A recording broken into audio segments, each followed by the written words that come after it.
Good morning, welcome to Edgbaston for the final day of this county championship match between Warwickshire and Sussex. Sussex starting their second innings 3 wickets down with a lead of 200. So only 23 wickets have fallen in the first 3 days. It's an average of just under 8 a day. Yes, I suppose was the most. What did Warwickshire still? They started 3 down, didn't they? Yesterday 10 wickets fell, which is the most of the 3 days. But whether we're in a position where we can get a result or not, well, time will tell. But I'm Clive Eakin, Adrian Harms with me. I think for morning, Clive. Later. Morning. Another day with that. Is it always like this in Birmingham? I've sat here for 4 days. You haven't seen a cloud. Where are Warwickshire next week? Durham. Right. Just at the street. Well, I think the weather's meant to be really good right through to the weekend, isn't it? I saw a forecast last night. I think right through to Saturday, pretty much everywhere. Well, given that the match is at the weekend, and then it's going to change. Good news. And then it's going to change. I think Sunday.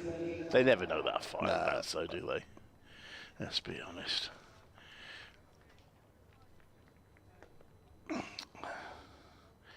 So I'll be doing an update in about 3 minutes' time. Okay, no problem. Despite the fact there's not much to update yet, but a seed set, perhaps, more accurate. Well, I spoke to Jack Carson last night, who, if Sussex are going to have any chance in this of winning this game, you'd think is going to play a key part today. Thought he bowled really nicely, actually. Picked up those 4 wickets. Was telling me he'd been out in Australia during the winter, which he enjoyed. But whether or not he will really come into play, we'll have to see. He's out there batting at the minute, and he's going to take the first ball of the day. And that'll be bowled by Ethan Bamber from the Birmingham end, and it's pushed back to the bowler for no runs. I think it's a change of ends for Ethan Bamber. I wasn't in on Saturday, so I don't know whether he bowled. No, don't think he did from the Birmingham end then, but. No, I think that's the first time he's bowled from that end of the ground. Spoke to Ed Barnard afterwards. I mean, he was saying, "Oh, we fancy chasing any target was set," but I mean, you know, I haven't yet had an interview with the player. Said, "Nah, it's going to be a dull draw, mate. I wouldn't bother turning up." In comes Bamber to bowl to Carson, who hits it into the ground, back to Bamber, who feels there's no run. He said there's a bit of turn, sort of either side of the stumps, but not really straight down the middle. So whether there's enough for spinners to put any real pressure on the batting for either side remains to be seen. Is the spinners have got all 3 wickets in this innings so far. Did that last night, 2 to Rob Yates, 1 to Taz Ali. Bamber took 4 first innings wickets is coming in from the Birmingham end to bowl to Jack Carson, the night watcher. He defends it back to the bowler. There's no run.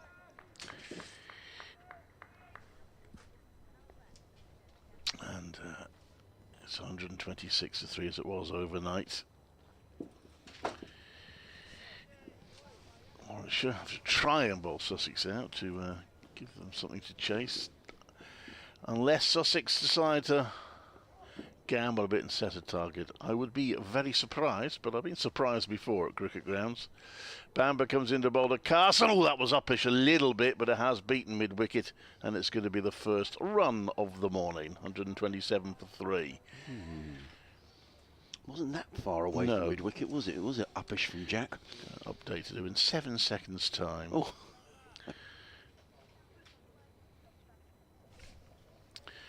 This is Clive Eakin at Edgbaston, where the sun is shining again for the final day of the county championship match between Warwickshire and Sussex. Sussex have had a 1 run this morning, 127 for 3 in their second innings, which means they lead by 201. The most likely scenario seems to be this match is played out to a draw today. But if Warwickshire can get early wickets, or then when Sussex finally end their innings, if Warwickshire lose early wickets, then we could still have a contest for a win on.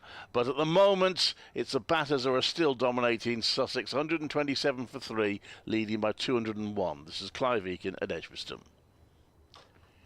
And Bamber's in, and Coles scores with his first ball of the morning to point for a single, and he's on to 22. 128 for 3. That was very impressive. Update in 7 seconds. We're never like that. Well, because it has to be. Frankly, if they're not introducing me at 3 minutes past, I have to talk anyway, because we go out to 2 stations, you see. So it is what they call in the business a clock start. So I start at 3 minutes past, whether they are ready or not. Well, I'm impressed. Which actually makes it quite easy from my point of view. That one is a bit of an inside edge from Coles, but he's going to get another single.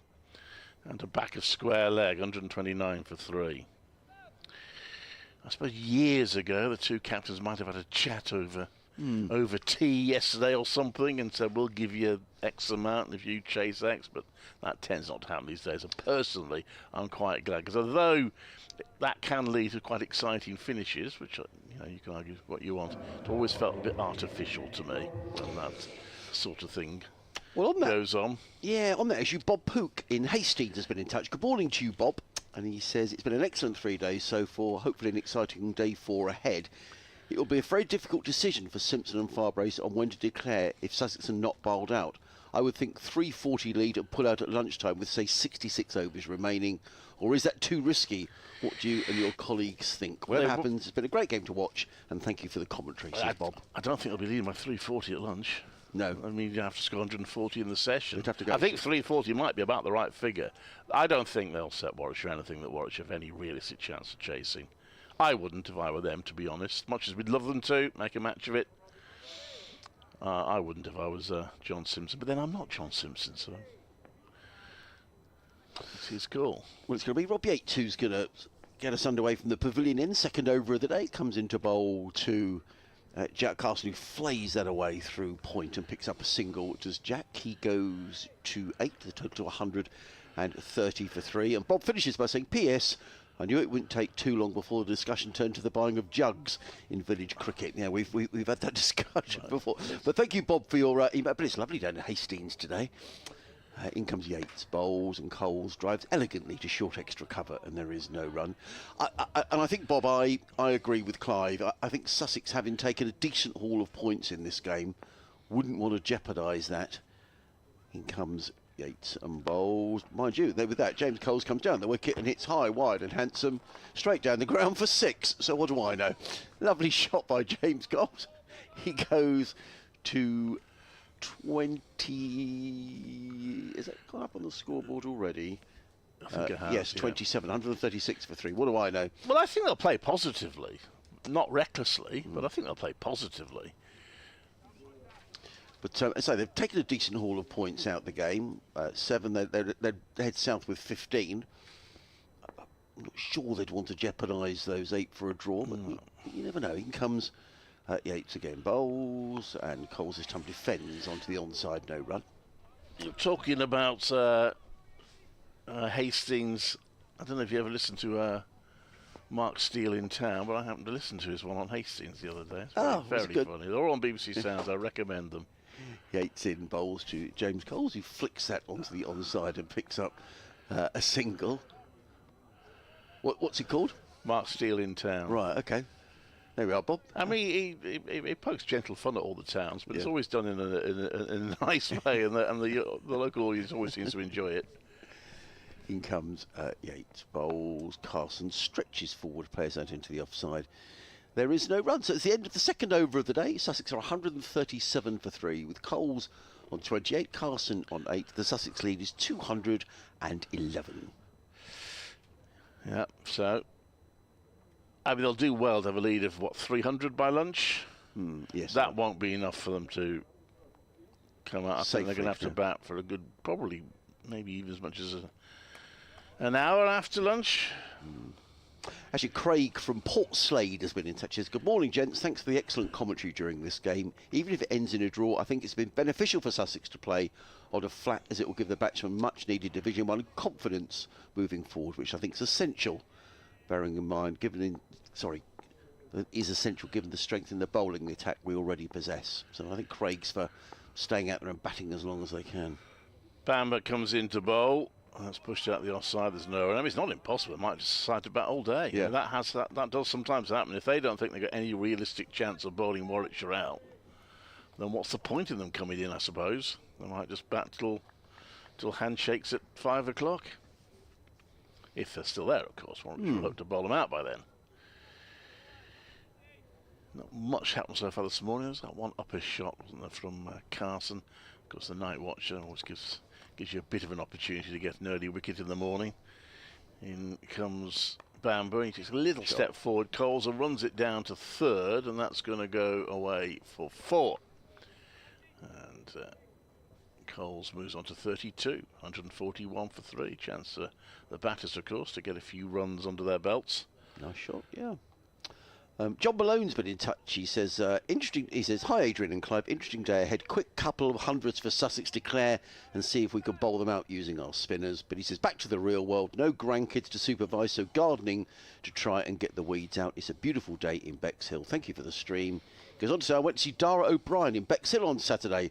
Well worth going if he's anywhere near you. Dara O'Brien. Have you ever seen him, Clive? I've seen him on telly. I've seen his the right word, performances on television. Never seen him live. Yeah, not a very funny man. In comes Bamber to bowl, and that's defended to mid-on. There's no run.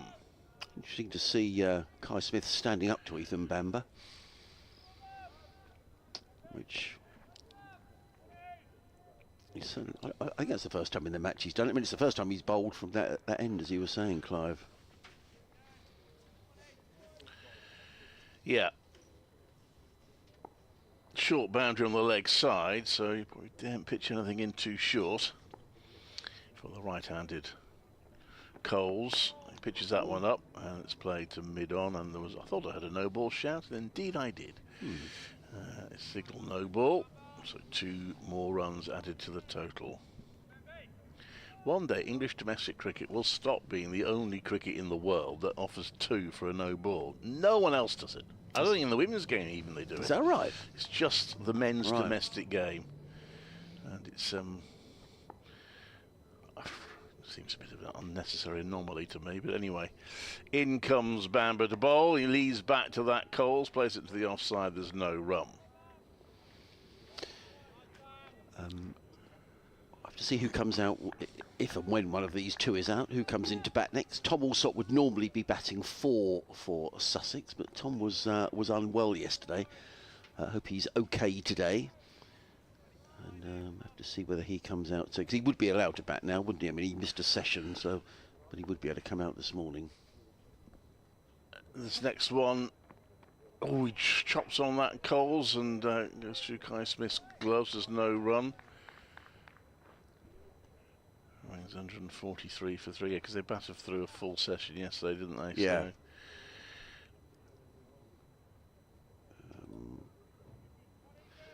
Keep an eye on what's going on elsewhere as well today. See whether Surrey can hang on at Chelmsford.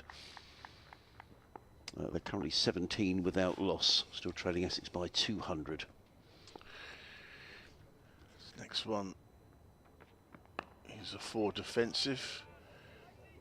And there's no run. Bamber fields. And it's 143 for 3.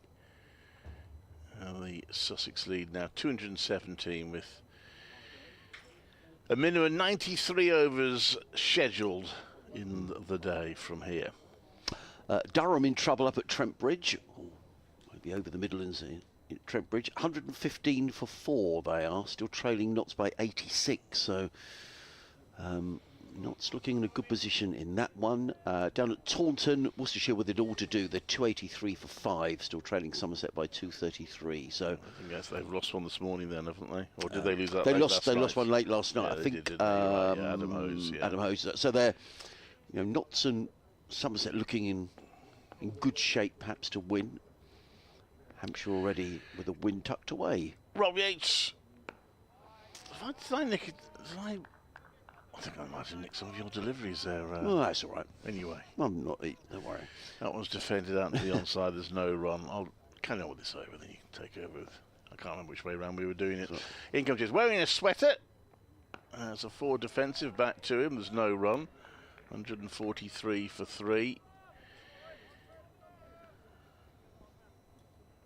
Warwickshire not going all out attack, but they have a slip and a forward short leg. Plus mid-off and mid-on are quite close. That one is another defensive shot from Carson. So equally Sussex are not trying to hit everything out of the ground. It's all fairly sedate at the moment, to be honest. But the sun is shining. Those in the ground are enjoying watching some cricket. Yates, quicker ball. That's whipped away by Carson, but only as far as mid-off, so he won't get a run. And continues to be a tidy over so far from Yates.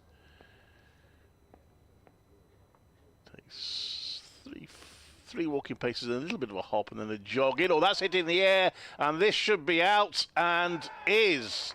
Strange shot, to be honest, from Carson. Is it Tazali that's come running in from back of square leg? Good catch, because he had some ground to make up. The ball was in the air for a while, and Carson's a bit disappointed with his shot there. He did his job, of course, which was to stay in and protect the batters last night, but he's slightly given it away this morning. He goes for 8, and it's 143 for 4, and Yates is his third wicket. I was just going to say, so the spinners, we shall see, as I say, it looked a little short from Rob Yates, didn't it? I think Carlson was trying to sort of help it over the infield, but didn't really get enough out of it. And Jack comes, I could see Tom Alsop is coming out, so that's good news for Sussex and good news for Tom. Looks like he's happily restored after being a bit under the weather yesterday, but he'll be keen to get a run because he was out first ball. It's on a king pair. He is on a king pair. I'm sure Warwickshire will remind him of as he walks out there. Yeah, Ethan Bamber accounted for him, caught behind by Kai Smith in the first innings, so he'll be keen to avoid that. Just very quickly, we're rattling through the other scores elsewhere. In the second division, there were a couple of results yesterday with both Leicestershire and Derbyshire winning.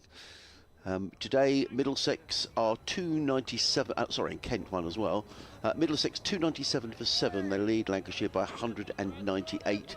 Max Holden is still there, 137 and not out.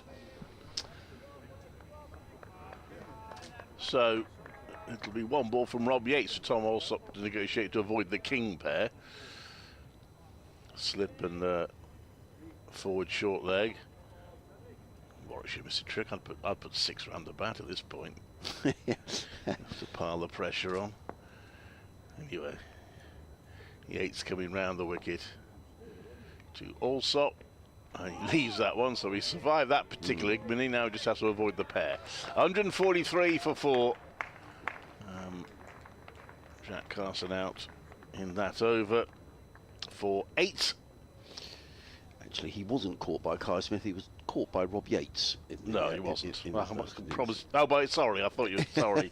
I'm on a different wavelength. Apologise. Yes. So 4 wickets down, lead of 217. We could still be in for an interesting day's play. Let's see what happens over the next hour or so, which will tell us much about the direction of the match.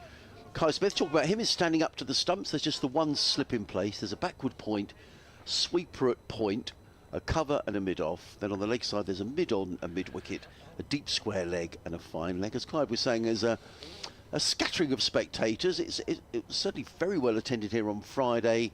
And then I think the attendances have sort of dropped as the week's gone on. But it's always difficult to tell in a big test match venue like this exactly how big the crowd is. But certainly most of the spectators that are here are enjoying the sunshine at the far end of the ground, with the skyline of Birmingham standing out against the lovely blue sky here. As in comes Ethan Bamber, comes into bowl to James Coles, who's fought a ball of good length and punches that into the covers, and there is no run. I don't think it's quite as breezy today. There is a bit of a breeze. You can see the flags of the two counties fluttering away down at the far end of the ground. It was certainly cold up here this morning, but it's going to warm up as the day goes on. It's a lovely day, as I say, not a cloud in the sky. As in comes Bamber, racing in, bowls, and James Coles flicks this through the leg side. In fact, a bit more than a flick. He's going to pick up at least 1 and possibly 2. Good bit of fielding out on the mid-wicket boundary, prevents the boundary. If you're listening for the first time, as someone who doesn't recognise the Warwickshire players, or rather I've been bemoaning the fact they haven't got their names or their numbers on the back of their jumpers. So it's difficult to tell who's fielded, but there's a good bit of fielding out there on the mid-wicket boundary. Coles goes to 34, 145 for 4. The Sussex lead now 219. And 91 overs after they've left in the day. In comes Bamber, bowls. Coles is forward again, and on this occasion plays the ball backward of square on the leg side and picks up a single as the fielder trots in from fine leg to field. Coles to 35, Sussex 146 for 4. The field changes over for the left-handed Tom Alsop, but it's still a pretty defensive field with just the one slip. Just wait to see if there are any adjustments. I can see Alex Davis is just down there having a word to Ethan Bamber about how they might change the field around for Tom Alsop.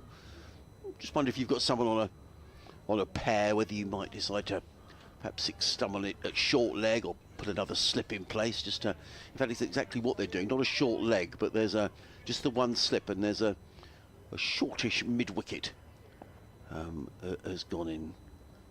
As in comes Bamber, round the wicket, bowls to Alsop, who's forward and plays it straight to that fielder at short mid-wicket.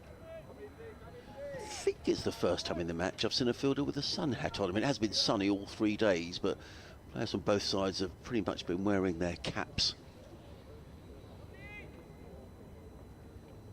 Bamber already back to his mark. Not for 33 in this innings. He's in his 9th over.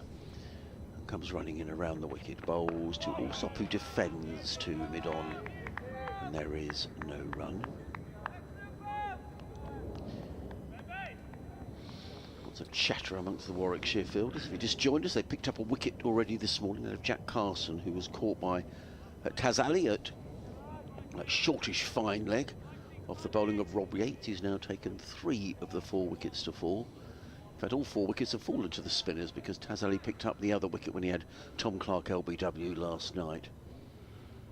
Bamber pauses and then comes in around the wicket past umpire Illingworth. He's in and bowls, and Alsop is solidly forward and plays that to mid-off. There is no run. It is the end of the over. 146 for 4. Yeah.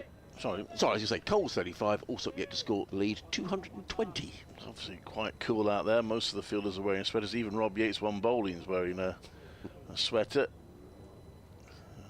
In his case, a short sleeve one. But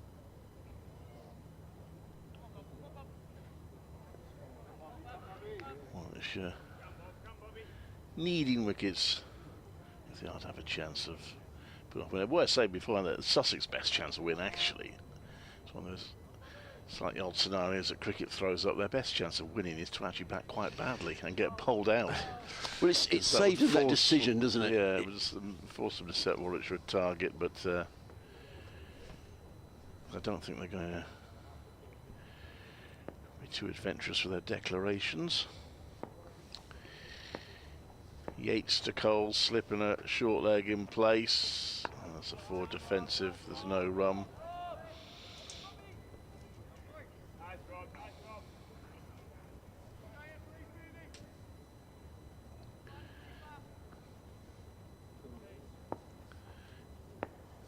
And Yates walks forward and bowls. That's a forward defensive. There's no run.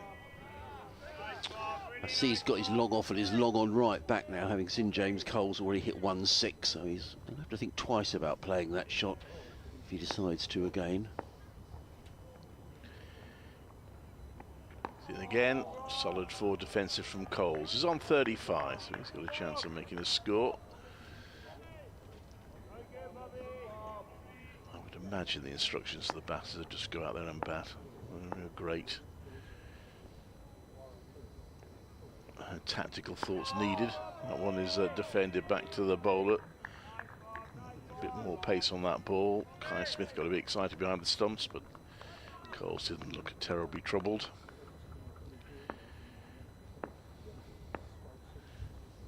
Yeah, it's very straight, walk up and then run up as he bowls, and just on leg stump it's turned around to back of square, and the short leg fielder scampers across to field it. 3 for 37 in his 11th over, Rob Yates. occasional attacking shot hit off him. He's been reasonably tidy for the most part. He's in again to bowl, and that's pushed back down the pitch for no run. That is the end of the over.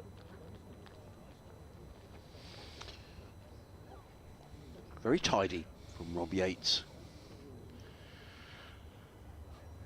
I'll do one more over, and then I'll have to nip off and do my my update, and I'll hand over to Phil and Clive. It is going to be Ethan Bamber who's going to carry on. 9 overs, no maidens, no wicket for 33. Rob Yates very tidy. 11 overs, 3 maidens, 3 for 37. Somerset have a 6th Worcestershire wicket. Brett Oliver is still there on 75, but they're 6 wickets down now and still 224 behind. So a likely Somerset win there, you'd think.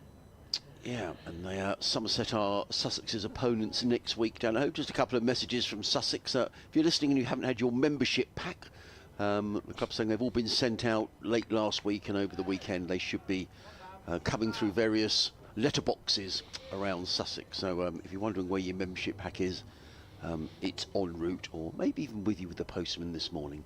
In comes Ethan Bamber, round the wicket, bowls to Tom Alsop. Alsop is forward and defends, plays it back down the track, fielded by Ethan Bamber.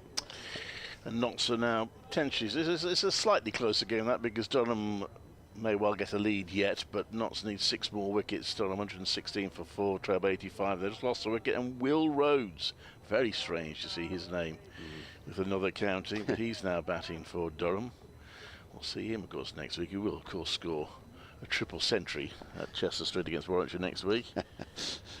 In comes Bamber bowls, and Alsop is forward stoutly. He is determined not to let Ethan Bamber get him out again in the second innings, as he did in the first. And take 10 wickets, Will Rhodes, no doubt. Yeah, we play Somerset next week, so that should be a decent attendance down at Hove. I would hope. Certainly the weather is set fair for the first part of the weekend anyway, so it should be good news down at for a big crowd down at Hove on Friday. In comes Bamber, round the wicket, bowls, and Alsop plays firmly to mid-wicket. There's a good stop there by a gentleman in sun hat who prevents, who is that down there? It's a good bit of fielding, diving low to his left-hand side.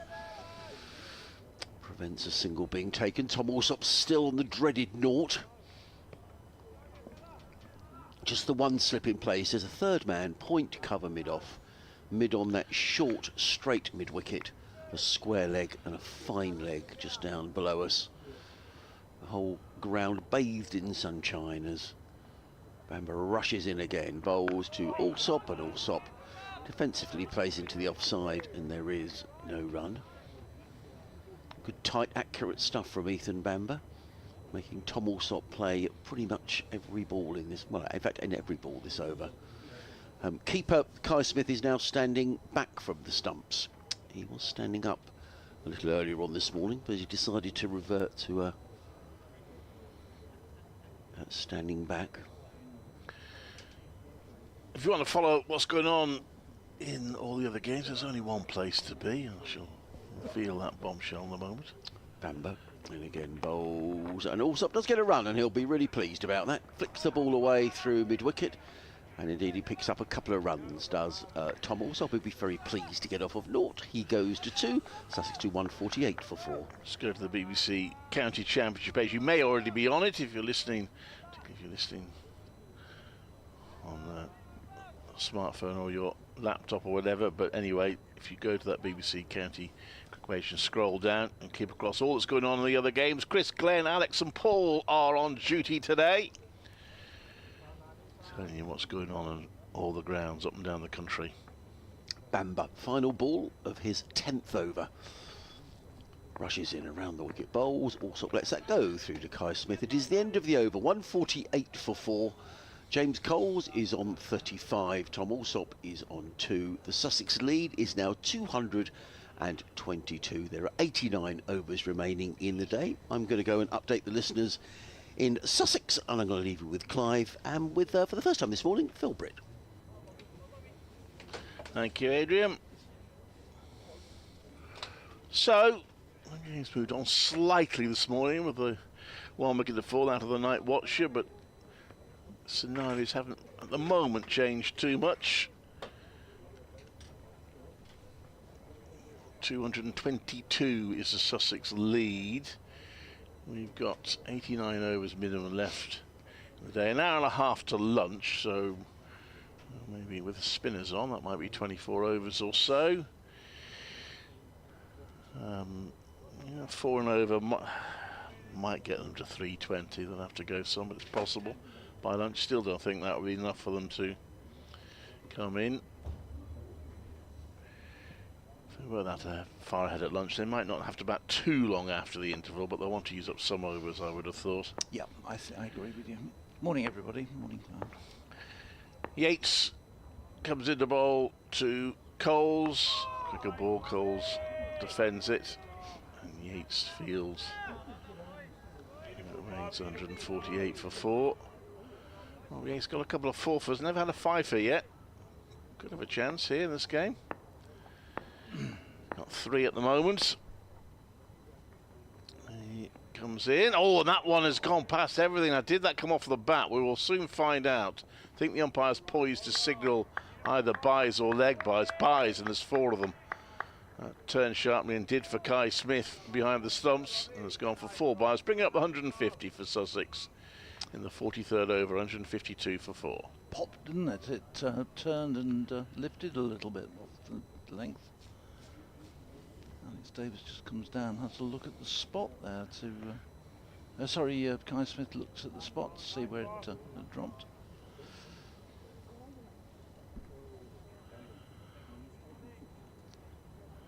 So 226 the lead moves to. Just waiting for Alex Davis to amble back to his slip position, having chased the ball. Did you find out last night what was the problem with Fernando? No, question was asked. We didn't get an answer. I'm not sure. I don't know whether there was anything wrong with it. We don't know is the simple answer, but as a forward defensive, I just wonder where Alex Davis felt the conditions weren't suited to his bowling. But because he was out there in the field, that's what puzzles. If he was injured, surely he would have been off the field, wouldn't he? Anyway, but no, we weren't able to get an answer on that. Right. I don't think he's out there this morning. Okay. This next one, oh, he's gone for a big shot there and got it away nicely, Coles. That's gone through for 4. And that would have reached the fence even if the boundary rope had been all the way back. Very long expanse of grass there. The rope is a fair way in. Still quite a long boundary, but it's a fair way in from the fence. And it's 4 runs, 156 for 4. Yeah, he's played 1 or 2 aggressive shots this morning. The field pushed back even further on that longer boundary. This one is a forward defensive shot into the field is all back on the offside, so an easy single for Allsop. Or for Coles rather, moves on to 40. Warwickshire just wanted to get the new batter on the crease, but Coles won't get an easier run all season. No, I was going to say that they just played into empty space there, really, didn't they? There was just nobody about. Adrian's left his laptop in front of me so I can pick up the emails as they come in and have a look. Let's make sure they aren't confidential ones. Yeah. In comes Yates round the wicket to bowl to Allsop. And he opens the face of the bat, runs it to backward point, but doesn't beat the fielder, so there's no run. 157 for 4, 43 overs bowled now, the lead, 231. Minimum of 88 left in the day. I don't know whether he's done this one. Nick from Haywards Heath said it's been great hearing the coverage over the last few days. It's been missed over the winter. And he said, superb work from everyone as always. Thank you very much. I'm optimistic for the Sussex hopes for the season and feel it could be a very exciting campaign ahead. A win's not out of the question, but will require some early aggressive batting and some magic from Ollie Robinson and Jaden Seals. And I think probably back that up with Jack Carson. Yes, I think Expected to need a few of the wickets for the spinners, but I would say from what, and I gather a similar comment was made by Sussex, but certainly Ed Barnard was saying yesterday, yes, there's a bit of turn sort of in the rough and either side of the stumps, but not really down the middle. It's not cracking up as such. No. Ethan Bamber to continue from the Birmingham end. He's bowling to James Coles, who is moved on to 40 with one or two, powerful shots this morning. Just waiting. There's one slip in place and then a pretty defensive field now for Coles. Bamber's in, and this one is worked into the onside to mid-wicket, but very comfortable. It was almost like a push and run there from Coles. He gets the single. He goes to 41, 158 for 4. Surrey trying to play out the draw at Chelmsford. So far they're doing all right. Haven't lost a wicket this morning. So they are 31 without a loss, 186 behind.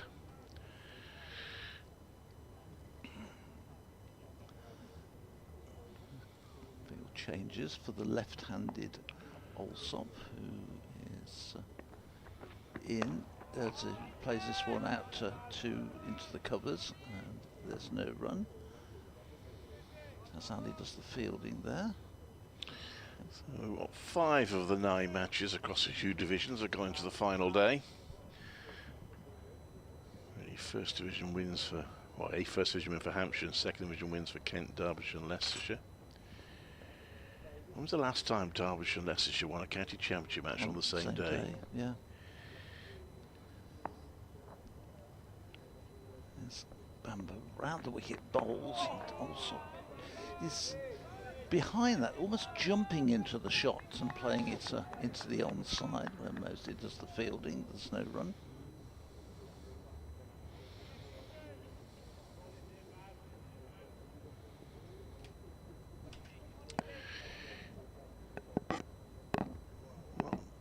Barely a cloud in the sky. Blue skies over, as it has been pretty much for all the match. You've needed the floodlights only at the end of the day when the sun's been going down and the shadows of the stands have been crossing the pitch. That's the only time we've needed the floodlights. Is Bamber in, bowls, also looks for a single, but he can't get it past mid-wicket, and quickly pounces on that and does the fielding and restricts.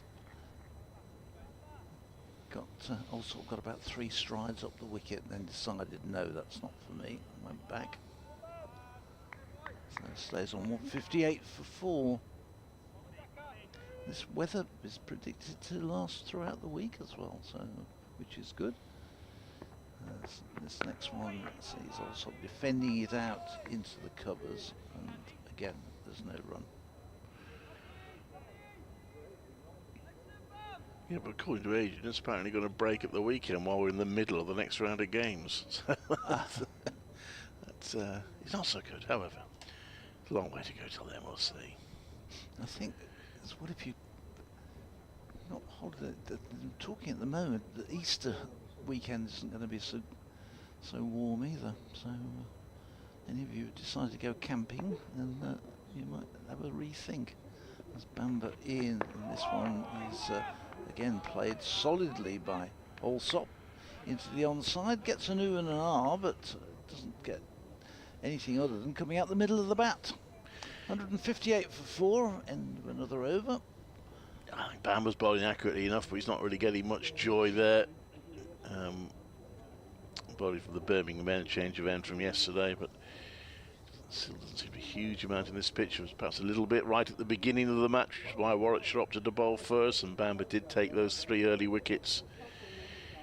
See, there was a bit of green in the pitch at the start, but an occasional one has zipped and lifted, but there's not been a huge amount of peril for the batters, I don't think. No, I agree. So Yates to continue to Coles.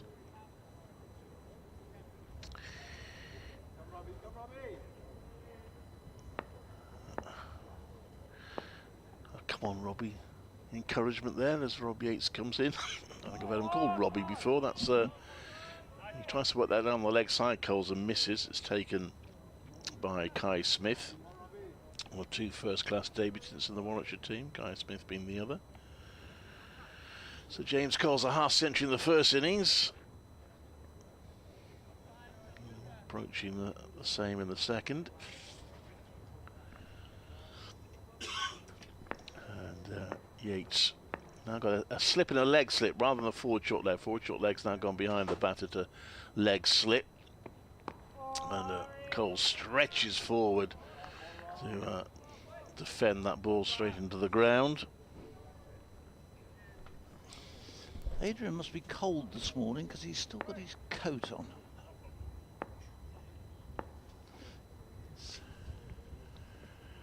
This next one is played to square leg for a single by Coles. It's on to 42. Needs to get back down to the south coast, to the warmer climes, where it can't have been much better there than it has been here. Might perhaps have that wind. The breeze today has dropped considerably. Just looking at the flags, which are just floating rather than being pulled off, virtually pulled off the flagpole one day like earlier in the week. Rob Yates has called Ethan Bamber up from long off to mid off, but there is the cover fielders going back almost all the way to the boundary. There's a shake. Yates into ball. He plays back to that Allsop, to the ground. The dot ball.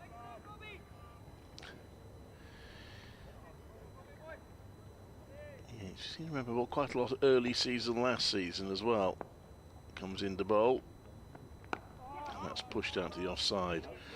There's no run. We haven't seen Taz Ali yet today. Having said that, I think I've just seen him do a little bit of limbering up, so we might see him quite soon. Yates bowls, and he plays a little late on that also. He's pushed that one through a bit, didn't he? Yeah. End of the over, 159 for 4, 233 is the Sussex lead now. The bonus point situation in this match, Sussex secured 7 of the possible 8, Warwickshire 6. So if it is a draw, it'll be 15 points to Sussex and 14 to Warwickshire. Still 8 points for a draw this season. 16 for a win.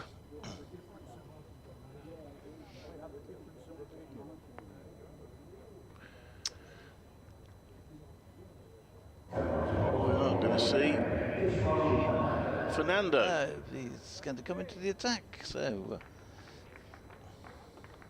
it's better late than never.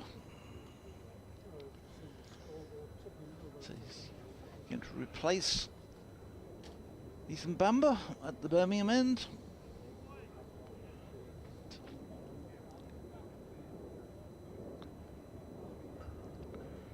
So I just wondered what the tactic was to hold him back. So 159 for 4. It's 45 overs old, this ball, so I'm trying to think of a reason he'd like to bowl with a 45 over old ball, but still to start with. But at least let's see what he can do. As he comes in, he'll bowl to James Coles.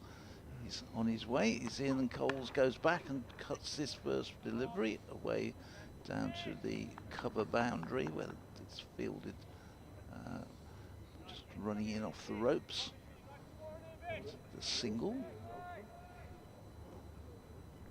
Booed down there does the fielding. 160 for 4.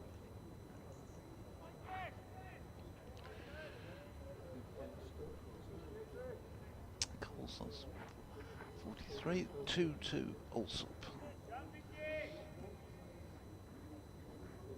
Changes over, and Fernando ready again to come in bright sunshine. Past umpire Illingworth and bowls. And this one is going to be more runs, tucked down to fine leg for a single.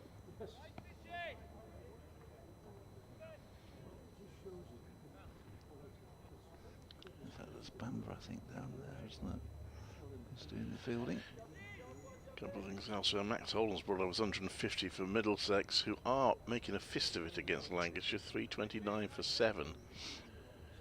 So that means they lead by 230 there.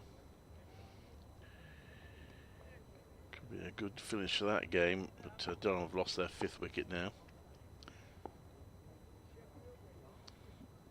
Fernando Ian bowls, Coles defends, and Fernando fields off his own bowling. There's no run. I got Durham down as potential championships winners. Been really disappointed with their performance in this game. I thought that they were going to made some useful signings and they were going to really strong side, but haven't come out the traps very well so far. There's Coles waits, and Fernando is in and bowls, and Coles goes back and cuts this one away out to that cover point fielder, and again they get a single. He moves on to 3. Coles on 44, on 62. Will Rose didn't prosper. He's out for 2 there off 19 balls. Expect he'll play himself in form next weekend. Where was he? About number 6, number 7 in that batting order? Because he was pretty low in the first innings, I noticed. Remember, he was batting 3 here. Fernando in, Alsop defends that one and well, he came in at 6, but effectively he was 5 because Ollie Robertson came in. Okay. Night watcher. Well, the same happened, I think, in the first innings. Anyway. So here, 162 for the lead is 236. As Fernando is in to bowl to Alsop, who runs it away into the offside. There's no run. End of Fernando's first over of the morning. Can't even tell you what his figures were off that. Just 2 or 3 runs off that over, but it changes almost at the moment he's released the ball. Off the last ball of the over, the new bowler for the other end is up on the scoreboard. It's really lightning quick. 162 for 4 though is the total. And Fernando went for 3 that over. Yeah. If Sussex were to declare, they're going to want at least, I would have thought, another 100 runs, wouldn't you? I would think so, yeah. Like I said earlier, I suppose they might as well give themselves a session to try and bowl Warwickshire out and declare it tea, but I wouldn't rule out them just batting all day. No, that was my thought. Assuming they're not bowled out. Yates comes into bowl, and Coles pushes that into the ground. There's no run. Yates has caused the odd bit of trouble this one. He got the wicket, but he's also pushed 1 or 2 through, and he's had 1 pop. So he's getting a little bit out of it. It's in again, and let's play back to the bowler. There's no run. You don't sense any urgency, to be honest, in terms of the way the batting to push a total, which I can understand. Yates bowls, and there's an appeal there. Yates is absolutely convinced, but unfortunately for him, he's not been able to convince the umpire.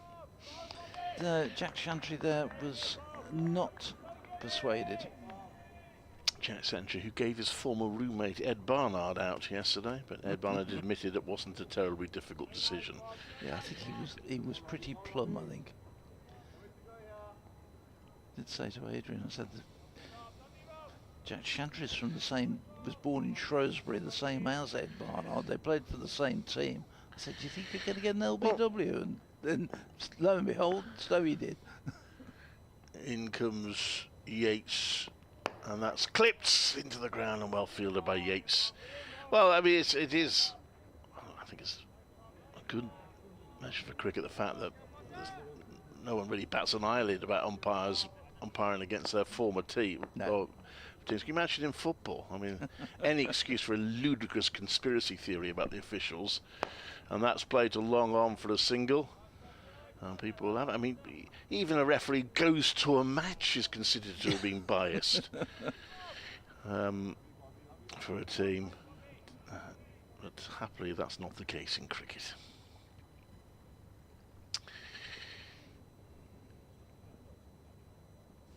Alex Davis having a chat there, I think, with Sam Hain. Is it close in? I mean, to be honest, there's not a huge urgency for Warwickshire either. No. You don't sense they believe they're going to get 6 wickets very quickly. No, you don't. It's very much at the moment, you sort of feel that both sides are sort of going through the motions a little bit. He 8's in, that's pushed out to the offside. Just no run.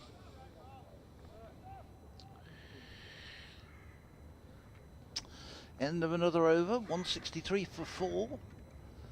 237 that lead. Remember, 74 run first innings lead for Sussex, and it's going to be a bowl from the Birmingham end again. A few more people come in. Just it is just a smattering really at the Birmingham end. There was good crowds on certainly the first 2 days, and even yesterday a lot of people went round to sit in the sunshine round at the in front of the David Heath suite. Not quite so many this morning. Fernando in to bowl to the right-handed Coles, who punches this one out to the cover boundary where it's fielded and returned. So another single to Coles. Here we go, Simon Harmer's got his first wicket of the day against Surrey. Got Rory Burns out, they need 9 more wickets, Essex. Be a big win for them if they get that. Yes. Yeah. Yes, they're an impressive side. I remember last year when they came here, a really solid side. Fernando in bowls. Oh, and that's a good shout. I think he got bat onto it, but Fernando was convinced he got him LBW. Zolsop played across, but Richard Illingworth once again not persuaded. Just wonder whether he got a little inside edge onto his to his pad. Didn't seem to get up very much. Not out. I think it's going down the leg side. He does move across his stumps, but it's at the angling that way. It's a hold up while Alex Davis gets back into position. He'd gone off to talk to the coaching staff who are walking around the ground. This one also fends out. There's no run. I'm not sure you're reviewing that one, to be honest. I haven't seen it again.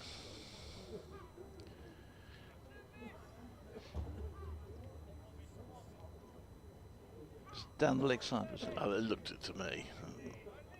Because I nearly always get these wrong when they've got a Hawkeye, but it looked that way to me. Fernando in, this is driven. Won't be any runs. Davis scampers across from mid-on and shapes to field the ball, but misses it. And, I think what made it look a worthwhile shot from Fernando's point of view was the batter did move across, yep. But nonetheless I still think it's going down leg. Yes, I think that's right.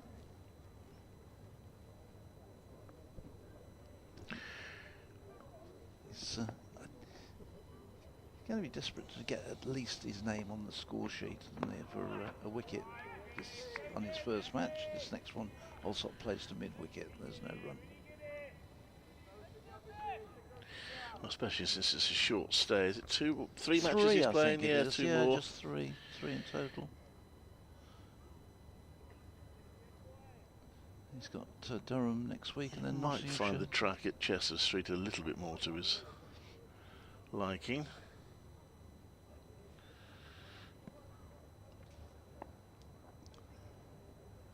In and bowls. This is runs for Allsop, turned away to deep mid-wicket. And Shake does the fielding, and it's one more to the total. It's the last ball of the over, 165 for 4. Coles has got 46. Allsop is on 4. And the lead is 239, and Sussex have 6 wickets remaining. And we've had nearly an hour's play this morning. Tom Allsop's had a drink brought to Andrew. I don't know whether he's popped a pill there, because he was on well, of course, yesterday. Yeah. Seems to have been taking an impromptu drinks break, so he might still not be 100%. There we are. 165 for. Yes, Warwickshire got 4 overseas players committed for various parts of the season, so they got Fisher Fernando now. Tom Latham was supposed to be coming, not in time for this game, but early season, but that's been delayed by a hand injury, unfortunately. They've got Bo Webster, and of course they've got Hassan Ali. And Alex Davis is saying that all being well, there will be a point in the season where they've got 3 of them here, in which case obviously one will have to be left out in each match. Yeah, Webster, Hassan Ali and Tom Latham should all be around together. I don't know how long they anticipate Tom Latham's going to be out, because he broke finger, didn't he? Has he broken one finger? I don't know. Yates round the wicket. 2 Allsop drives that. There's a sweeper out on the offside. Both teams have maintained the security of boundary sweepers for most of the match. Neither side has.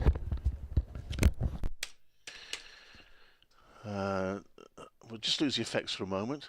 So we're just swapping mics, because it sounded like it was a bit of a whistle on the previous mic that we were using. So Adrian is there rattling away with the effects mic, so we'll bring that on shortly. Bit of peace and quiet for the moment as that's pushed out to the offside for a single by Coles, and moves on to 47. That's 167 for 4. There we go.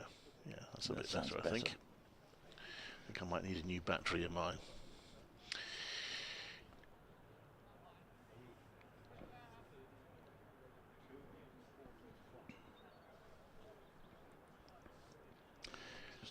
Hold up while the field is being repositioned. That shows in the score anymore, but I assume Warwickshire are okay for over 8, because they're not showing any great need to hurry on. That's played to mid-on by Allsop. Came down the pitch looking to play an aggressive shot, but ended up playing it along the ground to mid-on, where it's fielded. There's no run. Mid-on and mid-off up, so Robbie is inviting Allsop to try and go over the top if he wants to risk it. This next one, he stays back. It actually ends up being a full toss, and it's played to exactly the same place, mid-on, where it's fielded. There's no run. You would have thought they'd be okay. 31 overs in the first innings with spin. Yeah. And Yates is in his 15th. And yet we did finish late. We did finish late, nonetheless. Yeah. However, obviously they must be all right, because they would be hurrying up a bit now if they needed to knock some overs off.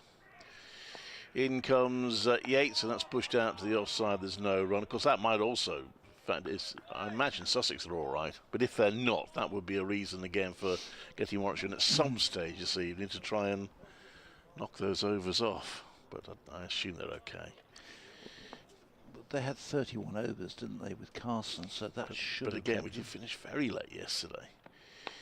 That one is played to backward point for no run. 167 for 4, and another over ticks by with not a huge amount happening, to be honest. 241 is the Sussex lead. They could, of course, be bold and declare and set Warwickshire something we're not expecting them to, but ultimately it's not down to us. We'll see what they decide.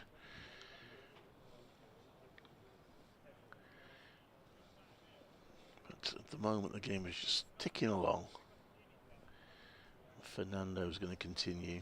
5 runs from his first 2 overs.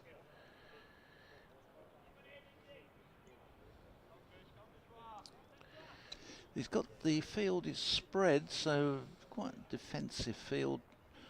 Man out on the deep square leg boundary, then man at the long leg, man on the cover boundary, a third man in place, and 2 deepish mid-off and mid-on, and fairly deep mid-wicket and extra cover, so it's all pretty much run restricting field. As this one, first ball, Coles tries to dab at it, to almost like run it down towards third man, and in the end doesn't succeed in getting anything onto it. Keeps very low as it scuttles through to Kai Smith. There's no run. Sorry, 2 wickets down now. Harmer again? No. Oh. Shane Snater's got one. Oh, right. Here's Fernando, comes in and bowls. And this is down the leg side, and it's out, caught behind. He's got a nick on it, and Coles has gone, and Fernando has got his first wicket. And Coles has gone for 47, caught by Kai Smith down the leg side. Just a little nick, and there was a big shout, and eventually Richard Eddenworth put his finger up to say, yep, on your way. So the 5th wicket goes. Well, Coles did express some surprise at being given out there, but there we are. He has gone, and Fernando gets his maiden Warwickshire wicket. I mean, presumably he must hit something, because they all went up straight away. Yep. But I suspect Coles will say that he thought it was a thigh pad, seen a slow-mo replay, which of course the umpire doesn't get. It might have been thigh pad. But Richard Eddenworth was convinced. So 5 wickets down. It's 167 for 5. I mean, I'm not suggesting this is the case here, but I have seen batters look absolutely aghast at the crease when given out, and then when you talk to them afterwards, they go, yeah, I did actually. I'm not saying that's the case here, but certainly Coles expressed. Made it clear that he wasn't. Didn't show dissent as such, but he made it clear that he wasn't on record.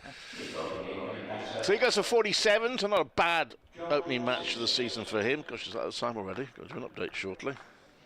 It's brought John Simpson into the to bat, so Warwickshire got a bit fed up of looking at Simpson in the first innings. 181 unbeaten he made, so it's plenty of batting still to come in this Sussex lineup. But Coles are 50 in the first innings and 47 in the second, so he's started the season in good shape. Well, 241 the lead. Warwickshire get the next 5 wickets for 60 odd. They'd have a chance. So you can't quite write the game off yet. Ironically, if they do that, of course, it will also give Sussex a chance. But they do, as we saw in the first innings, and they probably are stronger than Warwickshire in terms of batting all the way down. Yep. Sussex. Simpson, of course, went 180 odd in the first innings. Well, here's Fernando, who will be buoyed by his first wicket for the club. He's in and bowls. Simpson runs it away into the offside. There's no run.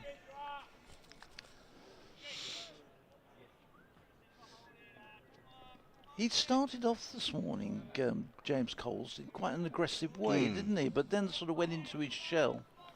And just wonder what that tactic had been. As I said at the start, I think they probably just told her about. I don't think they would have any great. Yeah. Fernando in, and Simpson is squirts this one away out into the offside. Not entirely convincing looking shot from him. Watch the media manager, big forward. I think it's him there down there with a big long lens camera. Do an update in 15 seconds. Ian Westwood also watching from the long boundary, and I watch his new coach this season, new head coach.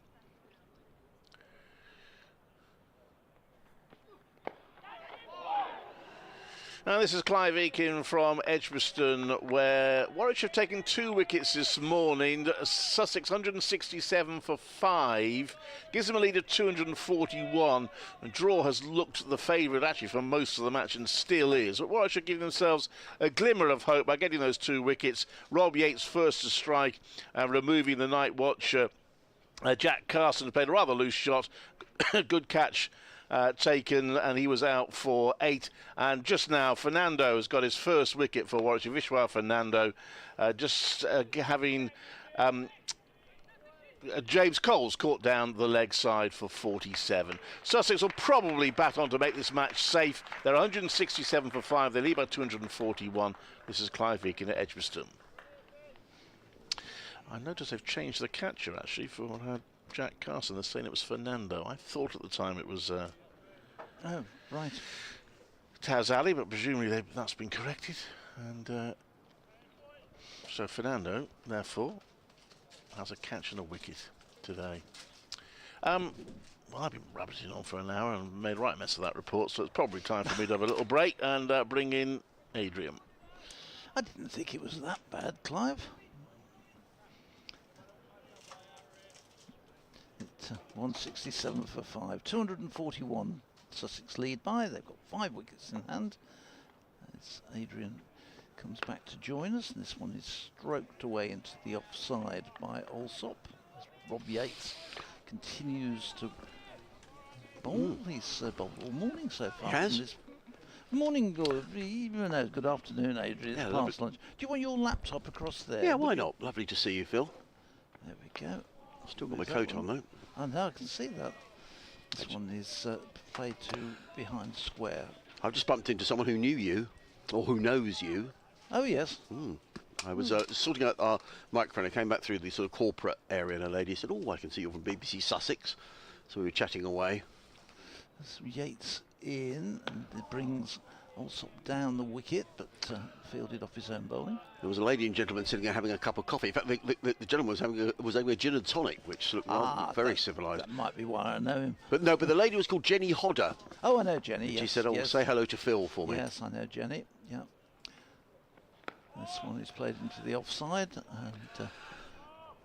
and Jenny's late husband Brian used to captain one of the local sides. Right. At, Birmingham Municipal, and we used to have many hard games against him. He was an opening bat. This one he played into the offside. And he was one of those guys who would bat all afternoon. Not score many runs, but he'd bat all afternoon. Very difficult to get him out. Well, Jenny was going to get in touch with us yesterday. I'll tell you for why in a moment. Here's Yates in and bowls, and this is played into the offside, and there's no run. End of another over from Yates, who has got himself into a nice little rhythm here. He has. Yeah, just I mean, there's still, there's still an outside chance, in this match. I mean, it's not completely dead. I mean, county cricket throws up all sorts of strange things, doesn't it? And actually, Clive said right from the outset this morning that maybe Sussex's best chance of winning this match is to get bowled out, and he may not be far wrong, Yeah. No, Jenny was going to get in touch because she enjoyed our conversation about teas. Oh, yes. Yesterday, and how since COVID, so many players just bring their own sandwiches. And, she was going to say, what a shame she thought that was. And her grandson lives down in Cornwall. I think she said near Red Roof. And the club that her grandson plays for has just started doing teas again. Oh, right. And the chap she was sitting with, I forget his first, I've only left him 2 minutes ago, I've forgotten his name. I think he said his surname was Clayton or Clayton. And she said, he said, I think I might have played against Phil in some cricket many years ago. So there you go. Not that many years ago. In comes Fernando, bowls to John Simpson, who's beaten outside the off stump. And there is no run taken by Smith. I mean, what has Sussex got left to come? They've still got, still got Finn Hudson-Prentice, still got Danny Lambs. There's still plenty of batting to come, but the game isn't. This isn't completely done and dusted yet. This game, so interesting sort of. Well, I reckon it's an interesting hour coming up here, Phil. Well, I thought when they started that Sussex were going to give it a bit of a go this morning, particularly with. Fernando in, and John Simpson turns that to mid-wicket. There is no run. When Coles was quite aggressive at the start of the morning, and then sort of went into his shell, and it's become for the last 40 minutes or so, it's been picking up the singles, but really very few aggressive shots, and it's almost like we're settling for batting for the day. But they've lost 2 wickets. They've lost those 2. I think that first one was a little bit of a gift. And I don't think James Coles was particularly convinced with that second one. Fernando in the bowls to John Simpson, plays it to mid-on. They take the single. In the end, it was a well-judged signal, so John Simpson keen to get off the mark. 168 for 5. The lead is 242. Nick Davey has been in touch from Haywards Heath. Sorry, I've read that one. I read that one earlier. Yeah, Lovely. I took the liberty of saw it came through, and I thought, well, in Adrian's absence, I'll read that one. That's fine. Yeah. In fact, Dean has been in touch from Cambodia, and he says, Adrian, will Sussex be using floodlights this season? Now, the reason for that is last season Sussex decided not to use floodlights in the Championship. As in comes Fernando over the wicket, bowls, Allsop defends and just nudges this through backward point and picks up a single. He goes to 6, 169 for 5. Well, there were various reasons. One of the reasons, which I don't think was the real reason, was that obviously there's a cost to putting on floodlights and electricity is expensive.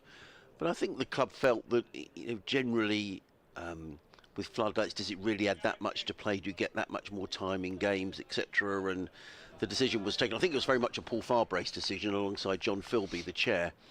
So not to use. So I don't know. Actually, the lads are probably listening down in the press office at Hove. So I don't know if a decision has been made on floodlights this year. I rather suspect the decision will be that they're not going to use them. I'm astounded that it's the club has the decision whether it uses them or not. Yes, they do. Yeah, it's the club's decision, and they can. But once the decision's made, you can't get halfway through the season and say, "Oh, I think we use them now." No, it's the club's decision. Yeah.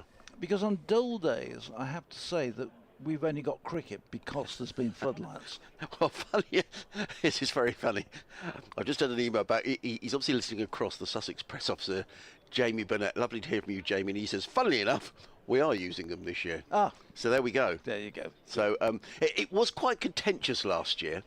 Yeah, I can imagine. Yeah. But there are some grounds where they are restricted in terms of use of floodlights. Cardiff is one. Yeah. They don't use them in the Championship down there. Lords was at one. I don't know whether it still is. Fernando bowls to Simpson, who defends down the offside of the track. There is no run. Not sure about Lords, but certainly Glamorgan were restricted. There was somewhere else that was restricted as well. Well, they're restricted at New Road, aren't they? Because they haven't got any. Yeah. Cardiff is a strange one, though, and talking to the guys there, they were saying it is slightly bonkers because it's not like the ground is in the city centre. I mean, one end you got the River Taff. The river at one, yeah, exactly. And the park on the rest of it. Fernando in bowls and played by Simpson back to Fernando, who fields off his own bowling. There is no run. End of the over. 169 for 5. Simpson on 1. Allsop is on 6. The lead is 243. 79 overs left in the day. If you've just joined us, a very good afternoon. It's just past 12 o'clock. You're listening to live cricket on the BBC. Myself, Adrian Harms, alongside Phil Britt, and you're broadcasting on BBC Radio Sussex, BBC WM, WCWR. So right across the Midlands, right across Surrey, Sussex, and right across the world. And thank you very much for all your emails. If you'd like to get in touch, please do so. sussexcricket@bbc.co.uk. I'm going to reach for my coffee while you're commentating, Phil. Yes, indeed, you do that.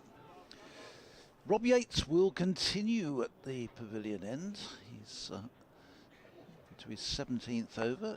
It's, Tom Allsop will be facing as Yates in and bowls. And it's played defensively back to Yates. Haven't seen Taz Ali this morning, who picked up that 1 wicket yesterday and got 3 in the first innings. Yates is a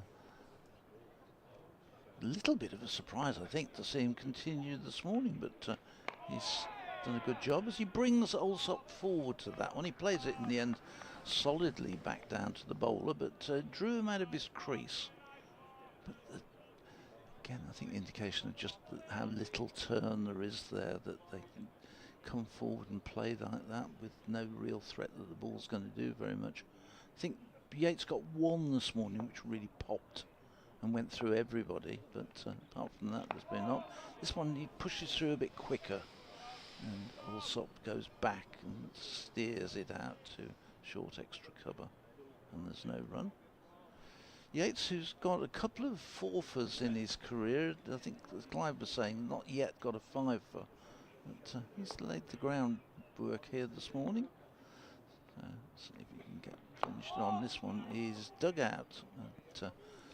will collect delivery, which was well dug out by Allsop. Plays it out to mid-wicket, but again, no run. And it's been very much a defend and take no risk strategy going on at the moment.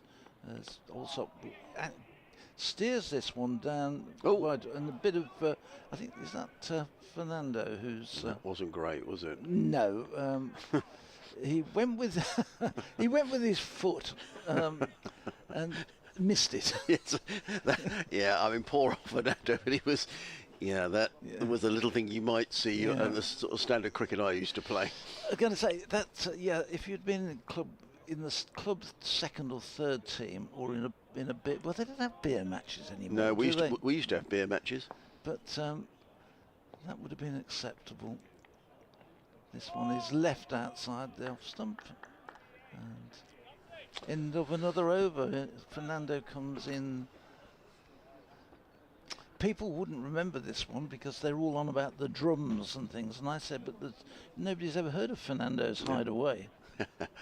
just looking at Tom Allsop, 8 off 46 balls, so he's certainly playing himself in. Tom out first ball, so he's fully entitled to get the feel of bat on willow. Is he? Do you know whether he's feeling? He's obviously feeling. He's obviously feeling great. Yeah, he was unwell yesterday, so he's feeling much better. Actually, you talk about beer matches. We used to play beer matches, and if anyone who wonders what on earth is a beer match, it's where when we used to start our games at 2:30, and occasionally a side would be rolled over for 50. Someone would knock the runs off, and so you'd be all done by 5 o'clock. Well, there was, what do you do then? I mean, back in the day, the pub wasn't open then. That's right. And so it was a way of filling some time. And generally, you'd reverse the batting order. Yep. And you'd pay sort of 15 overs a side, so everyone got a bit more cricket. And it was before everyone could, go down the pub, have a beer, and enjoy the rest of the day. So that's what a beer match was. Well, after he's bowled this. Fernando in, bowls to John Simpson, who turns this through square leg, picks up his second run, and Sussex are 172 for 5, lead 246. I remember when I was a youngster, and this is going back a long time, but in Test match cricket, if on the Saturday, and I can remember England winning games on a Saturday lunchtime, which was like the third day, and they would come out, the international players, and play a limited over game because they got a full crowd in there to give them the money. And I can remember that happening 2 or 3 times. I think it may have been, what year did the Indian side tour? Was it 58 or 59 perhaps? But I remember in that I think England had a couple of wins. But certainly, whoever it was, they certainly played that type of game to keep.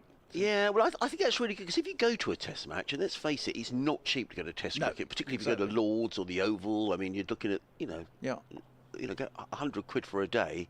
In comes Fernando and bowls, and Allsop plays this down to fine leg, picks up a single. He goes to 9, the total 173 for 5, the lead 247.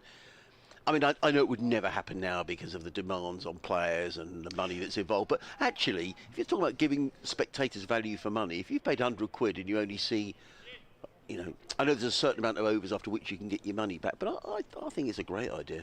Well, you say the demands on players. In those days, remember, a lot of those players were playing between 30 and 40 games of cricket, 3-day games. Fernando in, bowls to, yeah, absolutely, plays to, yes, that was the wrong expression, there's a dot ball, by the way. Yes, I mean, I guess just in terms of the way professional sport is structured now. Oh, yes, but I agree, I mean, for spectators' point of view, you mustn't take the public for granted. And if you're paying £100, and particularly at the minute, we all know about, everything's going up, isn't it? And people want value for money. Well, when I put in I get tickets, to put on display, say if we're doing a display for like now for India. Fernando in bowls, paid by Simpson to mid-wicket, there is no run. I'll get some tickets, which we've got in the archives from old games. And you look at it, 5 shillings for a ticket to come to a Test match, which is the equivalent of 25p. And it's probably 50 years ago, but has everything gone up in proportion like that? I don't think so. It really is relatively expensive. Test cricket. Now look at this field. This is interesting. There are now 3 men in sort of a quarter of a circle on the onside from a straight mid-on to mid-wicket as in comes Fernando, bowls to Simpson, who then turns the ball through square leg. They picked up one, they'll think about two. Simpson's very quick between the wickets. He comes back for a second, he goes to 4, the total to 175 for 5. I'm always slightly wary when I get emails. Yeah, I try and quickly scan them just to make sure that I'm not being... not being led into trouble. It's happened more than once. Yes, I know, I've had that. I think Alan's is legitimate. He says, "Hi Adrian, I'm currently in the library at university listening and watching along. I'm attempting to revise for a Python coding exam tomorrow." Now, Python, Python coding exam tomorrow. If I fail, I can blame the return of county cricket. He says, "Safe travels home this evening." That's Alan. In comes Fernando down the leg side. That's not a good delivery. Can I be the one who asks what actually that is? Because I have no idea what that is. Totally. A Python code. And that just made me, before I read it out, I thought I would just caveat by saying... Is that a terminology for some computer language? I've not a clue. Anyway, thank you, Alan. Perhaps you could let us know. Another one here from Duncan Holding in Southport. Hello, Duncan. And he says, "Excellent coverage, chaps. But can we say hello to Mr. Warwickshire himself, Dennis Amos, who's 82 today?" Yes, he is. Yes, Dennis is 82 and he's in good health. And he was here on Friday. I saw him. And, yep, he's at the ground a lot. He does Q&A sessions at lunchtime quite regularly. And I know I was talking to Brian Halford, who was leading the broadcast on Saturday, wasn't it, when he was taking over from Clive, and he's said that Dennis is asking, can he do another Q&A perhaps this season? He does one most seasons for us, which the members listen to one of the lunchtimes in the games. Rob Yates in again, starting his 18th over, and his first ball is played by Alsop. Just runs behind his legs, and Kai Smith does the tidying up. 175 for 5 as he comes down the wicket and drives and thinks about the single, but it's down to a deepish mid-off, but it was not really a single there on Bamber did the fielding.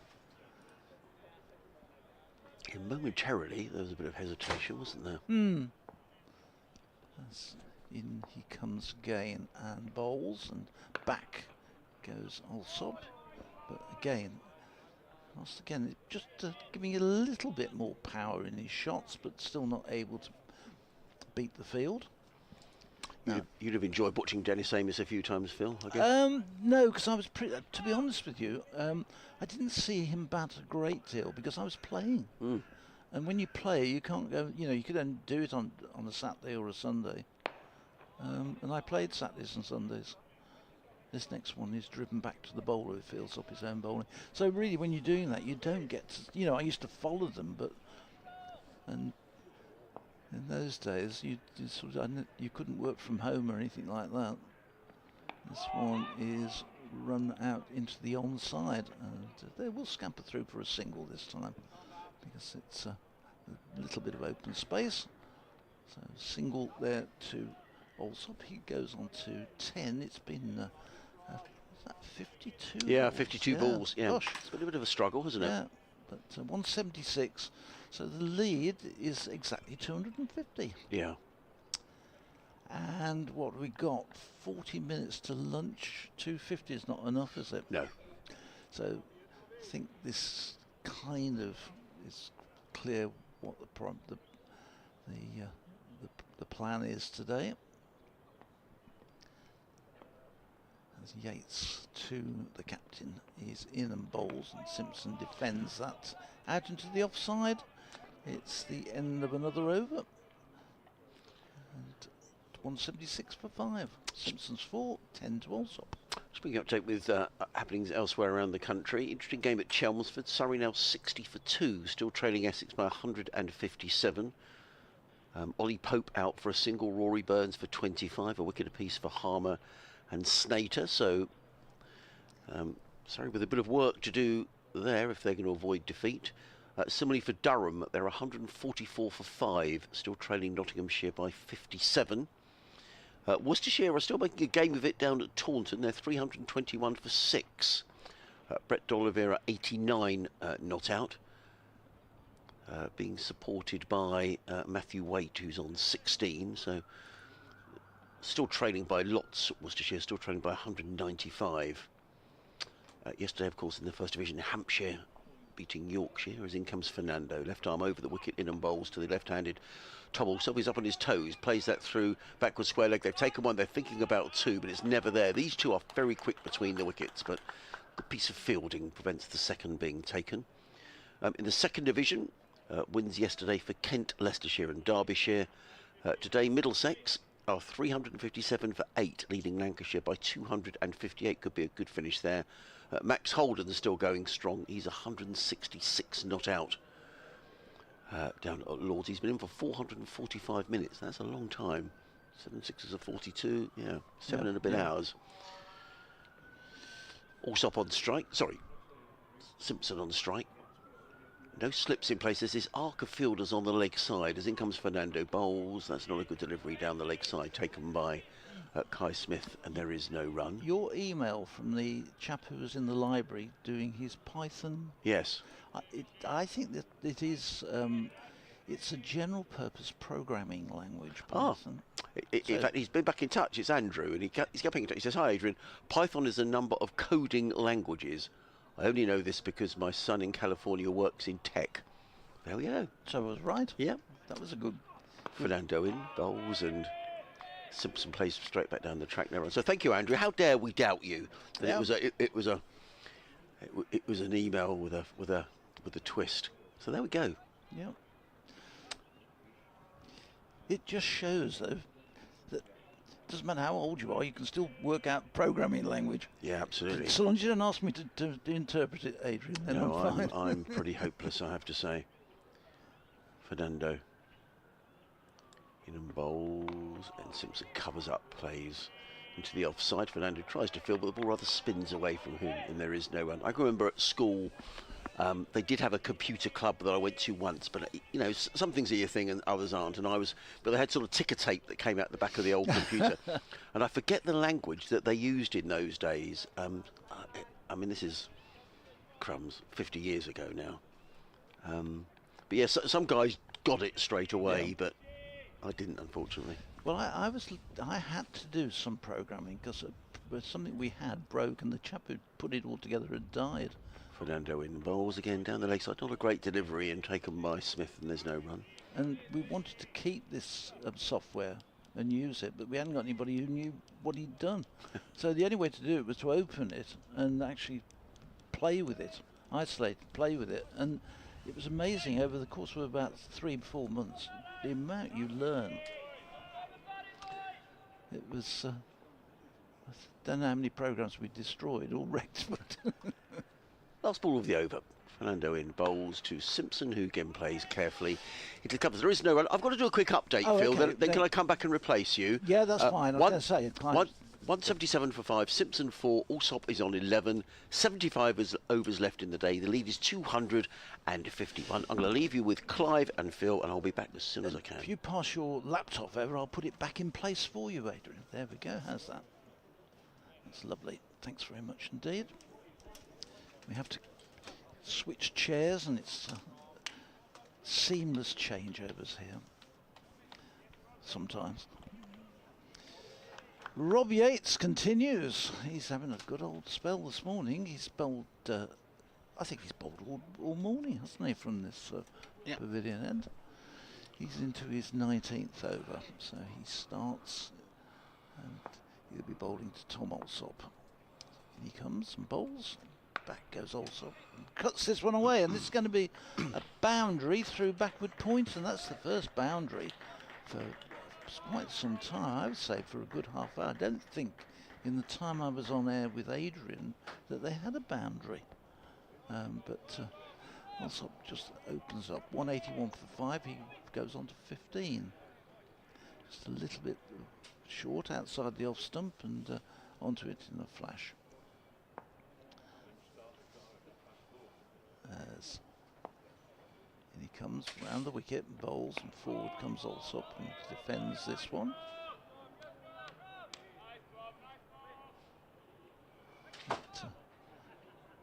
The last boundary before that one was 43rd over. Gosh, this one is the oohs and ahs from that one. They thought for a second that might have got through him, but got plenty of bat on it and squirted away to square leg. So the 43rd over. It was when James Coles was in. He hit it, in fact. Right, so it was 13 overs ago. Yeah. So, yep.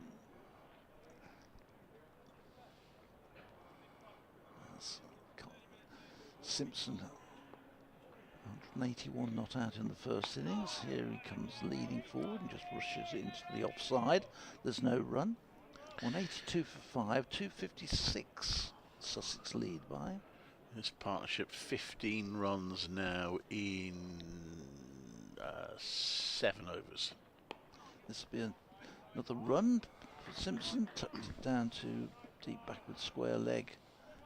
Just ambles the single.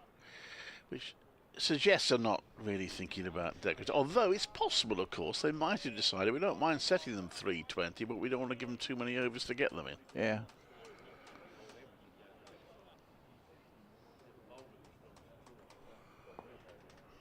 It's difficult to work out what the exact thinking, isn't it? This one is played into the offside. End of another over from Rob Yates. They're getting their money's worth out of Rob Yates in this match. They are. I mean, I still think the most likely tactic is it's just bat all day. Maybe we'll declare it tea just in case Warwickshire do something daft in the last session, but that's the most likely scenario. But I think he might be different, of course. They will know. I mean, Fernando's only gone for 12 runs in his 6 overs now. 183 for 5. Because they are scoring slow, Warwickshire are still in the situation where if they were to suddenly, mystifyingly get 5 wickets from nowhere, they would give themselves a chance. But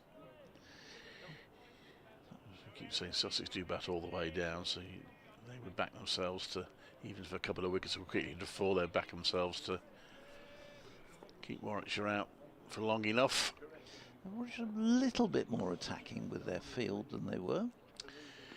Fernando in. Well, they've got those 2 fielders on that leg. So that's why Fernando is bowling. I know you're quite right. He called a couple of poor deliveries in the last over, but you can see what he's trying to do. He's trying to get it on leg stump and hope the batter turns it to the fielders who are close in at sort of mid-on and mid-wicket.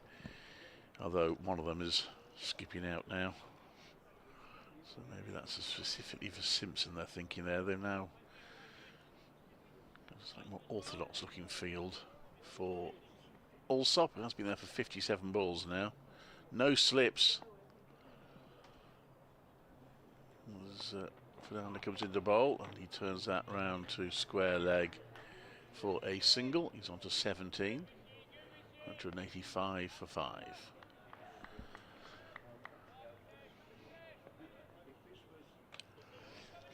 Yes, it's difficult to see where the Warwickshire are going to get the 5 wickets quickly to get through. We've only had 25 wickets. We're on the end of the first session, nearly approaching that on the last day. So lots of wickets. Fernando in to Simpson, who pushes it out to mid-off for no run. Captain's out there, so if Sussex do decide to do anything, Captain's in a position to dictate, but all the signs are that they haven't really been able to come up with a scenario where they're likely to win, so they're going to make sure they don't lose.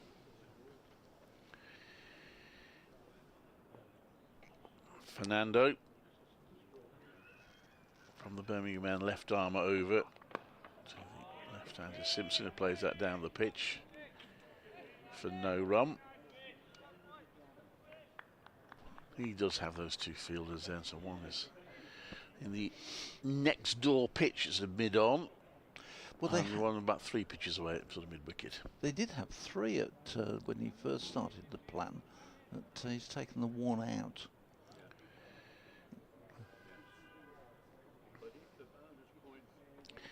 Fernando in, that was more on middle stump. It's played out to the offside by Simpson. It's another dot ball. So the captain scored 6 of 26 balls. Yeah, it's They're not going to take any risks, and it's understandable, I think. The side's already lost in the Division 1. There's you're not going to put at risk possibly, 15 points? The problem, 8 points for a draw, of course, you're gambling potentially 8 points rather than the 4 or 5 it used to be. Yeah. Fernando comes into bowl, and he took his hand off the bat handle there, Simpsons. That might just have reared up a little bit. The occasional ball throughout the match has done that. But he survives it all up. I don't think it actually hit his finger, so he's okay. 185 for 5, Simpson, I should say. That's the end of that over. 259 is the lead. A minimum of 73 overs scheduled in the day. But I think we might get a captain's agreement before then.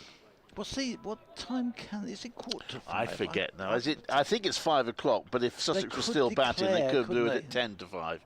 I'm still waiting for the day when a team does that, declares in order to shake hands, and the opposition captain says, "Oh, actually, no, we'll chase those runs after all." I've heard people say, "Oh, they should declare when they're still behind." You say, no, because if they do that, they lose the game. Yeah, I don't think that's a very sensible plan. Rob Yates, I'm just looking to see if Adrian's come back. No, he's not. Rob Yates is inside. That one, he pushed that one through a bit quicker.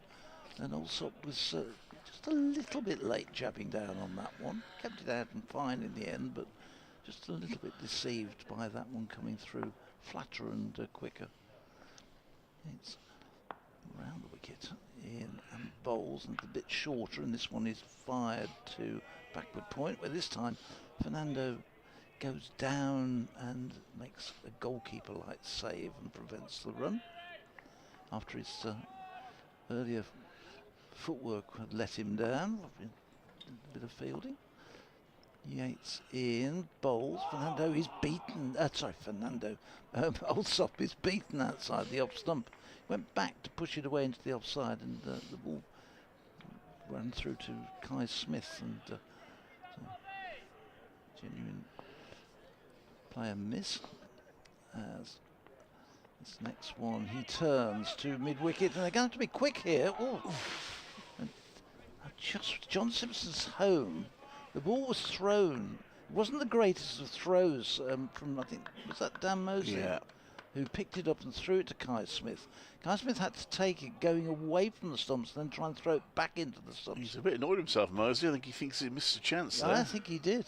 I think you're right, Clive. I think that was a definite opportunity. Unless someone corrects me, I keep a record of these things, and I didn't note a single run out by Warwickshire in the Championship last season. So they haven't had many of them. They haven't had many, no. They had 3 batters run out themselves, but unless I missed one, they didn't run out a single batter last season in the Championship. This one is going to be runs for Simpson, who turns it down to just in front of squared, down deep on the boundary. Did I see your yearbook here earlier? No, I haven't done one yet. No. Oh, okay. No, that was Sussex. Oh, Sussex, for okay. last year, yeah. I'll double check, but I'm pretty sure that is the case. No, you won't be able to see it from Playfair. It won't show. No. Here comes Yates, the last ball of the over. He's left outside the off stump. That's me done. Adrian will replace me and join Clive. I mean, I could go online and go through all the scorecards, but do you know what? I don't think I will. If somebody let me know if they've spot one, but I'm pretty sure that's the case. That Warwickshire didn't manage to run anyone out last season. 187 for 5. I get Sussex the way they're playing, and I absolutely have some people might criticise them for not being more adventurous. Not me. I absolutely get it. The only thing I would say is by scoring as slowly as they are just taking a slight risk that if they did get bowled out, however unlikely that might seem, they haven't got enough runs yet to be safe. I do think they have to watch that a little bit. No, it's a fair point. I mean, you've said right from the beginning of today, the best chance. I mean, by the same token, I guess supposing Sussex were bowled out now and Warwickshire were chasing 261. I think Warwickshire would be extremely cross if they didn't win from that position. Yeah, but it might open the door slightly. But I guess on the other hand, though, Warwickshire would have the opportunity, if suddenly they lost a cluster of wickets, to shut up shop. But it's been an interesting morning, nonetheless. Fernando is going to come in from the City end, coming into bowl to John Simpson, who defends down the onside of the track. There is no run. Have I pinched an over off of you? It doesn't matter. You sure? I think I pinched one off you earlier. Actually, I just popped out to get something from the car a couple of moments ago and had a look, just wandered back round the ground to come back in and sort of took the opportunity to have a look at viewing the ground from different areas, Clive. I mean, you come here all the time, but it's a terrific cricket ground, Edgbaston. It really is. Quite a lot of people up at the far end watching, at the City end, as in comes Fernando bowls and Simpson turns this through mid-wicket. They've taken one. They'll look for two here, but there isn't two there, quick as these two are between the wickets. Total goes to 188 for 5, Simpson to 8. Just going back to run-outs, I'm saying Warwickshire didn't have any last season. They did have quite a good year in 2023 in that they managed to run out 5 batters.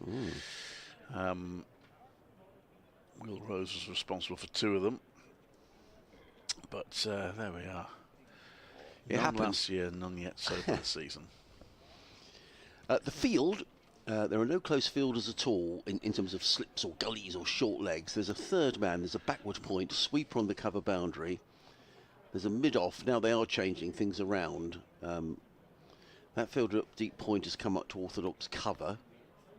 Not entirely sure what the tactic is here, but obviously Alex Davies has got something that he's plotting. You've got 3 men saving one on the offside now and a third man. No slips.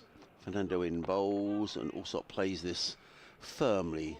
Glances down to fine leg, picks up a single. It's been a bit of a struggle for Tom. He's moved on to 19. No, nothing like being out in the middle to get yourself into form.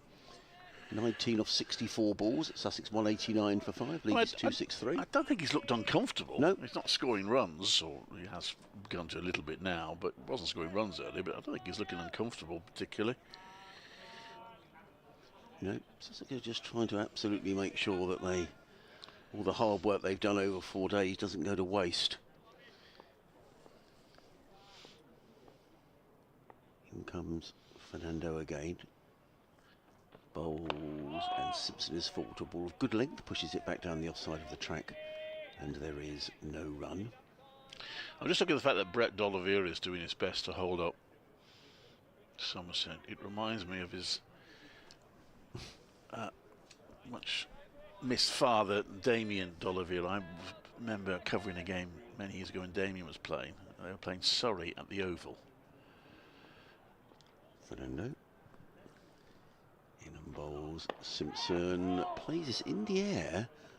It's gone away down towards mid-on. It's just about going to cross the rope for 4. There we go. Bobbles over, but it was in the air momentarily, and that's the reason that Kai Smith is just staying with his hands on his head. Simpson goes to double figures. He's on 12, 193 for 5. And I remember that match.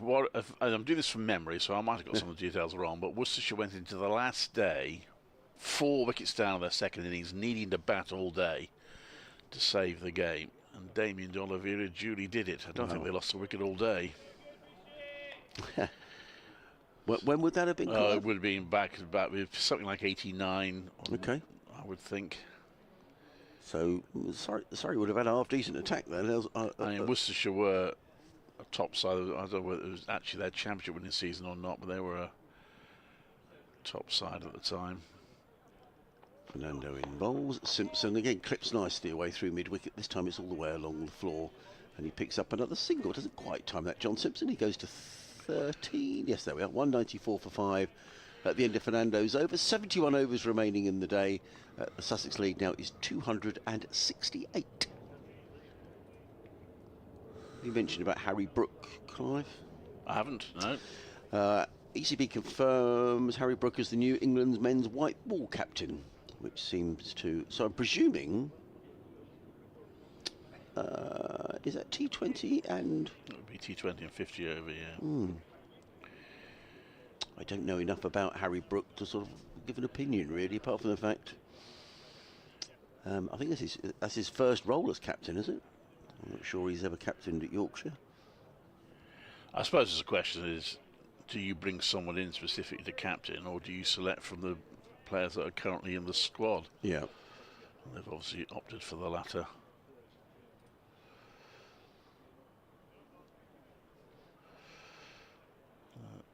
Which is usually the case these days, the days of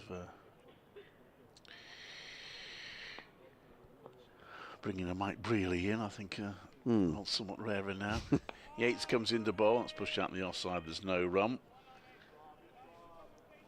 Yeah, I mean, I don't know who the standout contenders were. I think the feeling was there wasn't one, wasn't there? I mean, that's not being disrespectful to Harry Brook, but I don't think there was an obvious candidate. I know Paul Farbrace's view was they should have stuck with Joss Butler. This next one is pushed out in the offside, there's no run.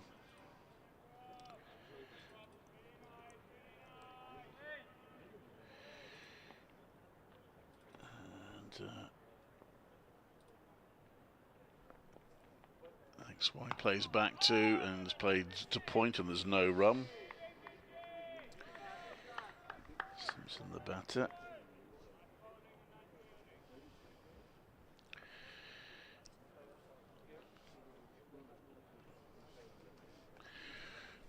Yates with one slip in place, a chance to get a 5 for Yates. Has got 3 so far.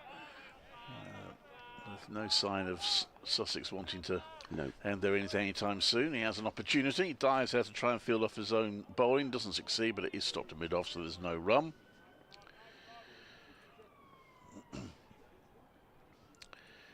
Does rattle through his overs, doesn't he, Rob Yates? Next one's pushed out to point. There's no run.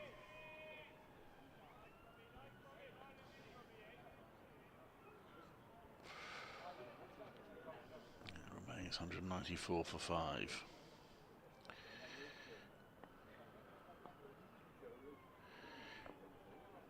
In he comes again. And that's pushed back down the pitch for no run. Another over twickle goes by. We've got 70 left in the day, a maximum 70.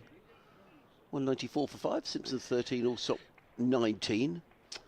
Just very quickly elsewhere, Surrey 80 for 2. Still trailing Essex by 137. Durham 165 for 5, trailing Notts by 36. Colin Ackerman, he's a good player, isn't he? 100 in the first innings, 68 not out in this innings. As Clive was saying, Worcestershire 332 for 6. Still trailing by 186, but Brett Dolliver 94. And Matthew Wages on 20. And in the second division, Middlesex still going on. 376 for 8, leading by 277. Max Holden 175 not out. We've had some pads bought out for one of the fielders, fielding pads. So I imagine we're going to get a short leg in place here, Clive. And have we got a change of bowling? Yes. Oh, yes, it is going to be Taz Ali who's going to come into the attack. Haven't seen anything of Ed Barnard today, have we? I don't recall seeing Ed Barnard bowl today so far. I was received a little bit of treatment at the end of yesterday. Our interview with him was slightly delayed while he was in the physio's room. Right. I don't think it was anything major. Let's hope not. So, it's going to be Tom Allsop who's going to receive the first delivery from Taz Ali. 7 overs, 2 maidens, 1 for 24. Picked up the wicket yesterday of Tom Clark, who was LBW for 27. I'll give you the rest of the field in a moment as Ali tosses the ball from hand to hand. And he's going to come around the wicket to the left-handed Tom Allsop, slipping a short leg at the close fielders. Ali is in bowls. Allsop is stoutly behind that, plays it out into the offside. There is no run. There's a deep backward point. Extra cover, mid-off. There's a mid-on who's about 2/3 of the way back. A shortish, straightish mid-wicket, a more orthodox mid-wicket, and a deep backward square leg. As Ali is in again. Bowls. Allsop covers up, plays out into the offside defensively, and there is no run. So Sussex began the day on 126 for 3 after 35 overs. So we've had, what, 28 overs this morning. They've added 68. So Sussex certainly consolidating as in comes Ali. Bowles. Allsop is forward, plays forward. There is no run.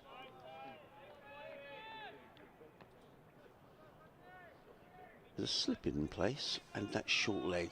Kai Smith just applauds that delivery from Taz Ali. Who is in again. Bowls and also works this one past the fielder at slip. It's going to race away for 4 runs down to the third man boundary. Bit of an ooh and an ah. There was a dive at first slip. Not ever really sure that was a chance. Allsop picks up a boundary. A rare boundary. He goes to 23 of 68 deliveries, and Sussex to within 2 of 200. They're 198 for 5. The lead 272. 2 men out this morning if you missed it. Jack Carlson for 8. James Coles for 47. Ali in again. Bowls and Allsop turns this one down to fine leg and picks up a comfortable single. Total goes to 199 for 5. The lead 273.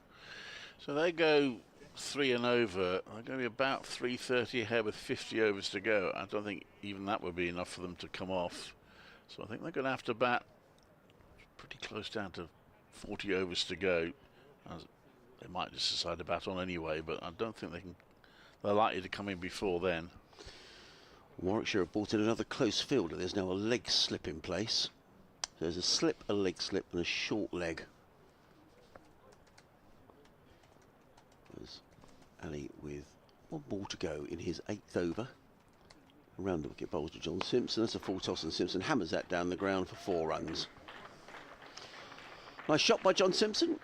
He goes to 17, and the 200 up for Sussex. 203 for 5 in 62 overs. And Simpson goes to 17. The 2 batters, Allsop and Simpson, have a little natter in the middle of the pitch. What have we got until lunch? 10 minutes to go until lunch. The lead now 277. It's going to be a change of bowling. Dan Mosley's going to come in. So Robbie Yates has bowled unchanged today from this end. 21 overs, 5 maidens, 3 for 57. He's going to have a breather, and then Mosley's going to bowl a couple of overs. Or make it, a couple of overs, probably 3 more overs before the lunch break. Simpson 17, Allsop on 24. The partnership between these two were 36. I can't find that match anywhere, so I might have made it up. Oh, don't worry. Surrey have lost another wicket at Essex. They're now 82 for 3. So who's out? Well, it says 82 for 3. Burns for 25. Pope for 1. Hasn't updated who's out yet. It's either Sibley or Smith. So the county champions looking for 4 in a row. Up against it at Chelmsford. And at Trent Bridge, Durham, 171 for 5, so they haven't lost any further wickets. Still trailing Nottinghamshire by 30. Sussex's next away game is at Trent Bridge. Sussex with 2 home fixtures to come next week against Somerset.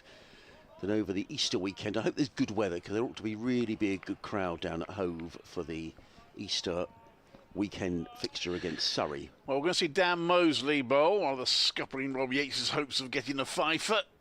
Mosley's bowled 4 overs in this innings and gone for 2 runs. And he comes in to bowl to Allsop, who pushes that back down the pitch to Mosley. Still at the lead 277, Sussex not yet safe, but with 5 wickets in hand.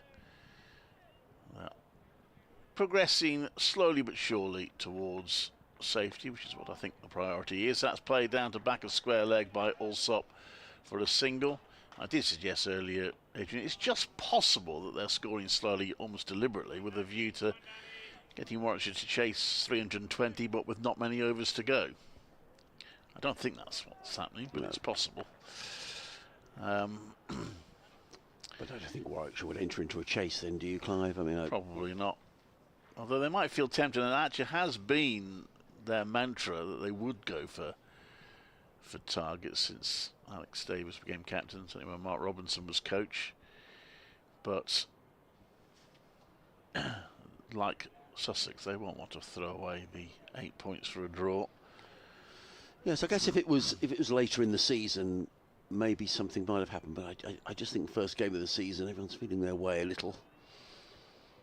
And they've both got a decent. And it comes back to you were talking about the amount of points for a draw. That maybe it's weighted too heavily in favour of the draw. One slip and a shortish mid-on in place for Mosley. Balls, and that's turned round to mid-wicket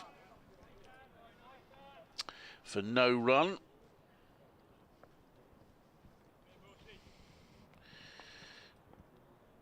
And next one from Mosley. It's going down the leg side. It's helped on its way. Whether it came off bat or pad will soon be revealed. But Alex Davis is chasing it. And they should have time to run 3. They do. Also has to sprint a bit, but not much. He ends up ambling to the point, and it is leg byes. It's a long old way down there, isn't it? It's a long boundary down towards that city end of the ground.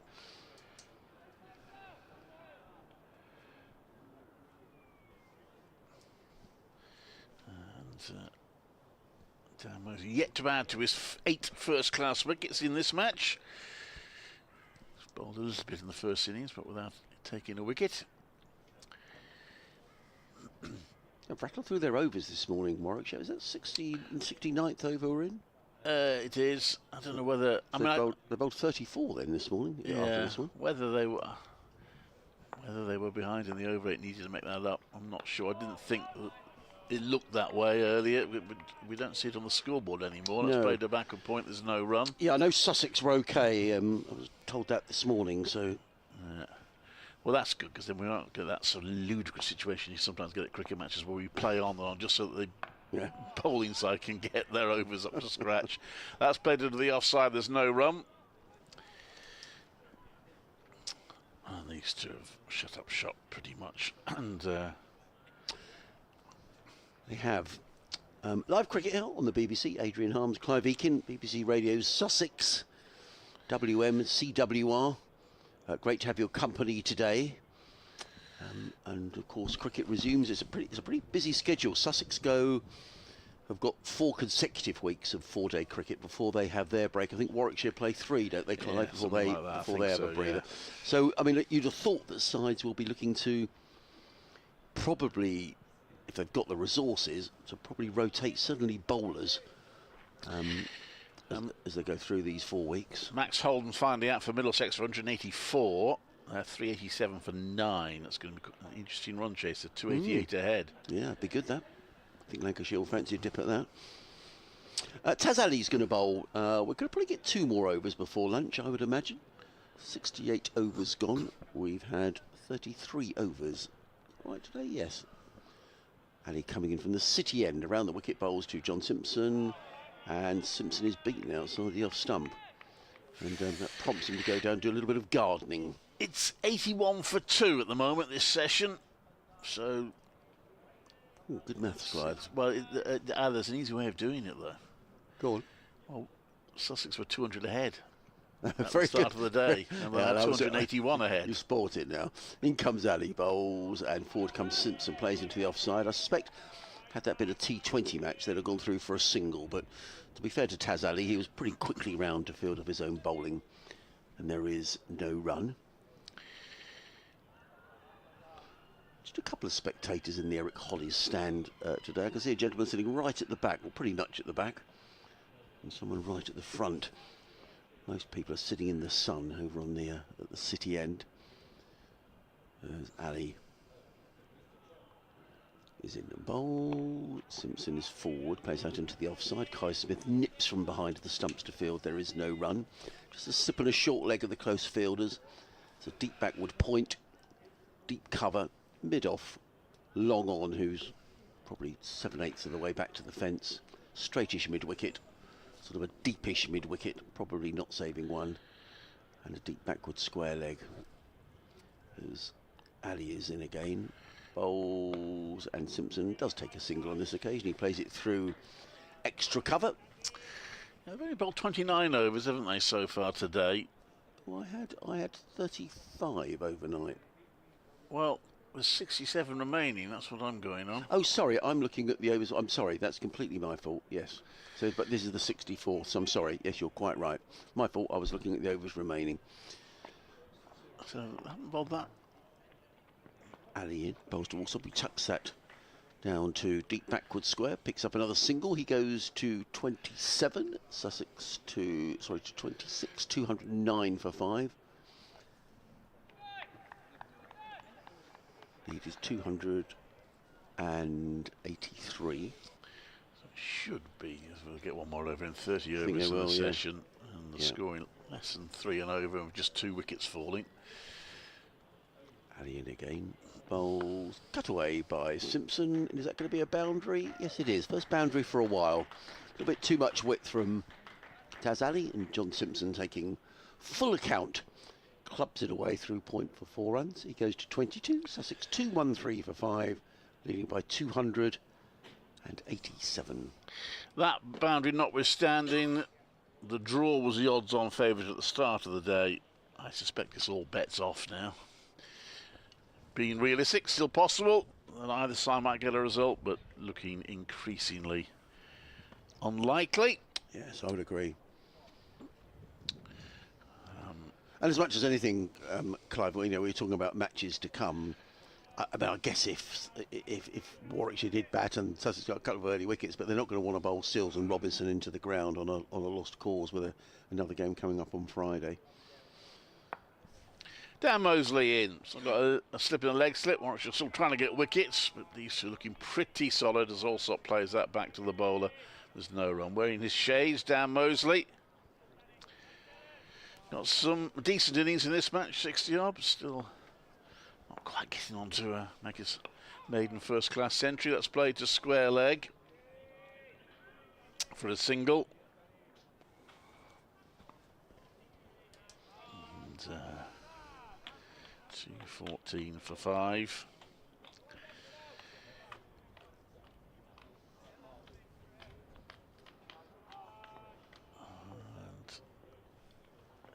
Mosley quicker ball, it's pushed out to the offside for no run. 214 for 5 remains the score.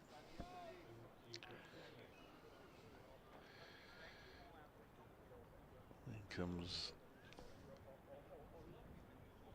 Mosley, stands waiting. He's just bringing the fielder cover closer. He's now about 3 pitches away. Mosley, that middle leg is pinning for an LBW. He's got him, so he gets his first. Dan Mosley is running around the ground as if he's just produced the championship clinching wicket of the season. He's enjoyed that one, and Simpson goes for 22. So Simpson's got a couple of 100 runs in the match, but out for 22 in the second innings. 214 for 6, and that will be lunch with 2 balls of the over still to go since we're past 1 o'clock. The lead is 288.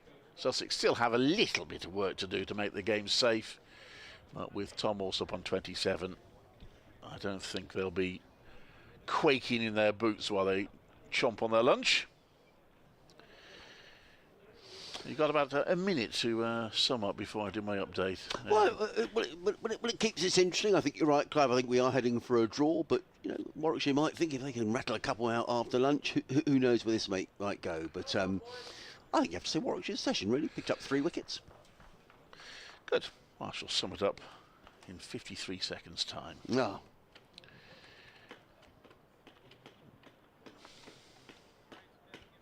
Okay. Newsreader confused me there. Umpires walking off. Shillingworth with hands in the pocket.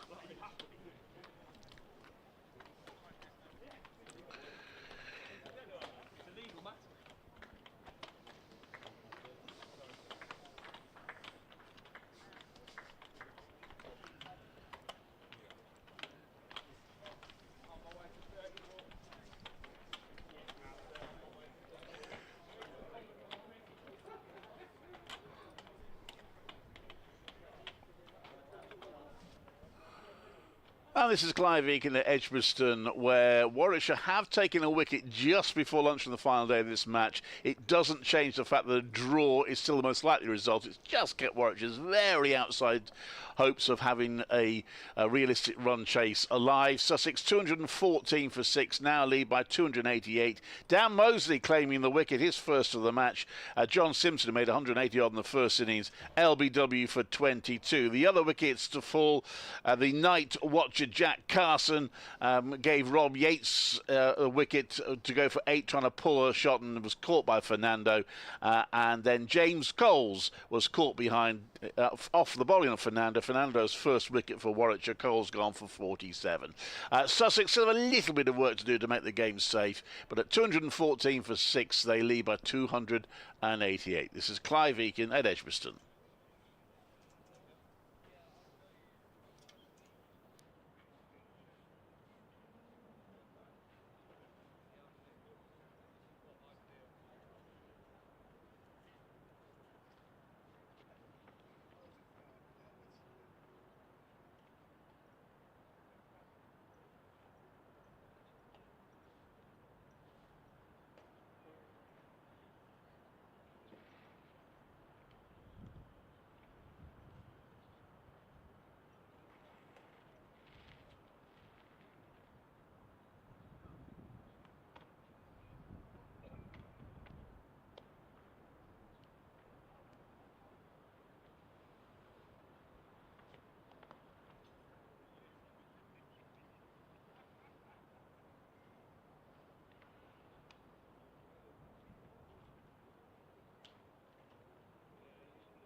Scores from other matches taking place around the country today, starting first at the county ground Taunton, with the match between Somerset and Worcestershire.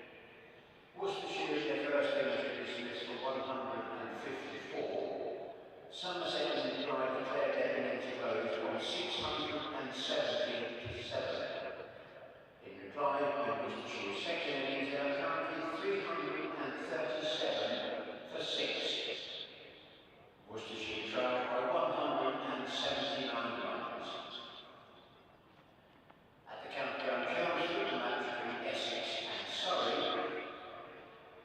Essex declared their first innings closed on 580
advise our players out on each turn.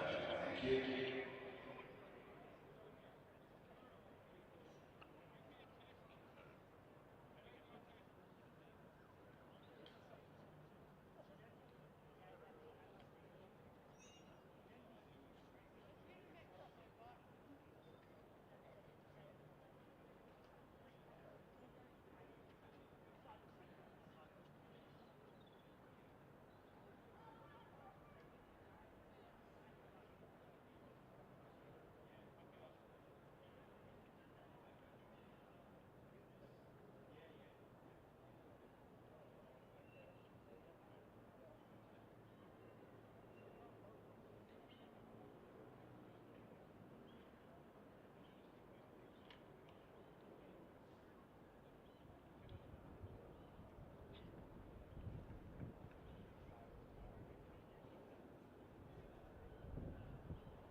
Hudson Prentice. And to complete his over volley, put in an end, Dan Mosley.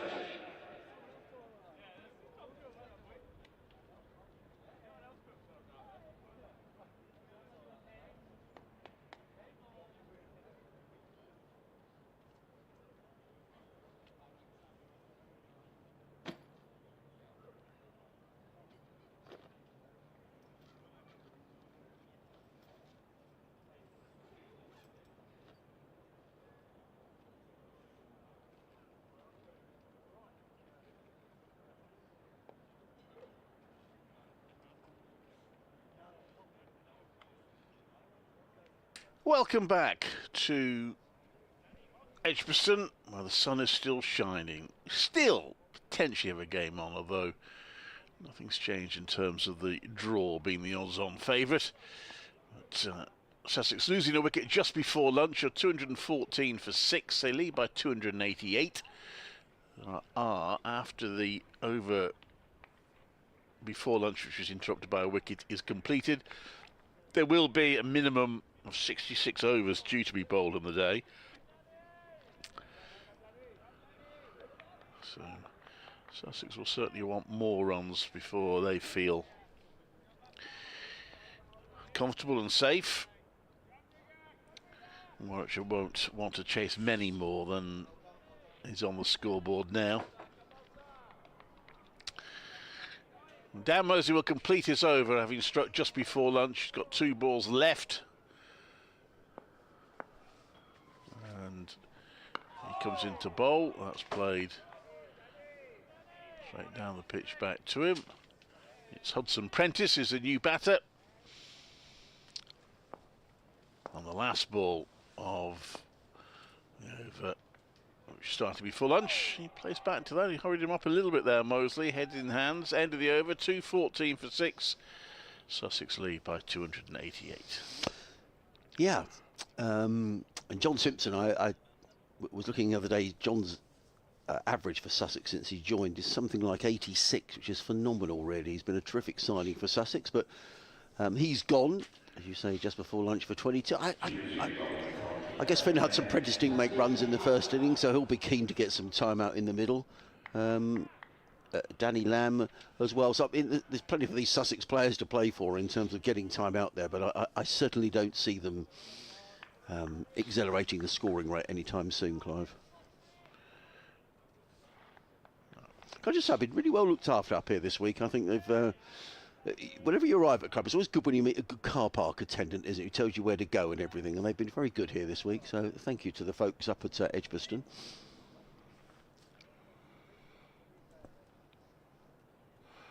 Happy birthday to Dennis Amos, 82 today. You see him play, Clive? Not live, I think, no. So it's going to be Taz Ali who's going to come in from the city end, comes in a bowl short, and Alsop is back and across and steers that out into the covers. There is no run. Still a couple of attacking fielders. There's a slip and a short leg, a deep backward point, extra cover mid-off, then a long on, straightish mid-wicket, a more orthodox mid-wicket, and a deep backward square, almost on the 45 actually, as in comes Ali. Round the wicket bowls, Alsop defends, flicks that into the onside, a good bit of fielding. Prevents a single being taken. 214 for 6. The lead 288. Well, it's a noisy bird out there. But it's a beautiful day in Birmingham, and the wind that we've had for the last couple of days has dropped. The flags are pretty much limped to the flagpole at the far end of the ground. As in comes Ali and bowls to Tom Alsop, who eases that down the ground to long on. He picks up another single, does Tom Alsop. He goes to 28 off 79 balls, 215 for 6. And it brings Finn Hudson Prentice to the crease, who's yet to get off the mark in this innings. He made 4 first time around, so he'll be keen to get some time out in the middle. With fixtures coming thick and fast, there's not a lot of time in between games to sort of get in the nets and make any adjustments to your game, etc. As in comes Ali and bowls, and Hudson Prentice is back and steers that into the offside, picks up a single. He's on his way 2:16 for 6. I mean, you know, from a Sussex point of view, leave here tonight, probably not get back till, well, it depends what time we finish. If we finish at 5, they're not going to be back till probably 9, 10 o'clock tonight. I'd imagine tomorrow off, then, you know, Nets Wednesday, Thursday, game on Friday. And for you guys, up to Durham, I imagine they'd travel up, well, they'd have to travel up Thursday. There's not much time between games. Ali is in. There's a quick delivery, and Allsop plays it well through backward square leg, picks up another single. He goes to 29, the total 2:17 for 6. No, there isn't much time. That's one of the debates currently in progress about future number of games and wanting to avoid back-to-back games. Yeah. I think this delivery. Ali again. Now 3 men around the bat for Hudson Prentice. In the bowls, Hudson Prentice is forward, plays it down the onside of the track. There is no run. End of the over, 2:17 for 6. Hudson Prentice 1, Allsop 29. At the lead is 291. Overs remaining 65. Must admit, I don't have total sympathy with the PCA when they complain about the number of games played, because when it's a professional playing body ever said, do you know what, we don't play enough? They always play too much. The one thing I do have sympathy for is those situations, and it tends to happen during the T20 Blast most often, where you might be playing a game somewhere in the country at night and then have to travel to a hotel, get there in the early hours of the morning, and then expected to play the next day. Yeah. I don't think that's right. I think any professional sportsman or woman who wants a good night's sleep and wants to be in bed by 10 the night before a match should be allowed to do that. So I don't think those sort of situations. I think Warwickshire had one, I can't remember if it was last season or the season before, where they came back from Old Trafford, got here about 2 or 3 in the morning, and then were expected to play the next day. I don't think that's right. Moseley bowls, there's no run. Yeah, Sussex had a similar thing last season. We were down at Taunton on a Friday night and then played an afternoon match at Hove the next day. I mean, that was bonkers. Yeah. Having said that, you want to try ice hockey? Yeah, ready. Oh, I'll tell you that in a minute. As Moseley comes into bowl to Allsop, and that's played out to the offside. That's a nicely placed shot by Allsop, and it's going to go all the way to the boundary despite the attempt to stop it down there. That was a teasing shot from Allsop. He'll get 4 runs for that, 221 for 6. So, I've been following Coventry Blaze. We've just finished a regulation season, actually, quite dramatic fashion by beating Sheffield Steelers and thus denying Steelers a chance of retaining the league title. But their weekends are frequently absolutely mad. Moseley comes into bowl, and that's played out to mid-wicket for a single. So Blaze will normally play at home on the Sunday, and on the Saturday they often, this doesn't just happen once or twice a season, this must happen at least half a dozen times a season. They've got to go up to Scotland on the Saturday to Dundee or Glasgow or Fife. They travel up there on the Saturday, and they do it by bus. The ice hockey clubs are not awash of money, so they don't fly. They go by coach, by bus, and they get back often about sort of 4 in the morning. Moseley comes into bowl. That's pushed out in the offside. There's no run. And then they're expected to play the following day at home. And this is almost the norm. And Blaze actually did it the other way around. I say mostly they usually play their home games on Sunday. There was one occasion, as Moseley comes into bowl, and that's played onto the onside, there's no run, when they actually played at home on the Saturday night, I think it's 7:30 face-off, and then they were back in at about 6 in the morning to get on a bus to go up to Dundee. And the head coach there, Kevin Moore, was saying that, you know, it's quite a high, what's the word I'm looking for? High velocity sport, is high adrenaline as well, ice hockey. So there was no chance of his players getting to sleep before 3 in the morning after a night match.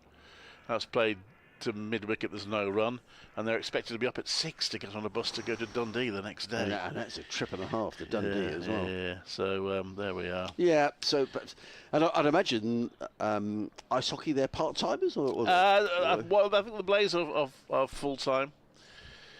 No, I think they are professionals. A lot of them are imports, a lot of Canadians and Americans. So no, they're full-time professionals. Do they get decent crowds? I mean, Yeah. certainly my hometown, which is Guildford, the Guildford Flames. They get really good crowds. Yeah, well, they're one of the. There's only 10 teams in the Elite League. They're one of them, and Blaze, they get 2,000 or 3,000. Yeah. Taz Ali's going to bowl the next over. A couple of Sussex players going for a wander around the outfield. It's Ari Cavalos down there with John Morelli, who's the physio, going for a little wander in the sunshine. 64 overs left. If it aims toward, head towards a draw, we won't bowl all of those. In comes Ali, bowls to Alsop, who's forward. Plays down the track, there is no run. Alsop on 34, Sussex 222 for 6. The lead is 296.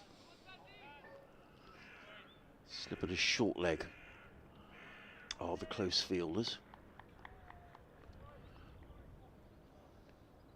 Alsop waits.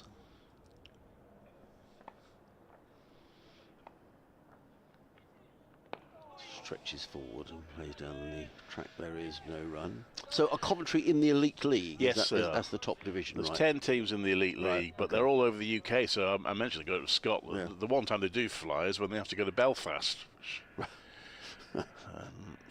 That's all expense, isn't it? Getting over there, and in comes Ali bowls. Also pulls. That was a short delivery, and he's going to get 4 runs. And short leg took evasive action, and rightly so, because that was too short, and also swung it away through backwards square leg. He goes to 34, 226 for 6, and the Sussex lead now is exactly 300. Well, they had to call a home game off this season, Blaze, because they went to Belfast, I think, on the Saturday. They stayed overnight and planned to fly back on the Sunday morning in time to play a game Sunday evening. But their flight got cancelled, and they were stuck at Belfast International, George Best International, and so had to call off their home game on the Sunday. In comes Ali, bowls, all sort of stretches forward, plays onto the onside, no run. But it is a genuine UK league, because you've got Cardiff, you've got Belfast, and you've got the 3 Scottish teams as well. Yeah, that's a lot of presumably Edinburgh, Glasgow, and, as you say, Dundee. No, Fife. Okay. Glasgow and Dundee. Right. In comes Ali bowls, also plays into the offside, there is no run. Well, the lead now is 300. We are getting close to the stage where you wonder if Warwickshire would even attempt to chase the runs, even if they got the wickets quickly. I mean, we're quite there yet, but we're not far from Warwickshire. I mean, they are pretty ambitious in terms of chasing targets. Ali in again bowls, also forward, plays into the offside. And again, there is no run. I don't think we're that far away from them looking at the scoreboard and thinking, do you know what, realistically, we ain't going to get these anyway. Yeah, I mean, we would lose 2 overs in between innings, so take that down to sort of 61 overs. They'd have to score at 5 and over. Yeah, if they get 4 wickets in the next over, they'll probably go for it. But if this goes on another, 10. Certainly another 10 overs, then I think that's the end of any realistic chance. The only way they would get a result then would be if Warwickshire just sort of took their eyes off the ball a bit, batting last, always assuming Sussex bothered to put them in and get into trouble. It doesn't seem as if the pitch has changed that much today, Clive, really, so. has it? It's certainly not turning square or anything like that. There's always been a little bit of spin and turn for the spinners, but not enough, you'd have thought, to cause too many problems. Is it you or me? That's me. Moseley bowls, and that's played to the ground to mid-on. There's no run. Team still holding on elsewhere. Durham are holding on at Notts. Worcestershire even are holding on at Taunton, although they've still got an awful lot to do. John from Moseley's been in touch. That's played to mid-wicket. There's no run. Well, that'd be incredible if they did hang on. It would be, yeah. Isn't it wonderful to have cricket once again, says John from Moseley, even if this match doesn't go anywhere and it's still freezing in the shade. Moseley comes into bowl, and that's pushed out to the onside. There's no run. Really, 8 points for a draw. I don't know if you mentioned this last season, but it was ridiculous that the tie between Gloucestershire and Glamorgan, one of the most memorable matches of recent years, scored the same 8 points as a rainy ball draw. Here's a better season you bears. Please tell Phil to add me to his list of people who can assist him with any old software. I've been coding since the 80s and have fixed very obscure programs. That one is a quicker ball. He comes down the pitch. You have to get hold of that, Hudson Prentice, or he'd been in trouble, but he has played it out to the back of square leg, and he'll amble through for 3. I think we did make that point last season. I've made that point before. That is always troubles me now, that a tie is not worth any more than a draw, which... Yeah, I mean, that was an incredible game, wasn't it? It's, yeah, totally. I did suggest last year, I think, I'm not sure whoever decided that it's 8 points for a draw really understands cricket. 229 for 6. Dan Mosley comes in, and he plays back to that, plays that to mid-wicket, and there's no run. Well, they originally introduced it during the COVID year, where obviously we didn't have many matches. Yes. So the thinking then was, you don't want, if a team loses a couple of matches to the rain, then that's them done if it's only 4 points for a draw. So that's why they introduced it, but they've stuck with it, which I think is slightly baffling. That's played out towards backward point by Alsop, and he's going to get a couple of runs there. 231 for 6. Another over slips by. Yeah, I think so we're getting pretty close now to the stage where if they were allowed to shake hands now, they probably would. They can't yet, but... No. 62 overs left, Sussex leading by 305. David Sharp's been in touch on Sussex Cricket at bbc.co.uk. Some of the Sussex members hadn't received their packs over the weekend, but David's been in touch and he says, my membership pack, including my pass, has arrived today.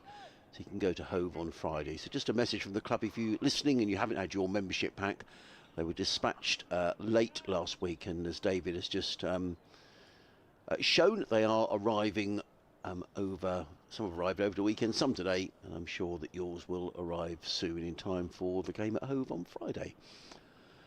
Taz Ali is going to carry on from the City end. He's bowled 11 overs, 2 maidens, taken 1 for 46. There's a slip and a short leg in place. They're the close fielders. And Finn Hudson-Prentice, the right-handed Hudson-Prentice, takes a strike. Oh, he very nearly played on. He's going to get a boundary, and a very fortunate boundary at that, right off the bottom of the bat. The ball skidded through, and he could so easily have played on Hudson-Prentice. But he gets away with it.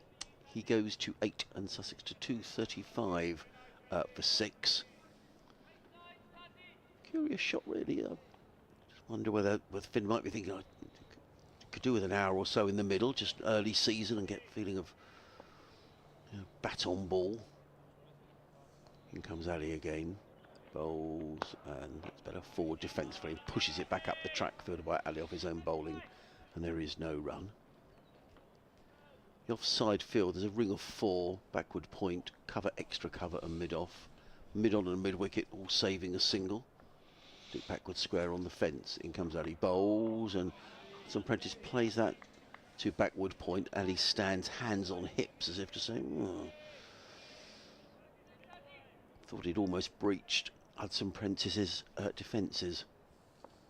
Back to his mark already. Comes in off, let's count his paces. 1, 2, 3, 4, 5, 6, 8, about 10 paces and bowls, and a little short, and Hudson-Prentice plays back and plays it onto the onside, fielded at mid-wicket. And there is no run. He's naturally quite an attacking player, Finn Hudson-Prentice, so he won't want to get himself tied down here. It's just the way that he likes to play. I think he rather ruefully looked at that leg side boundary, which is the short boundary.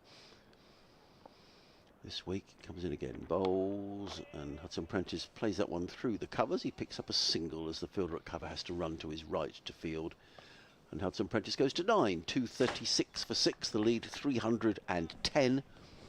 Overs remaining 61 after this over from Taz Ali. Tom Alsop on strike, he's on 40. And there's another change in the field. There's another close fielder coming in, I think. The fielder who was out at deep mid-wicket is coming back into a more orthodox build, more of a, actually it's more sort of mid-on really. There's a long on as well. There are 3 men round the back. There's a slipper, leg slip, and a short leg. Ali is in, bowls, Alsop defends into the offside. Nice and tidy from Taz Ali. Might have had a wicket in that over. A fortunate boundary from Finn Hudson-Prentice that scooted away off the bottom of his bat. But he's still there. He's on 9, 236 for 6. 61 overs remaining. Lead 310. Hudson-Prentice and Alsop have a little natter in the middle of the pitch. The 12th man has just put something out for umpire Illingworth, which he's put in his pocket. So I don't know what that was. And there's a debate going on here between Dan Molesley and Alex Davis. Looks like Ed Barnard as well, maybe. Just a bit of a debate about what they're going to do. Or who's going to bowl. Molesley sort of wandering around with his hands in his pockets while they decide. Mosley's going to continue, but how attacking do Warwickshire want to be now?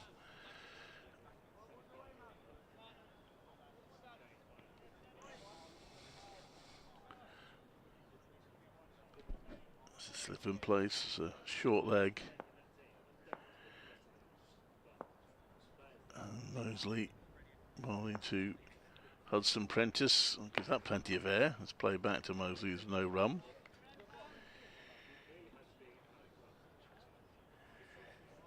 .236 for 6. In comes Mosley, and that's played round to back of square leg for a single by Hudson Prentice. He moves on to 10.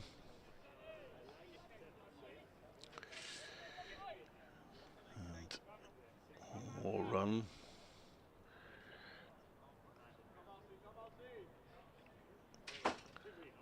Now, just a slip in place, and then a mid wicket, and that's pushed out to the offside. There's no run.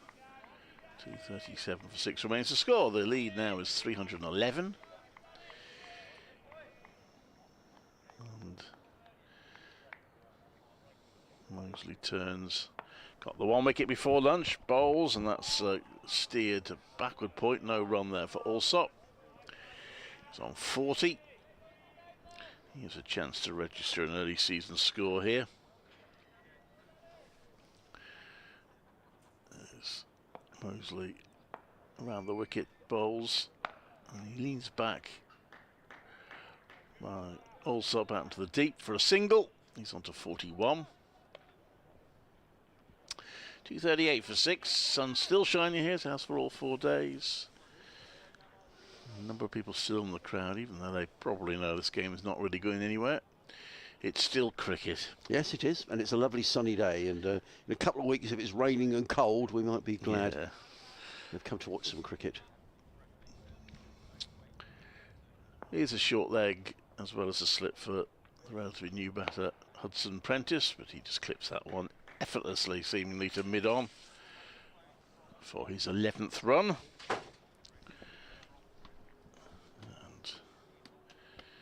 That's the end of the over. It's got to do an update in a short amount of time.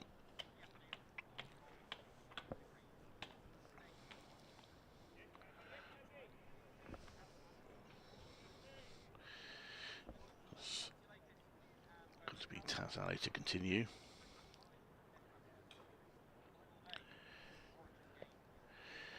And this is Clive Vicken at Edgbaston, where Warwickshire's match against Sussex looks to be heading for a draw. Sussex 239 for 6. They've been progressing fairly slowly today. Warwickshire have taken 3 wickets, but the Sussex lead 313, and we're not far away from reaching the stage where any target set for Warwickshire is unlikely to be chased with any great confidence.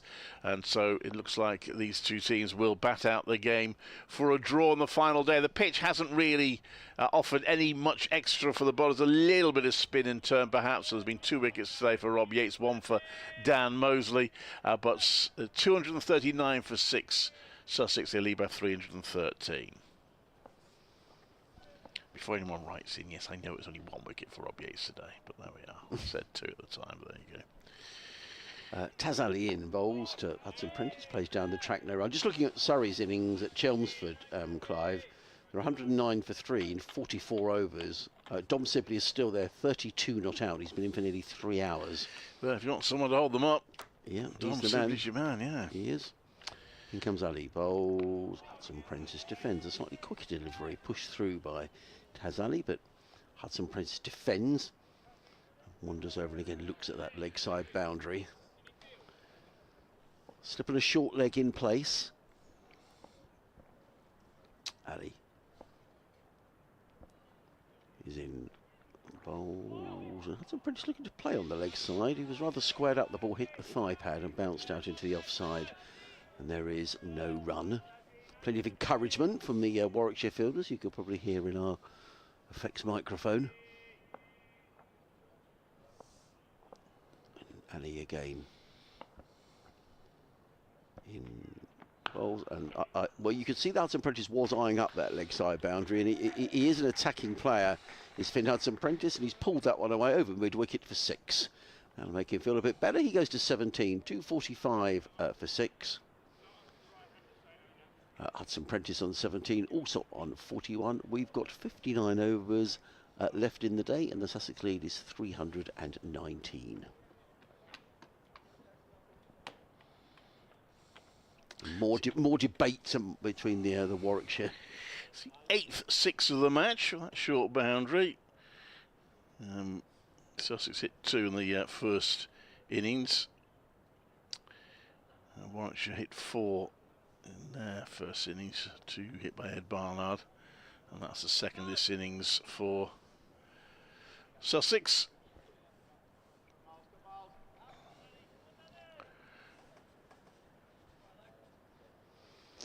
As Mosley, again, they're not rushing between overs. No, they're not, which says 2 things. One, that they don't have an issue with over 8. And 2, they don't want to rush. They don't want too many overs left in the game. Because that is the thing with spinners on, of course. We say how many overs left. It is a minimum. You could squeeze more in, if, particularly if your spinners are on. But Warwickshire don't look as if they're inclined to rush through their overs. Minimum 59 now scheduled. And the target would be 320 if Mosley were to pick up 4 in 4 here. He comes into bowl, and that's clipped to long on for a single by Alsop, who moves on to 42, 246 for 6. Yeah, it looks beginning to look like the pitch is going to be the winner, doesn't it, Clive? And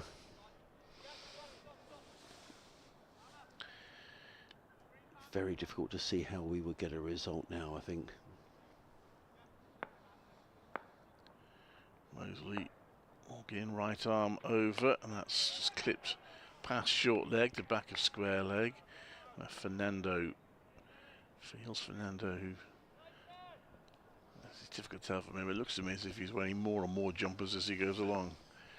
In comes Mosley, gives that a bit of air. It's left outside off stump by Hudson Prentice.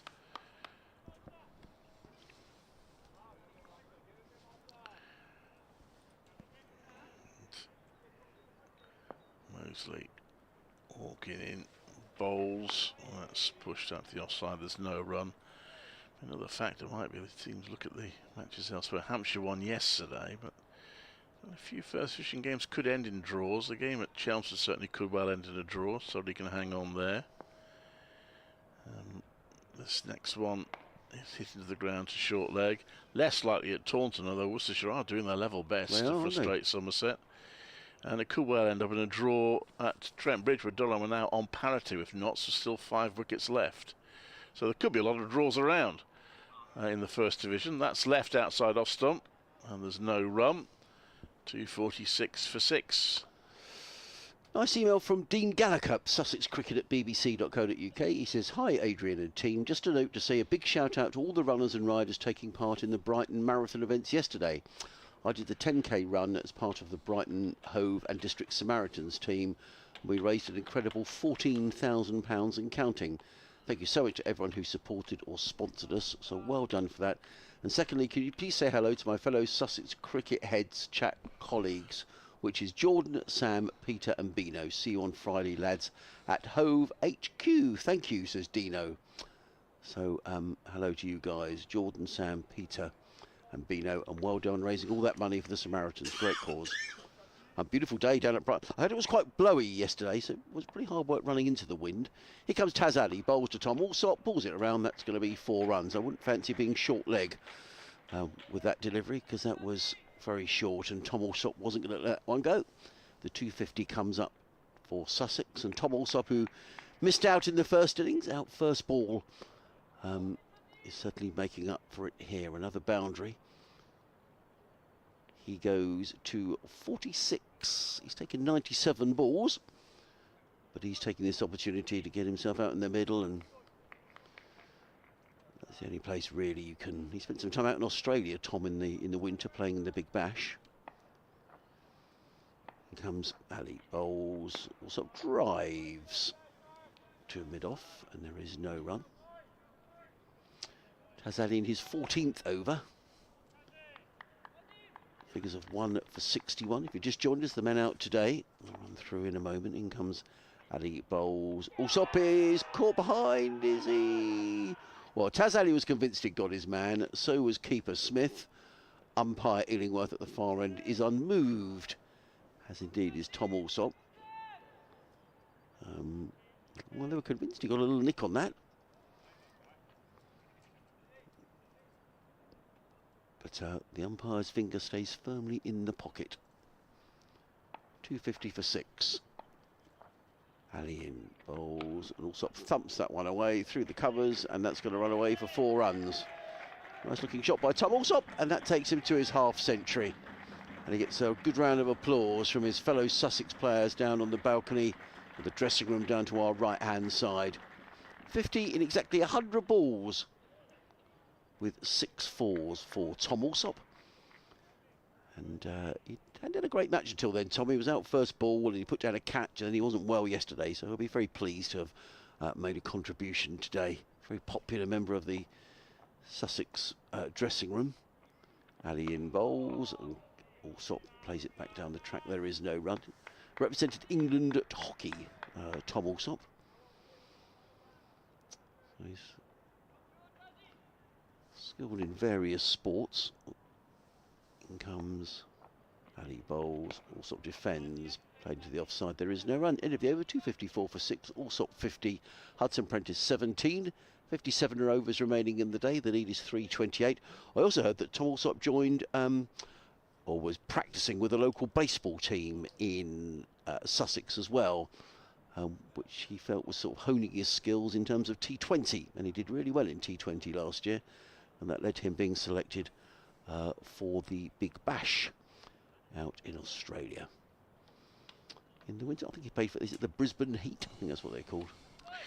What do the first batter will be? We'll come out with a baseball bat in a T20 game. Someone's going to do it one day, aren't they? Dan Mosley to bowl the Hudson Prentice. It's almost about individual performances now. As Mosley bowls and Hudson Prentice plays back to that. Mosley head and hands again. Could get into double figures for career wickets. If he can get one more, that'll take him to 10 first-class wickets in his career. So he's not going for many runs. 1 for 18. This is 11th over, and well, he doesn't go for many runs there, but only because poor old short leg took the brunt of that, as it was swept by Hudson Prentice. Is that Sam Hain? That short leg. Oh, so if I was Sam Hain now, I'd be saying, come on, let's get one of the youngsters in here now. Don't need me to senior pro fielding there. That's a little bit wide from Mosley, and it's well punished by Hudson Prentice, who hits that through the offside for 4 more runs. He's on to 21.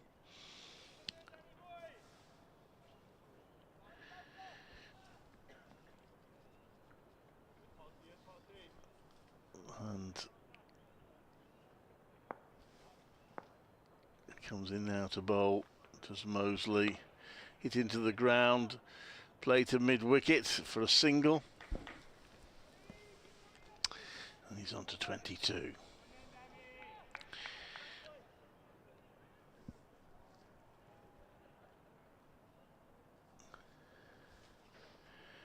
There's Mosley waits. I don't know whether we're going to get to the stage where Alex Davis starts considering giving the non-bowlers a bowl. It used to happen when Michael Burgess used to take his wicket-keeping gloves off occasionally in a situation like this and bowl a few overs. He wasn't bad, to be fair. In comes Mosley, and that's played to square leg for no run. Yeah, it's never my favourite part of the game. I remember at Lords last year we had a game that just ended up in but it was going to be a dull draw from sort of the end of day 1, really. And Mosley in, and that's clipped up to mid-wicket for 4 more for Allsop. He's on to 54, 263 for 6. Runs beginning to come now. I think Sussex will probably feel they're pretty much safe now. Yeah. But as we've been speculating, they have a choice. They can either just bat a little bit longer and then get Warwickshire, knowing that Warwickshire will not have any inclination to go for a target, but might just make a whole load of mistakes and get into trouble. Or they might take perhaps a more realistic view of it and just give their batters a bit more time out in the middle and bat on until it's time to go home. Or until they're bowled out, whichever comes first. Yeah, I mean, the lead now 337. We would lose 2 overs in the changeover, so they'd have to be scoring at what? What's about 7 and over or something? No, it's not going to happen. It's not going to happen, no. Taz Ali is going to happen, though. He's going to come in from the city end. Still a glorious day here, still not a cloud in the sky. And Hudson Prentice, who's on 22, is facing Taz Ali, who comes in from the city end. Bowls, and Hudson Prentice, I think probably came off the pad. We'll wait for umpire Illingworth's signal as the ball goes down towards fine leg, and indeed it is signalled as a leg bite. Where do the scorers sit here, Clive? They're somewhere over that way, which is very useful for the listeners, isn't it? Just further on the on our pavilion. level, on this level. Right. I don't think they're overly happy, are they, with their... or they haven't always been overly happy with where their position is. But, Phil's saying they got used to it now, right. But anyway. Ali, in again, bowls, also drives firmly into the covers, but there is no run. Still the slip on the short leg, keeping Tom Allsop company. 2 men saving 1 on the offside. There's a backward point. And 4 fielders on the leg side, mid-on, mid-wicket, a deepish mid-wicket, and a deep backward square leg as in comes Ali again. Bowls, also leans back and caresses that through the covers for 4 runs, and he's batting himself into form here. Is Tom Allsop? He rather enjoyed that. It came right out the middle of the bat. He goes to 58, Sussex to 268 for 6, leading by 342. The ball has bounced up. Well, actually bounced under the hover cover. Okay, we've lost the ball. Should we just call it off? Yeah, so that oh no, a very obliging fan has sort of crawled down there on the terracing and has retrieved the ball, so thank you. Another of the rule changes they had, of course, during COVID, which they did get rid of almost immediately. Describe this ball. Ali in, bowls, all sorts of stretches forward. There is no run. The ball goes back down the pitch, and Ali fields. Just in that year where they didn't officially have a county championship, they had the Bob Lord Trophy, yes. Didn't they? Bob Willis. Willis. Bob Lord was the old non-league competition they used to have. The Bob Willis Trophy. Here comes Ali, bowls, all sorts of stretches forward, plays it back down the offside of the track, no run. It's the Bob Willis Trophy still here, by the way, Phil, because I don't think they've had... I think they've played anything with the Bob Willis Trophy in mind since. Warwickshire winning it, of course, the season they won the championship in October at Lord's. Ali in, bowls, all sorts of stretches forward, plays into the covers, no run. End of the over, 268 for 6. Allsop 58, Hudson Prentice 22, 55 overs remaining, lead 342. But the point I was making was that year you had to declare in your first innings after 100 overs if you were still in. Obviously, if you had that in this match, you'd probably have a game on now. Yeah. But it did seem pretty unfair because what you'd get is you might bat brilliantly in your first innings and have to come out at 400 for 2 or something, you know, but then your opposition in their second innings, they could just go on and on and on and on and hold you up. So it was a little unfair, I think. Yeah, I agree. So that's what it's about. I think. Well, should we bring Phil in? Yeah, Yeah. I know you've got to go today, but I think I've got another plan for that. Okay. And I've missed the 50 partnership between these two, which is poor of me. Partnership of 54 now between Allsop and Hudson Prentice. Here comes Phil. You're looking chilly as well, Phil. You've got your binoculars with you and your pad. I haven't taken my coat off yet. Actually, first 2 days we did turn the heating on in here. Just to explain to anybody who's probably sitting in their garden thinking, well, what are you thinking of in a coat? At this end of the ground, it is cold. And then yesterday we had Jake Lingtock came up to do a bit of summarising, and he was saying down in the players' dressing rooms and on their players' balcony, they're in the sun all day, and it's freezing down there. Changing bowling, and we've got Michael Booth. He's going to come in for his first overs of the day. So after all the spin, we've got a bit of seam. And now they're setting this leg side. I think we're going to get some short pitch bowling here. Yeah, just something a bit different, I think. In comes Booth. Bowls to Hudson Prentice, who turns it onto the onside. There is no run. So there's a fine leg, a backward square leg, and a fielder at deep square leg, but making sure he stays in front of square. So a sort of a trap is set for some short pitch bowling. It's a good opportunity here for the Sussex batsmen to get a bit more early season Well, practice, I'm sure this what it is. These are two players who missed out in the first innings. Yep. So they want time at the crease. yeah, spend some time in the middle. Booth is in, bowls, and I thought for a minute he'd been caught behind. That was quite a pacey delivery from Booth. I say he's been waiting to bowl all day. That was down the leg side, taken by Kai Smith. So you will not be travelling to Durham, Phil? You'll wait for the next home game? We used to go some years ago when we did the commentary, but after COVID, really, we'd just do the home games. So now I used to go up there with whoever was going from WM or from Coventry, Warwickshire. There's no leg slip in place, as well as a slip and a short leg, as in comes Booth. Bowls, and Hudson Prentice did take the bait there. They're feeding him short deliveries, and I think Hudson Prentice fancies taking it on, so this could be entertaining. But you'll have your blue and white scarf and your rattle all ready for Sunday, will you? Yes, I shall be at Wembley on Sunday, yes. Travel down Sunday morning? Travelling down, yeah. I'm not going to stay down or anything like that. I'm still trying to decide whether to go on the train from Worcester and down to Paddington and then back up to Wembley, or whether to drive to Uxbridge Park. In comes Booth, bowls short through to Smith, and there is no run. And get the underground, to Wembley from Uxbridge, because it goes literally past. Yeah. So I need to make my mind up what I'm going to do, to be honest. Yeah, because parking anywhere near Wembley is ridiculous. Yeah. Terrible traffic and expensive. Yeah, you're far better off parking out. And but I won't be wearing my. Well, I could wear my blue and white, I suppose, because Peterborough are in blue and white as well. In comes Booth down the leg side again, taken by Smith. No run. But a slight problem is that we couldn't get tickets to go in with the Birmingham City. Right. So we're actually in the hospitality area of Peterborough United. Oh, right. Okay. So if Birmingham score, we've got to sit on our hands and just go. I'm sure the corporates won't worry too much. I don't know. I don't know whether I want to risk it. They might look at me with great sympathy and think, he's done well to get to Wembley. In comes Booth and bowls, and again down the leg. So they've set this trap, and Hudson Prentice looked to clip that one around the corner, didn't make contact. So they're trying something a bit different. Warwickshire 268 for 6 here on BBC Radio Sussex, BBC WM, BBC CWR. Adrian Harms, Phil Britt, Clive Eakin on commentary duties. 54 overs left in the day. The lead is 342. Hudson Prentice 22. Tom Alsop 58. And the game is drifting towards an inevitable draw, Phil. Absolutely. Sadly.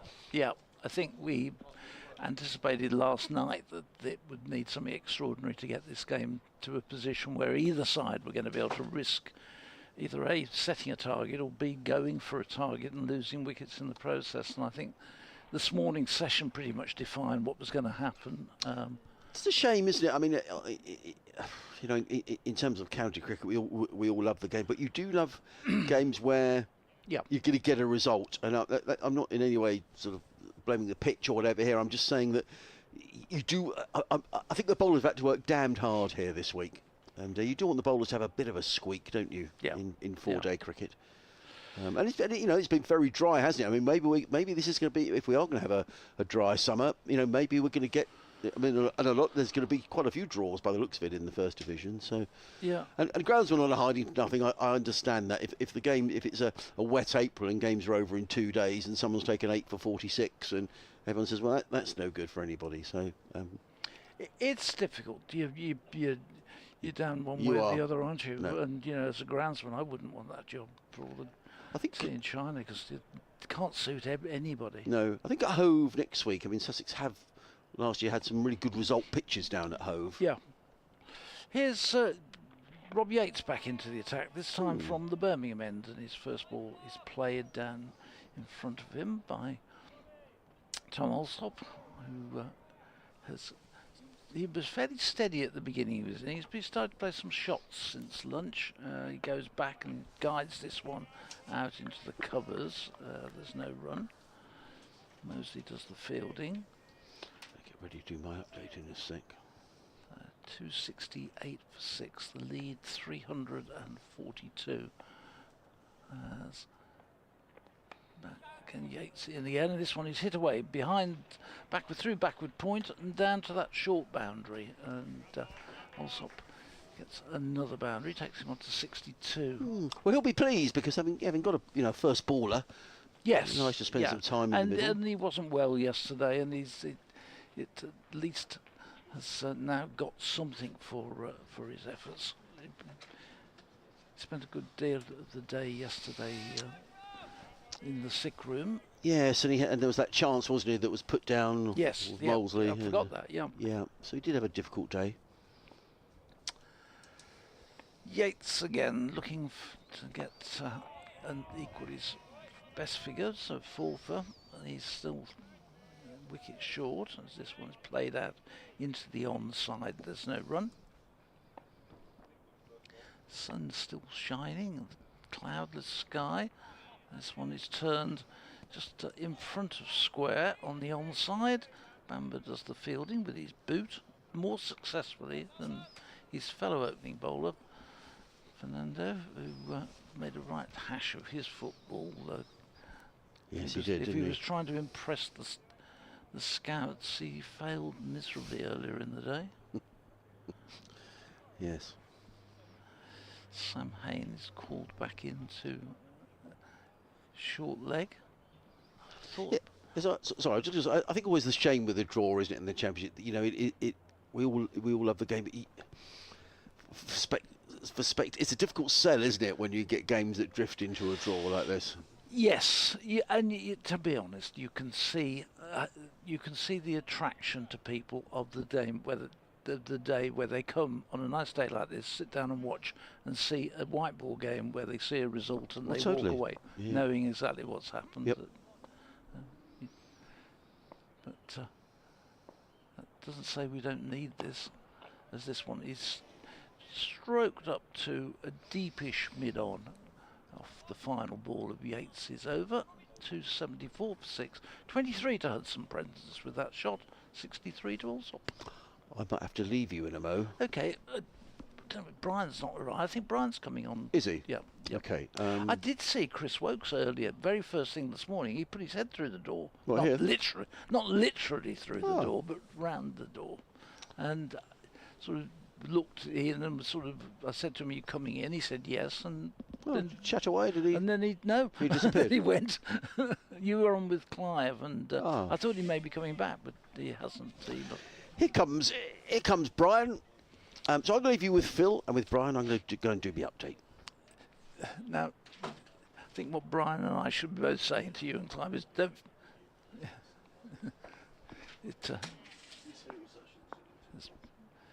Here comes Michael Booth from the pavilion end, and Hudson Prentice ducks underneath that one as it flies over his shoulder. And what we've got to be careful of here, Brian, is that Clive and Adrian don't leave us here till 5 o'clock. They sort of say, "Oh gosh, you two are on." So, welcome to Brian Halford. Good afternoon, Phil. Good afternoon, everybody. On from Booth, it's turned to the wicket, and there's no run. Enjoying the afternoon cricket? It's a restful scenario, isn't it? Sunshine beating down, although it's not that warm, is it? But the Bears fans, to be fair, are accustomed to draws, aren't they? And to be fair to the players, they've done their best, haven't they? It's just a difficult a good cricket wicket to a degree, but it's in favour. It's very difficult to force a 4-day victory, isn't it? In these conditions. This next one flies past the shoulder. But I don't think either side would be too unhappy with a solid draw to start the season with. Warwickshire after narrowly avoiding relegation, Sussex after promotion. You know, neither you never want to lose your first game, but for these two counties, I think a good solid draw. I think that's right. What have they got? 7 points for bonus points for Sussex and 6 for Warwickshire. That would give 15 and 14 from this. So it's that's a reasonable haul. Neither of them will want to go with any of just the bonus points. This next one again is down the leg side, and again no shot offered, and the attack is quite clear. And I think Jack Chantry is having a word with him and saying, look, you know, you can't keep bowling short outside the leg stump. So wouldn't be the first time we've seen the umpires actually starting to call for consistent leg side bowling. And he comes again and bowls, and this one hits him on the shoulder. It was short and caught him on the left shoulder and flew away to second slip. To slip rather. There's only one slip in place.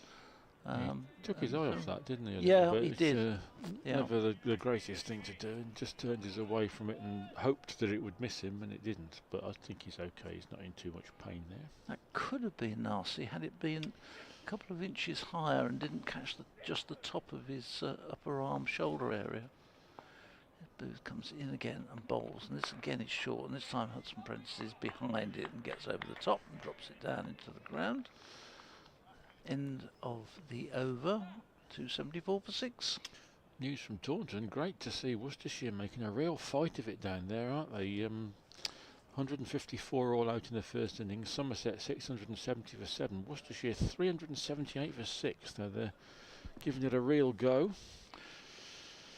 Brett D'Oliveira he's about what, 120, 125? 112, and Matthew Waite on 43 after former Warwickshire player Adam Hose, of course, got 70 odd there to play a big part in their fight back. So let's hope they can take that all the way. I mean, a draw from that position would almost be like a win, wouldn't it? But, yeah. And Durham have done well today as well in holding knots. They're still going 236 for 5. Ackerman has just completed his century for Durham, and he's in partnership with Graham Clark. Back at Edgbaston, Rob Yates, who's had a jolly good start to the season with a century and a 3 for 63. And have a go at the City end. Sussex 274 for 6. Leading by 348. Here comes Yates, a little bit short, and Allsop pushes the ball away to point. Allsop spent some of the time off the field yesterday with just a little bit of illness, but he's concentrated really hard today. 63 from 115 balls so far, and Sussex's top order have all found a few runs this game, which they'll be pleased with. Allsop is forward in defence here to Yates. Looks a fairly solid top order as well, doesn't it? Well, I was saying to Adrian, I think there's a good side. The opening bowlers looked good to me. This time it's flicked away through mid-wicket by Allsop, and he'll get a couple of runs. I think there would have been probably 3 in a T20, but they just settled for a single. There's no need for any exertion as this match hauls itself onto the slab of history. I don't think this is going far, is it, in terms of a result, but just a single to Allsop. He moves to 64. Yeah, I think on a pretty unhelpful surface, I thought Seals and Robinson bowled some really good spells. Yeah. I think Sussex are going to be quite strong this season. Seals, of course, isn't here for that many games. Oh, that's right, of course. Yates is in again, and Hudson Prentice is forward in defence. That's true, of course. And I think it's something like 4 games, 3 or 4 games he's here. That's quite a short stay this time. But yeah, the top order looks, as you say, Phil, the top order looks well equipped, doesn't it? Yeah. Hudson Prentice has a big sweep at this. I think there was a bit of bat on it that just thwarted the LBW appeal, but he didn't make much contact with it. And the other one I was impressed with was Jack Carson, the spinner, who I think will get a lot of wickets in the season. He'll have a lot of bowling to do, and if the weather stays like this, he'll have loads to do, but I think he'll end up with a decent haul.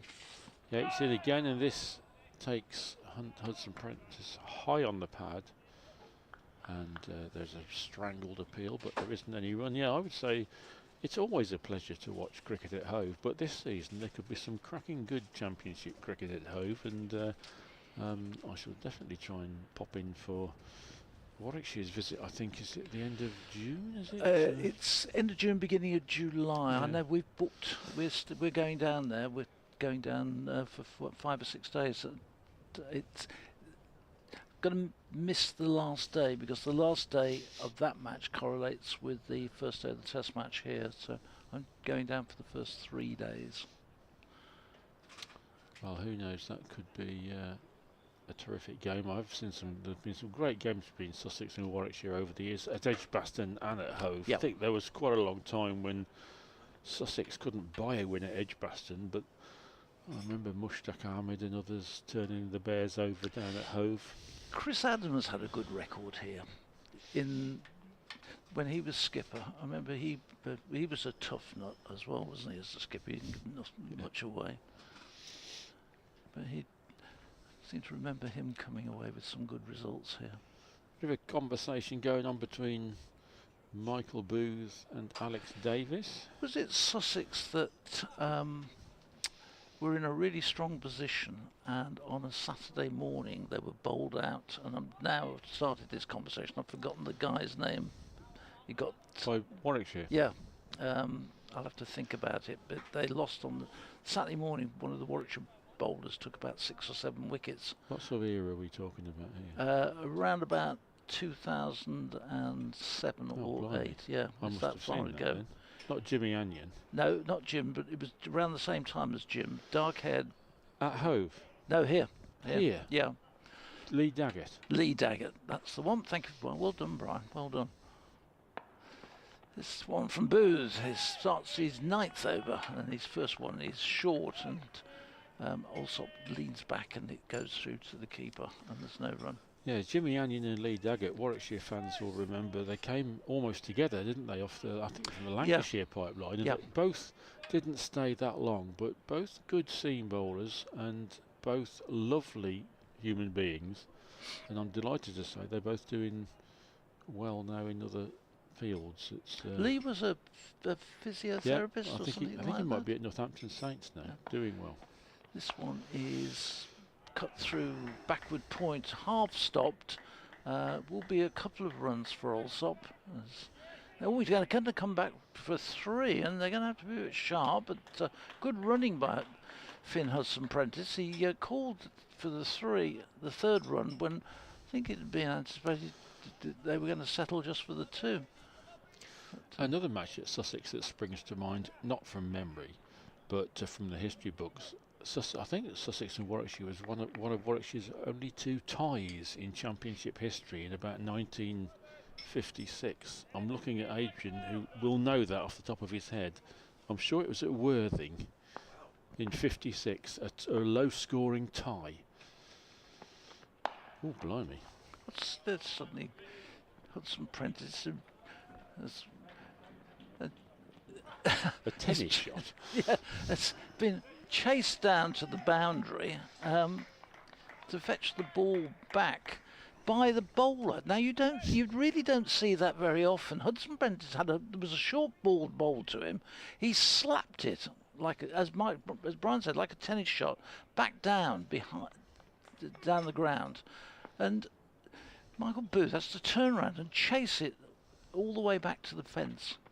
And this one is short and is pulled away, and I don't think anybody saw that, because it's gone through mid-wicket and he's racing down towards the boundary. It's going to be pulled up just inside the fence, but Hudson Prentice coming back for a 3rd. Oh, they're in trouble here, and there's going to be a run out with a disastrous run out, and I'm really not quite sure what the Sussex batsmen were doing there, because they set off. There was a definite 2. They'd settled for the 2, and all of a sudden, Hudson Prentice, it was just like he'd been set alight. He was running around. I think that may be the declaration, by the way. Oh no, they're coming to have a drink. They're just coming on for drinks. Hudson Yeah. Prentice is the man run out, and as you say, Phil, just a total lack of communication. He ran, and Allsop didn't, and the most innocuous piece of cricket there has resulted in a wicket. He's shaking his head as he walks in, Hudson Prentice, as if to say, I've been done. He's gone for 30, run out. He suddenly, on the short ball, it was almost like I got fed up with this, I'm going to have a go, and started slapping them around.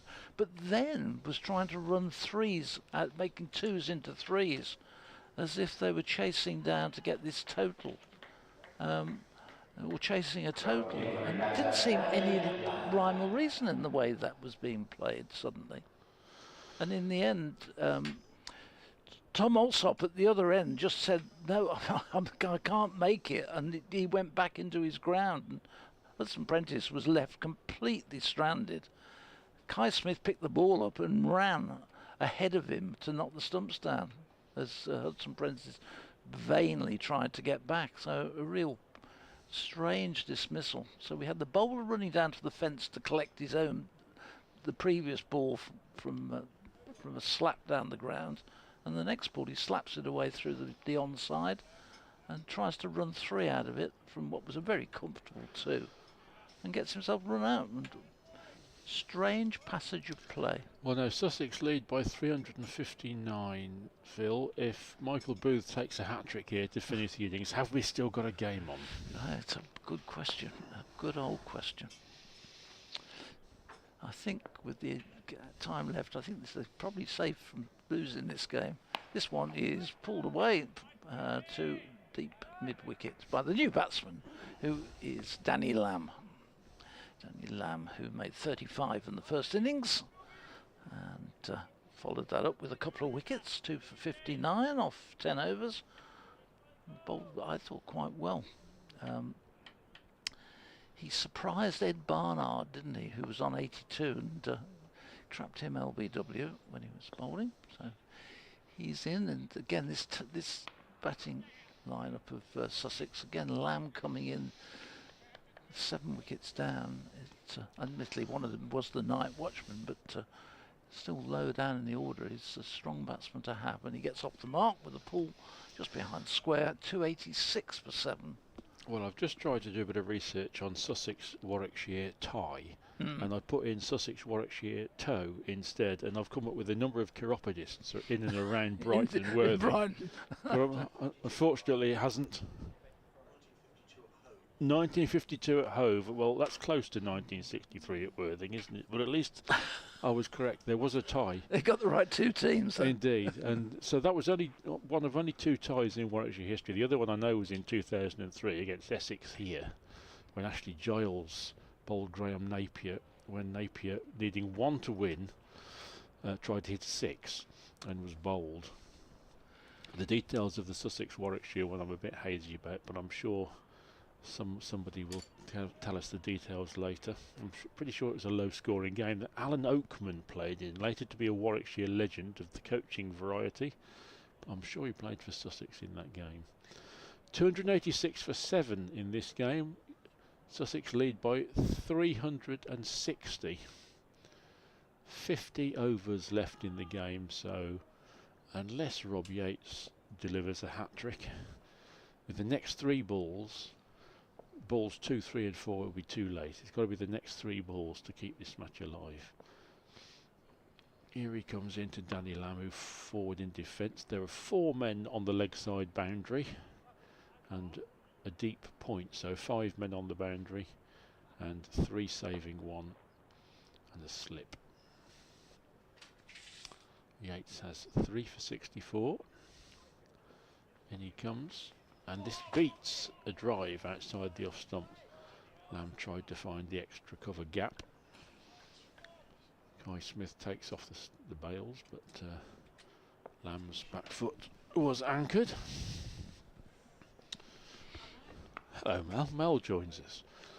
There's 4 runs for Danny Lamb. There's 4 men on the leg side, or 3 men on the leg side boundary. No, 4, and he managed to split 2 of them down in the short boundary in the deep square leg corner, and Lamb moves to 5. And clearly, he's not in the mood to hang around there. He'll have his eye perhaps on the short leg side boundary here, as Yates comes in, and Lamb is forward in defence. It's almost free time for them in some respects, isn't it? They know that the game is not no danger at all of losing it. They may as well go out there and play some shots and pick up as many runs as they can get for the start of the season. That's right. Lamb sweeps. This time we will find one of those leg side fielders on the boundary, and they take a single. Yeah, it's a great big gamut of county championship cricket, isn't it, Phil? Within it all, sometimes batting is incredibly difficult and the ball's moving all over the place and you have to eke out runs and they're so precious. And on other occasions like this, it's just there's runs,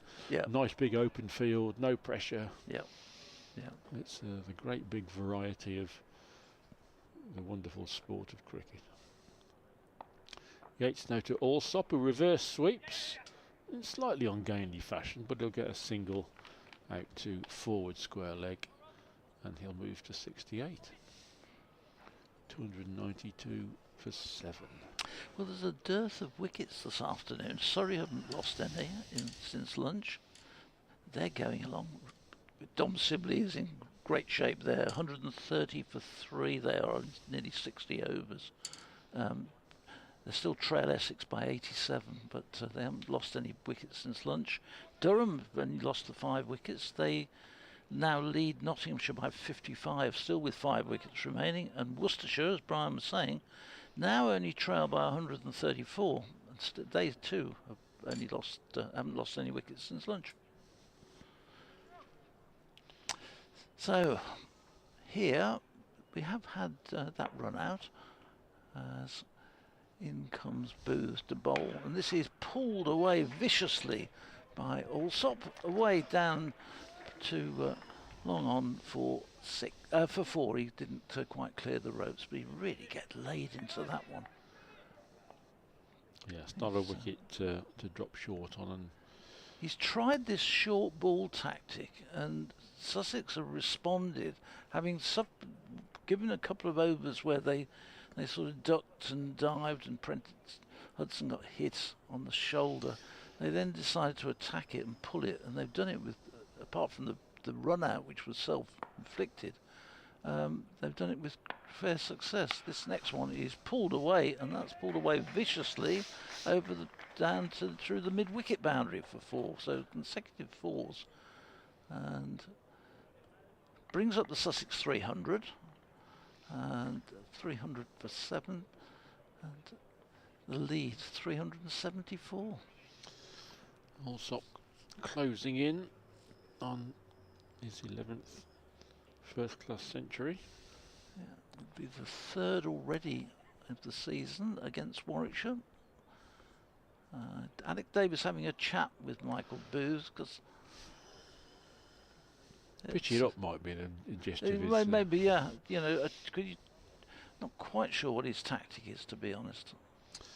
And good that Tom Allsop's got some runs under his belt. He didn't have a great first half of the match. They're taking a new ball. Taking the new ball in the 83rd over.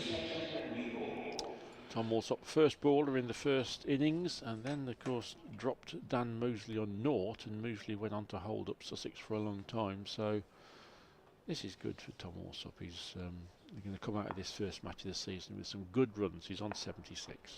This is a fuller delivery, which he's clipped away down to deep square leg by Allsop. The first ball with the new ball.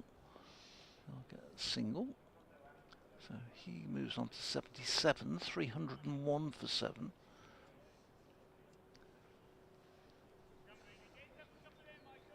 Warwickshire go up to Chesterley Street next Friday to start for their second game of the season. And that's going to be quite a tough one up there, I think. Again, Oliver Hannon Dolby. Do you know how long they expect him to be out? A couple of weeks, I think. Okay, so he should be perhaps available for the beginning of May. This one is running to the offside, but picks up and fires at the stumps, trying to run out. Lamb, who was following through. But another one to the total, 302 for 7. In fact, it was Alsop who was following through, sorry. Yes, Warwickshire can't get Hannon Dolby back soon enough, of course. Fernando, you would think, will be better for this game, adjusting to English conditions. He's not been at his best in this match, but yeah, he didn't get a bowl till about the 45th over of this innings, did he? Which is a little bit of a concern. Booth in, this one is viciously pulled to mid-wicket. Gosh, also through the bat at that one. It came and sounded like a gunshot going off when he hit it. But, you can see he may missed out. They hammered it straight at Alex Davis at wide mid-on. But this over has been a bit of pulling practice, really, isn't it? Yeah, yeah. I don't think this is what Alex Davis wanted with the new ball, to be honest, but he's having come over and had a word with Michael Booth. He's got one ball to go in the over. He's told, well, he certainly didn't tell him to pitch it up, that's for sure. Yeah. It's halfway down the wicket, flies over the bat's head, through to the keeper. End of I don't think a particularly memorable over there from Michael Booth, 302 for 7. Yes, we'll see if the new ball goes to Bamber and Fernando, or Bamber and Barnard. Or even Rob Yates. Rob Yates is going to continue with it. You're going to give Rob Yates a new ball. Nice hard ball to try and twirl with. He's practicing with it, to bowling a couple of practice balls to a colleague. When you're trying to spin a new ball, like enough hurt your fingers when that seems hard. Let's see what Rob Yates can make of it. 3 for 70. And this one does bounce a little bit, actually, but it's short and Lamb can read it and just tuck it away down to fine leg for a single. 303 for 7. Sussex lead 377. 48 overs in the day to go. So if Sussex were to declare no, it's not going to happen, is it? No. To be honest, they're not. They know that chances of getting 10 wickets in that time on here is virtually zero. And I'm sure they'd like Alsop to reach his century as well. He's down the track here, and that's a glorious shot. Is that going to go all the way? Absolutely gun barrel straight. I think it's landed in the crowd. The umpire's looking for confirmation. And it's 4. I thought it went all the way. It must have just dropped but it is absolutely straight behind the stumps. That's a really super shot from Tom Alsop, and he moves into the 80s in fine style. 81. He got a first baller in the first innings, and he's certainly making it up for it in this one. But, Rob Yates, realising perhaps he doesn't want to be a new ball bowler. Here he comes again. This is short and whipped into the leg side, all the way down to deep square leg for a single. Yeah, I can't say I bowled quite a lot of spinning club cricket. I don't think I ever had a new ball. We didn't have new balls very often at our club. We had a ball in April, and it had that was it until June. Usually, it seemed to be hanging off. And who's got the ball? And somebody rooted around in their bag, and they polished something up. So it'll do. Here comes Yates, and this is cut away for probably 2 runs if they want them. Yes, he does want to come back for the second, Danny Lamb. He'll get 2, moves to 10. And then, of course, you'd get smashed into the adjacent field, and you'd lose the ball anyway. So another one would come out of the box. The thing I used to hate was, can somebody go and have a look for the ball which had been hit into a hayfield or with nettles and things? Here comes Yates again, and this bounces a bit. And Lamb, again, it's short enough for him to adjust and turn it onto the leg side for a single. I do remember several occasions playing for Stoneleigh when we were under the collar and the other side were hammering us all around, and the ball would go into the adjacent field, and you'd go looking for it and you'd find it. But you no sign of it. No, just extend the delay by a few. Oh, here it is. Yeah. Yates in to conclude his 25th over with a dot ball, which Allsop turns straight to the field. A 311 for 7. Allsop on 82, Lamb on 11. Is tea at a certain time on the final? Yeah, it's on a set time, isn't it? It's at, I will tell you, 20 to 4. So we've got another... Yeah, they take it at a set time on day 4. Another 45 minutes of this before tea. Yeah, then in September it's set at 3:10. That ground you're talking about, which you played at though, is one of the most attractive grounds at Stoneleigh. Certainly in Warwickshire. Yeah. It's one beautiful ground, and if anybody has the books, there's a book of cricket grounds around the country. In there, they feature 2 or 3 in this area, one of which is Stoneleigh Cricket Ground. Yeah. And then there's Stanway, I think, in the Cotswolds. I don't know if you ever played there. No. That's a beautiful little village cricket ground. Yeah. So if any of our friends from Sussex are listening and you're passing through Warwickshire or coming up to Edgbaston one time and you want to have a few hours to spare on a sunny evening or a weekend, the little village of Stoneleigh, it's just south of Coventry or southeast of Coventry. It is Stoneleigh Abbey on one boundary and meadows and the river and trees on the other boundary. It is quite glorious, and I was very, very fortunate to play there. Not a high standard, or it wasn't when I played there, but it was just a glorious place to enjoy cricket and chill out. They play in the Cotswold Hills League, don't they? They do. The first team. When I played them, it was really just village cricket, but I think it's a bit more serious there now. In the leagues. It's still. I think they take it quite seriously, but it's. The Cotswold Hills is still quite a nice, friendly sort of league to play in. We have spin at both ends with a new ball. Dan Moosley is coming on from the pavilion end. So that was that says quite a lot, Brian, there, because he got 1 over with the new ball and they took him off and brought the spinner on. Phil, I'm going to leave you if I'm all right, Brian, thanks Clive ever so much. Yeah, I'll make way for... Where's Adrian? Is he? Do you want to come back on, Adrian? 2 minutes, he said. We'll do a double change in a second. Well, this one is turned away behind, down to fine leg for a single. First ball. That's a good idea you came up with earlier. What was that? Me and Adrian leaving you to it. Yeah, I thought you had done, actually. I was amazed when I looked around and found you were back in the room. I thought you were going to leave us here and come back in about 20 to 5 and say, oh gosh, we were called away. 312 for 7. And this game heading towards a shaking of hands after tea. Dan Moosley in bowls down the leg side, quick ball down the leg side, which Allsop tries to flick away, but doesn't get in. But a good stop by Kai Smith behind the stumps. There's no slip, there's nobody now within probably 30 yards of the bat as this one beats Allsop outside the off stump, and again Smith takes it standing up.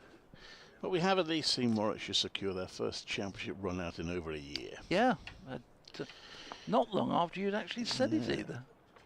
And this one is fired down the leg side and will go down as buys. It was leg buys, it's come off the pad. So another one. It was more of a sacrifice rather than a run out, wasn't it? It was couldn't quite understand what the tactic was at that time. He suddenly started wanting to turn 2s into 3s.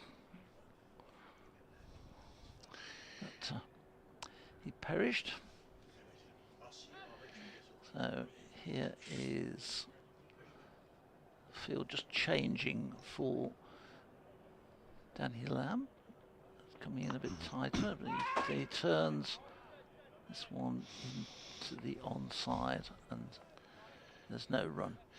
With the match drifting, our colleague Richard Wilford has always argued that in these circumstances the teams ought to be able to shake hands at tee, which has a lot going for it.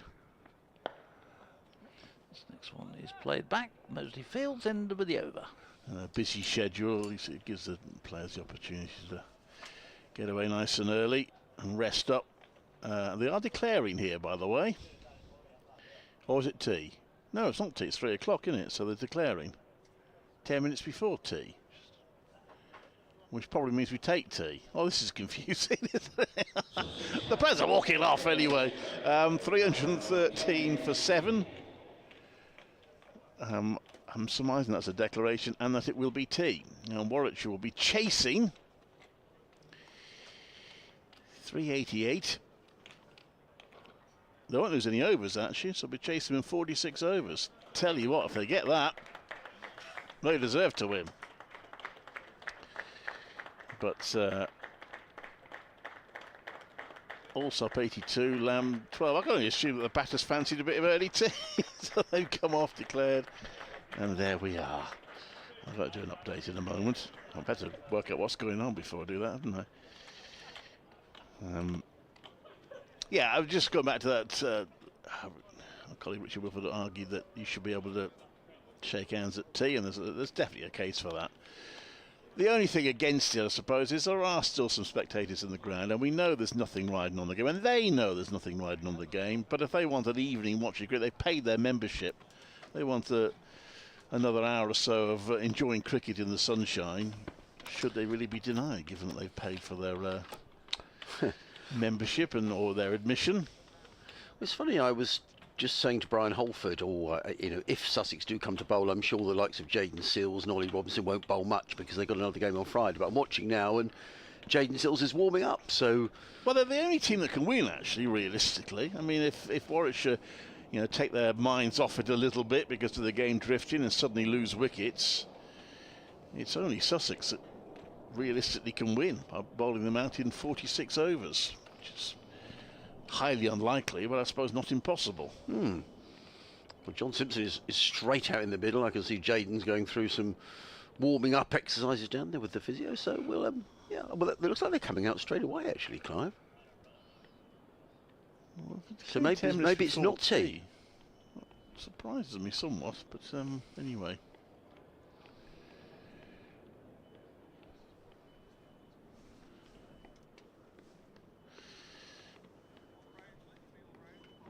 Anyway, I'm going to do an update in a moment.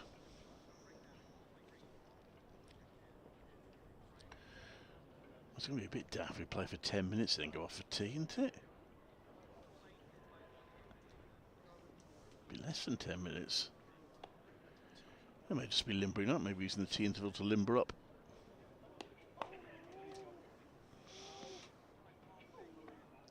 Oh. Wish me luck when I try and explain it all in 17 seconds.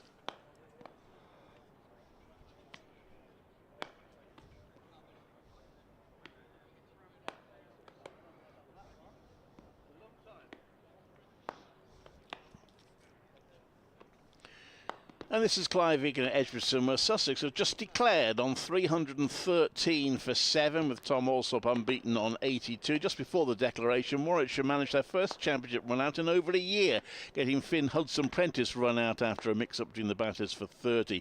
Warwickshire been set, putting it mildly unlikely, 388 in 46 overs to win. Probably the only thing that could happen other than the draw is a Warwickshire defeat if they take their minds off it and get themselves into trouble, but they should be able to see out the remainder of the game and secure the draw.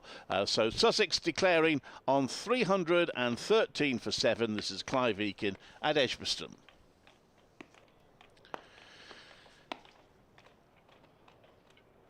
Well, I think it is tea, so we'll just take a short break and we'll be back with you.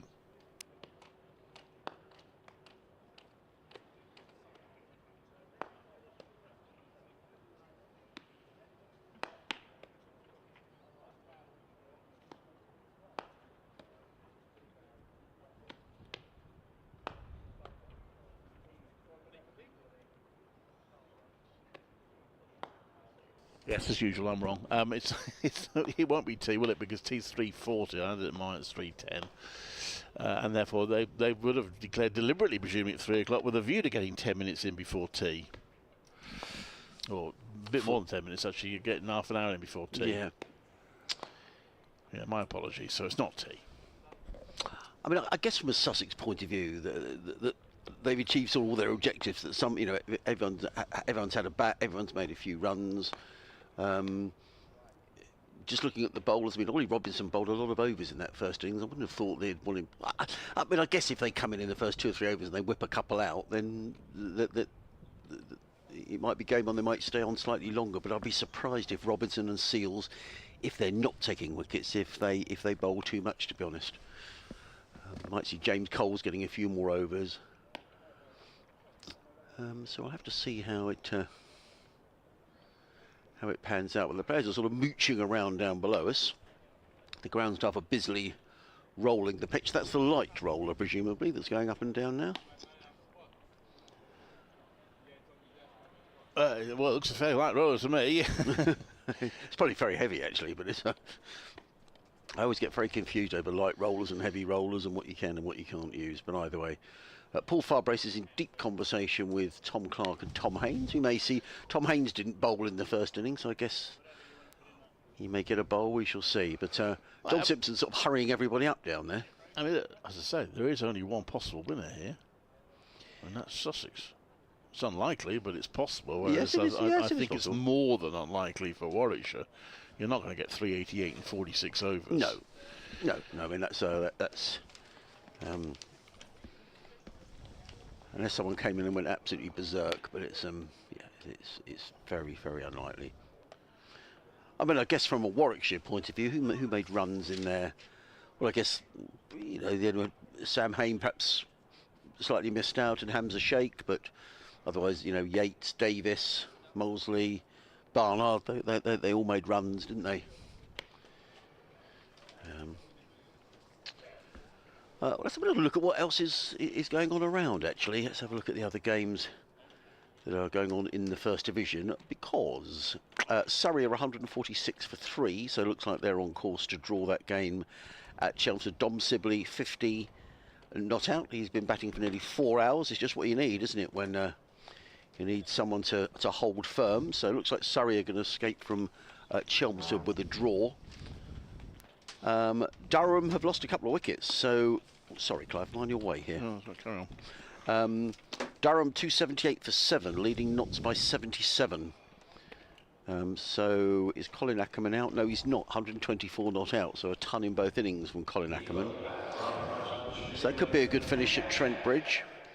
Worcestershire are still going. That would be one of the great escapes, in county cricket if they get out of that. 391 for 6 in 147 overs. D'Oliveira at 117, Matthew Waite 47 not out. Those two came together when the score's 288. So they've added 100 partnership for the 7th wicket, so that could well end in a draw.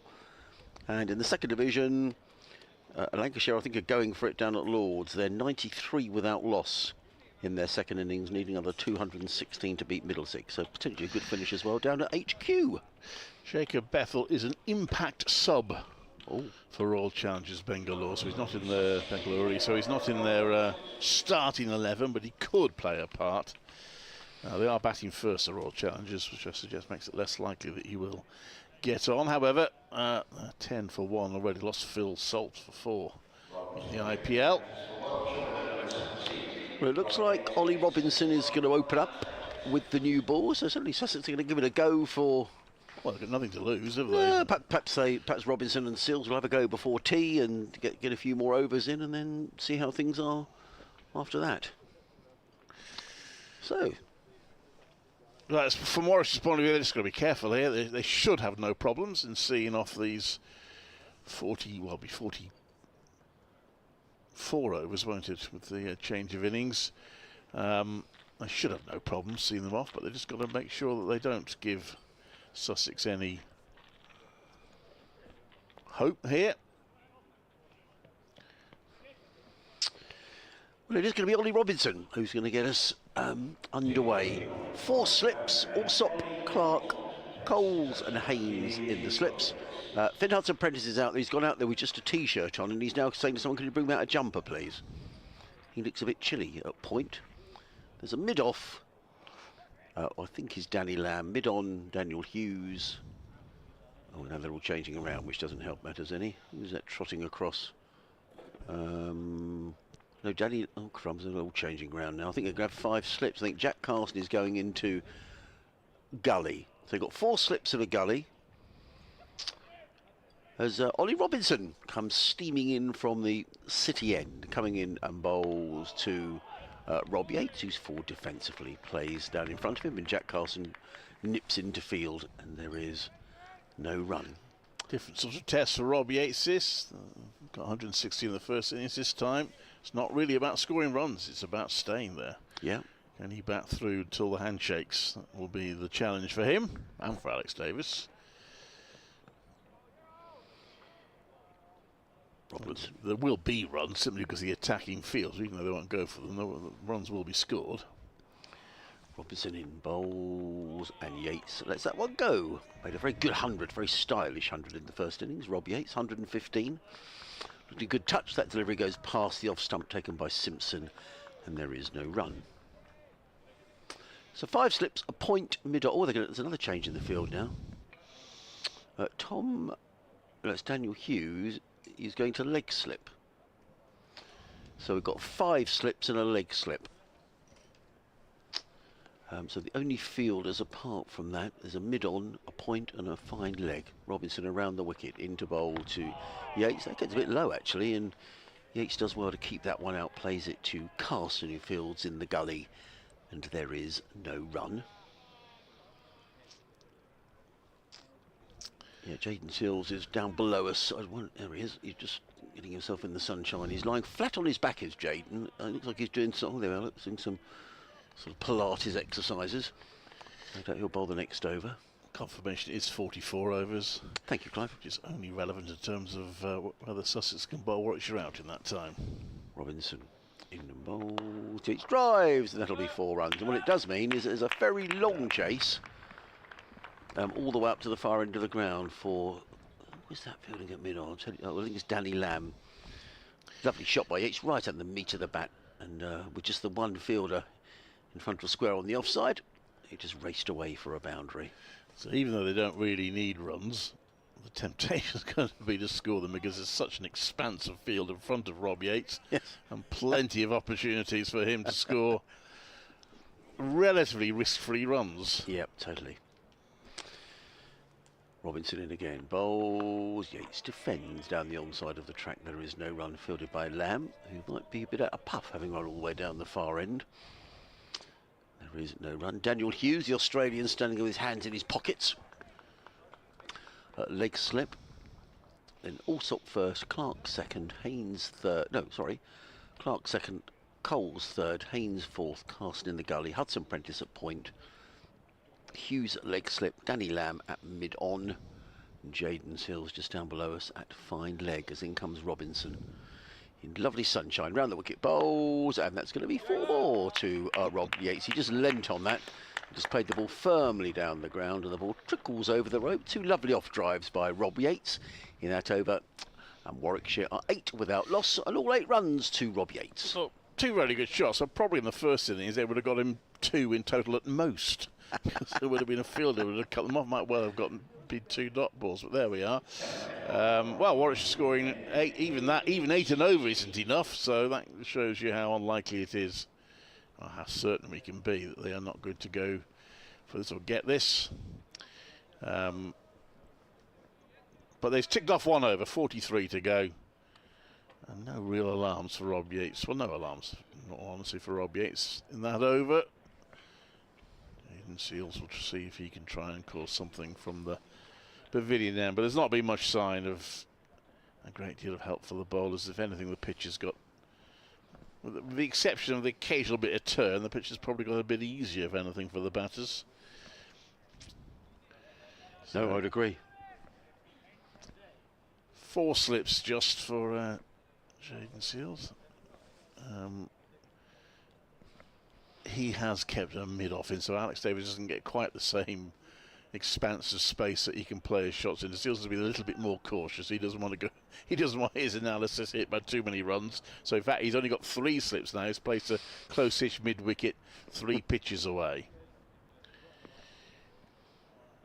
and he's bowling to Davis, who lets that go, and it remains 8 without loss. What have we had? We've had 27 wickets fall in this match so far.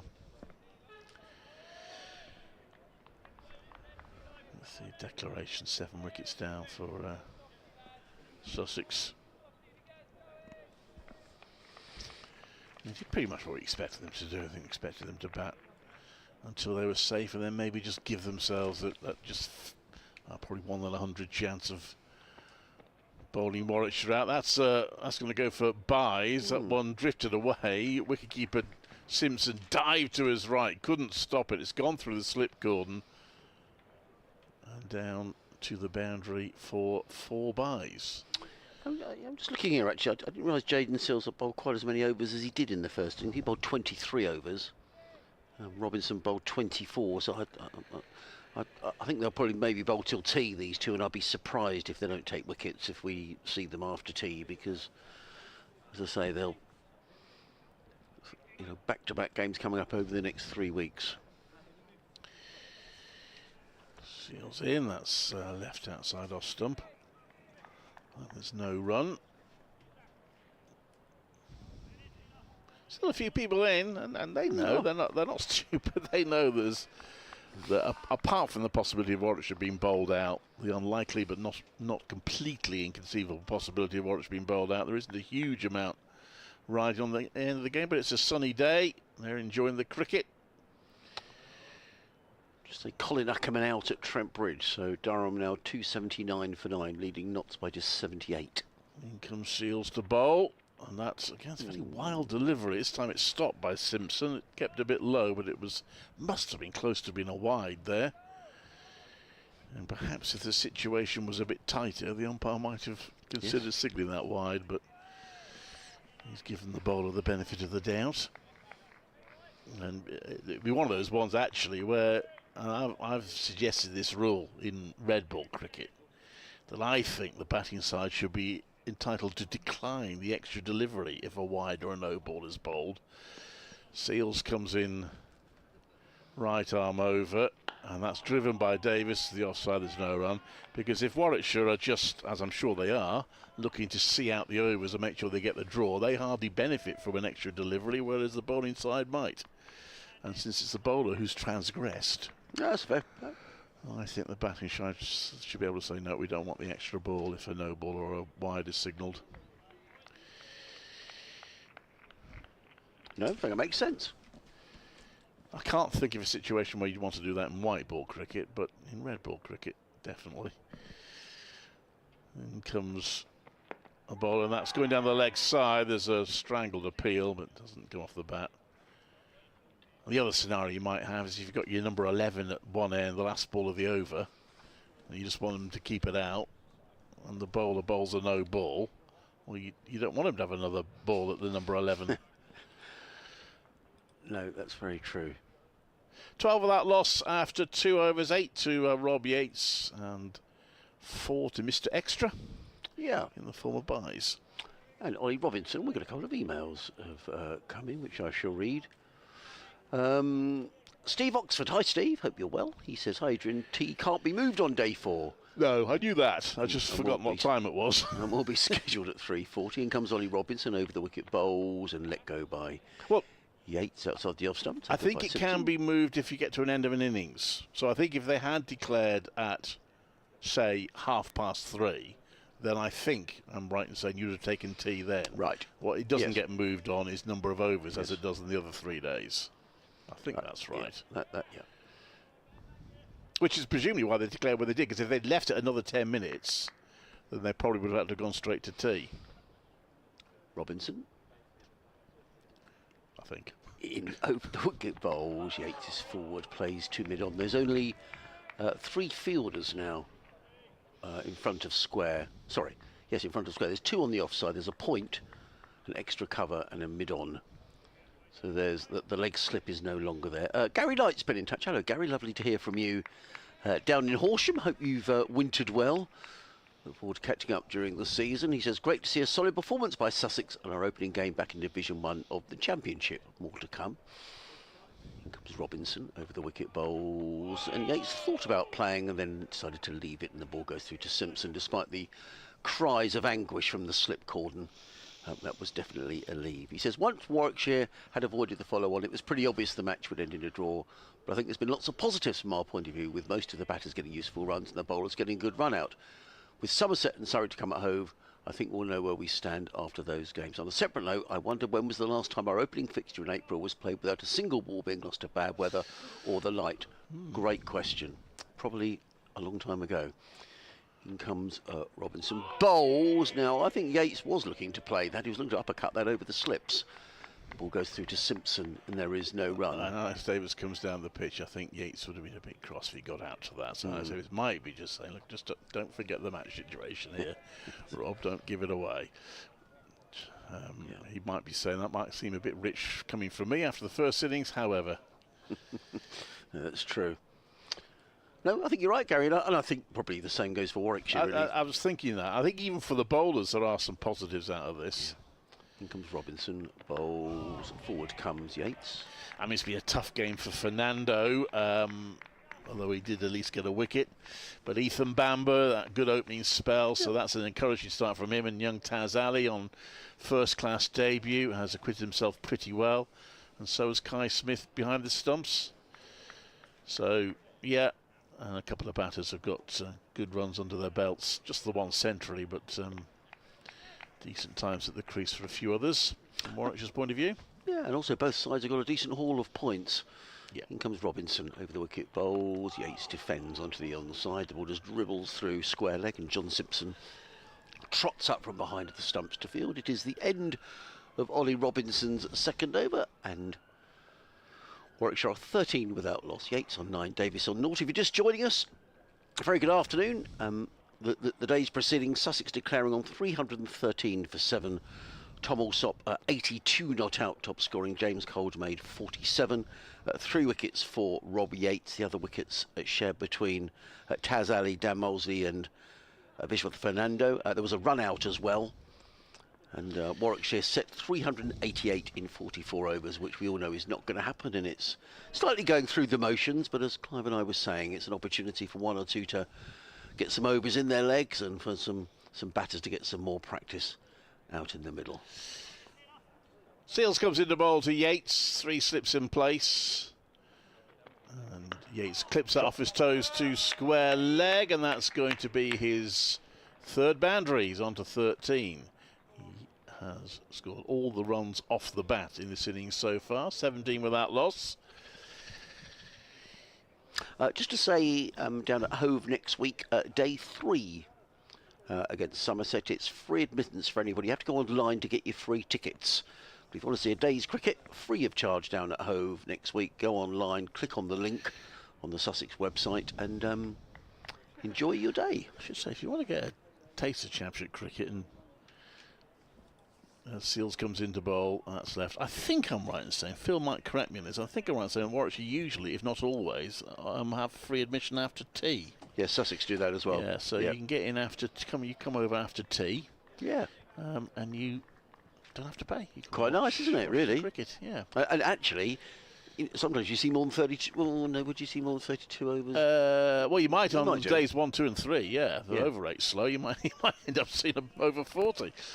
Has been known. No, I'm not talking about because it's 32 overs minimum. So if you scrub that, you might see that on the final day. Seals comes into bowl, and that's the gully. There's no run. It's early season. I'll get the rules right by the end of the season, promise. No, you're right. It would be 32 overs on days 1, 2, and 3. You might see more on days 4 normally. You won't today, but you might sometimes on day 4, because it is a movable feast in terms of overs bowled. First 3 days, you have to be down to 32 overs left. See, that can vary, actually, if there's been rain around and the session times have changed and what have you, because it can't possibly be simple.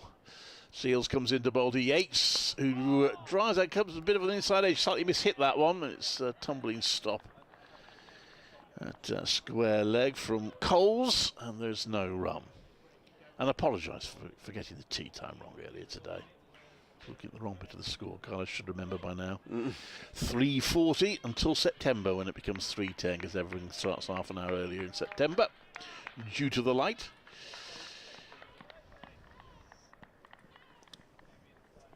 And there's still a few people in here on the ground watching the cricket. Seals in to bowl to Yates, and Yates lets that one go wide of off stump. A little wayward, I was about to say that. It's a bit of a waste, but the chances are fairly slim. But when you've got to bowl the opposition out, he's not exactly, on a few occasions anyway, made the batters play. Yeah. However. Yeah, just to reiterate, you need to go onto the ticketing website on the Sussex website to get your free tickets for next week. I don't think you'll be able to rock up and get in. I think you have to apply online. Nice initiative. Seals bowls, that's left. And there's no run. 17 without loss. Yeah. And you're listening to live cricket on the BBC. Adrian Harms, Clive Eakin, Phil Britby with us in a couple of minutes. I'm going to have to dive off in the end of this over and do an update to the listeners in Surrey, Sussex and Kent as well. Not that there's a Kent game, because they won yesterday at Northamptonshire to get their season off to a good start under Adam Hollyoake. Former Surrey man, of course. Brett D'Oliveira's resistance has finally been broken. Oh, that's a shame. He has gone after 340 deliveries. 121 he made, 398 for 7, Worcestershire are still behind by 117. 30 overs left in the day, though, so not that far away. What effort that is. From hanging on. Could be one of those ones where they just fall agonisingly short. Yeah. Remember Warwickshire won like that against Yorkshire, and Ricky Clark resisted brilliantly, and they just fell agonisingly short to get in the draw.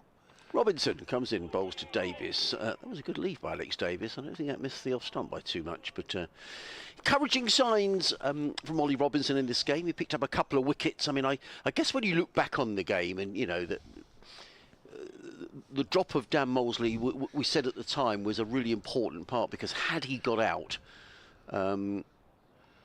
Robinson had his tail up, he'd have had his third wicket, and Warwickshire would have been in a spot of trouble then. But the chance went a-begging, but Robinson has certainly been running in hard. He looks fit, and that's good news as far as Sussex are concerned. He's in again, bowls, and that goes a little low, and Davis is forward, plays to mid-wicket, no run. Just going back to that game at Taunton, actually, it's saying minimum overs remaining 30 here. There must have been a lot of spinners bowling, because they'll probably get more than 30 in, won't they? They'll be going to tea in about 10 minutes, and then they got 2 hours, so I suspect Somerset are bowling their overs rather rapidly, and we'll get some more in. So should have a session to try and survive yet. Durham's last wicket pair are still hanging on, but rather forlornly now at Trent Bridge. Robinson in bowls. Again, Davis, that's a good leave outside the off stump. There is no run. I think I'd better disappear, because the updates in Kent tend to be right on time. So do you mind if I... Good for Kent. Yes, they are. They're very good. Dom Sibley's lasted 203 balls now for his 56. 56 not out, and Surrey, of all the teams that are hanging on, Surrey look most likely to actually succeed, because they're only 58 runs behind now, and they still have 7 wickets left against Essex. They'll be delighted to deny Essex an extra 8 points and get the 8th to themselves. And that one, where's that gone? Yeah, he tried to clip that onto the leg side, Davis, and it missed it. It's gone to the wicketkeeper. Didn't like the way he was looking up to the sky, actually. I thought, he hasn't got another one up in the air. I don't know whether you mentioned it, but Harry Brook has been appointed. Yes, we did mention that earlier, okay, but worth mentioning it again. The England white ball captain.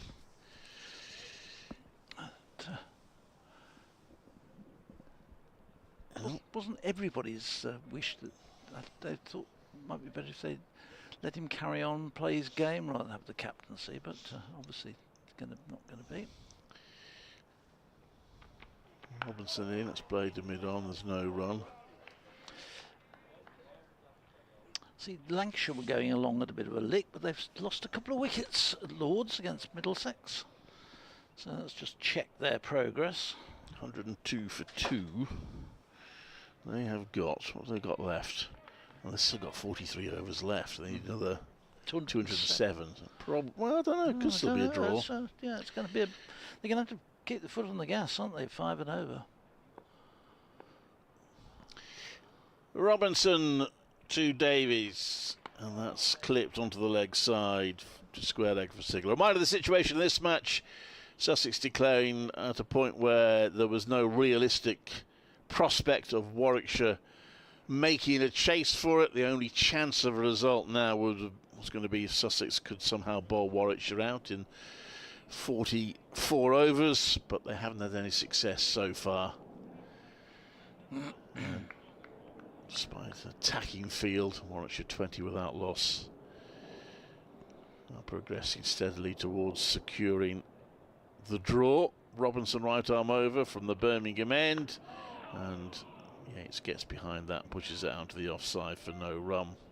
I think the oohs and ahs were for effect there, because Yates didn't have any real problem playing that.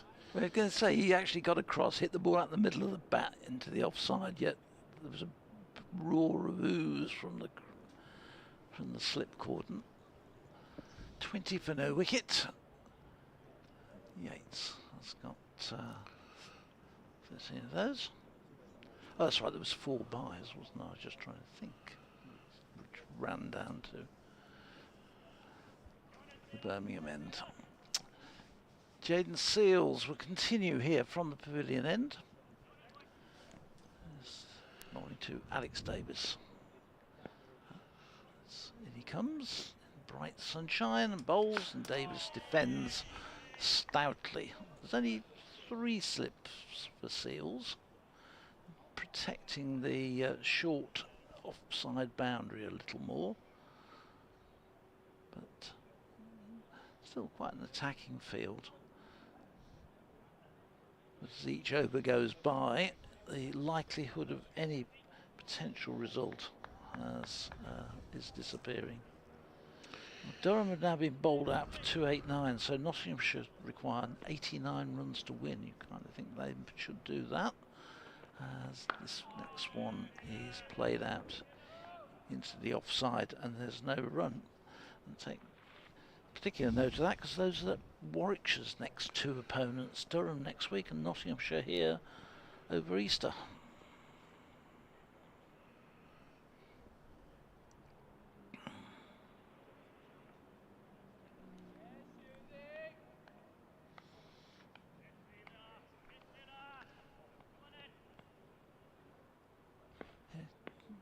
Seals again in, Davis waiting, bat held high, and so it plays at that one. It bounces up in the air for a little bit, just almost immediately by the side of him on the popping crease. He just snatches the head back a little bit as he was playing the ball. Then he comes down and has a look at the wicket. That one just got up a little more than he'd expected, I think.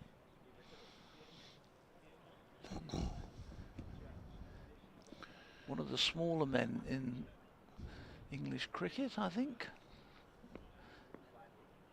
As Seals is into him and bowls, and this is driven up to mid-off, and there's no run.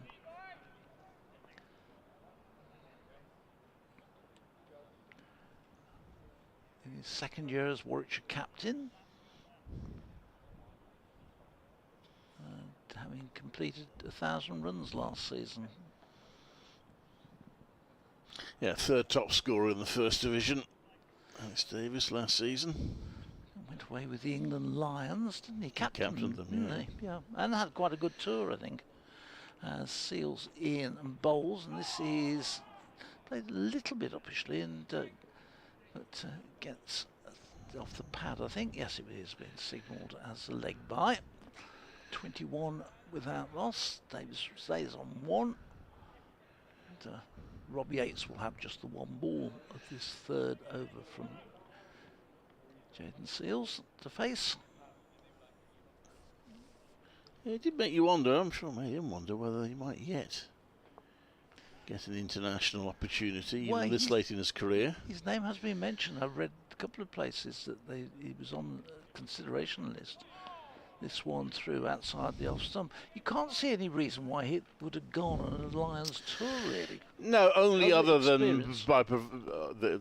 in terms of almost a coaching role sort of thing. Yeah, you because know, it was a offering a bit young of experience. team, wasn't it? It was a young But team. no, I mean, that you would think that it suggests that the selectors are very aware of him. Yeah. There's a plane going over. It's unusual, actually. You don't usually see them coming over the top of the ground. Fairly high up, so he's well over the top of the ground. So now that I've got my tea time sorted out, this will probably be the penultimate over before tea, because we've got about 6 minutes still. I have on my computer clock anyway. It will be 3:40. This one, Davis leaves that one. So I didn't miss off something very much. Seemed to keep low. I think if Davis was hoping it would go over the stumps, he would have been sorely disappointed, but it went past them as well.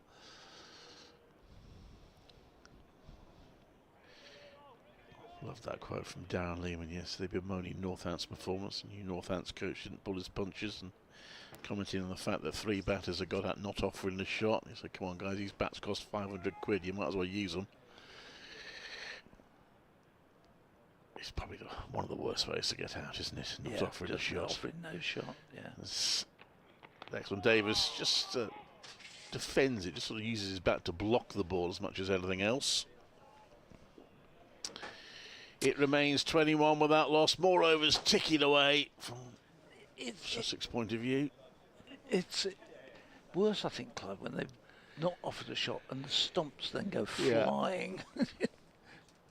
Comprehensively bowled. I don't know. Yes, at least if you're LBW you can blame the umpire, but you can't if the ball in there. hits the stumps. In comes Robinson. And that's left again by Davies, who's circumspect innings here. Not a typical Alex Davies innings, but as captain he wants to make sure that Warwickshire make no mistakes and get a comfortable draw.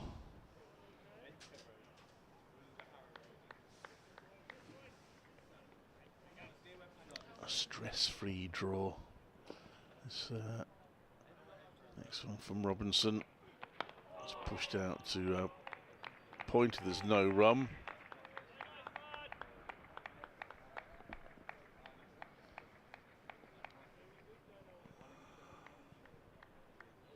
And Davis leans on his bat. Sussex still trying, but really haven't seen much sign of. They've done well in the ooh and ahhing department, but not really with any great conviction. No, there's been no real shout as yet. In comes Robinson. That's left. That's no ball. Now this is where my rule comes into play. Alex Davis should be able to say, thank you very much for the no ball, but I don't need the extra delivery. Thank you very much. But that's not the case, of course. We will get an extra delivery. 2 onto the total, 23 without loss. So what you're saying is, don't you give the batsman the option as to whether they want to take it? Don't take the extra ball. I mean, this is not a high pressure situation, but you can come across some quite high pressure situations where they desperately don't want the extra delivery. Robinson comes into bowl and he plays that down to the ground into the slip cord, and there's no run. 23 without loss.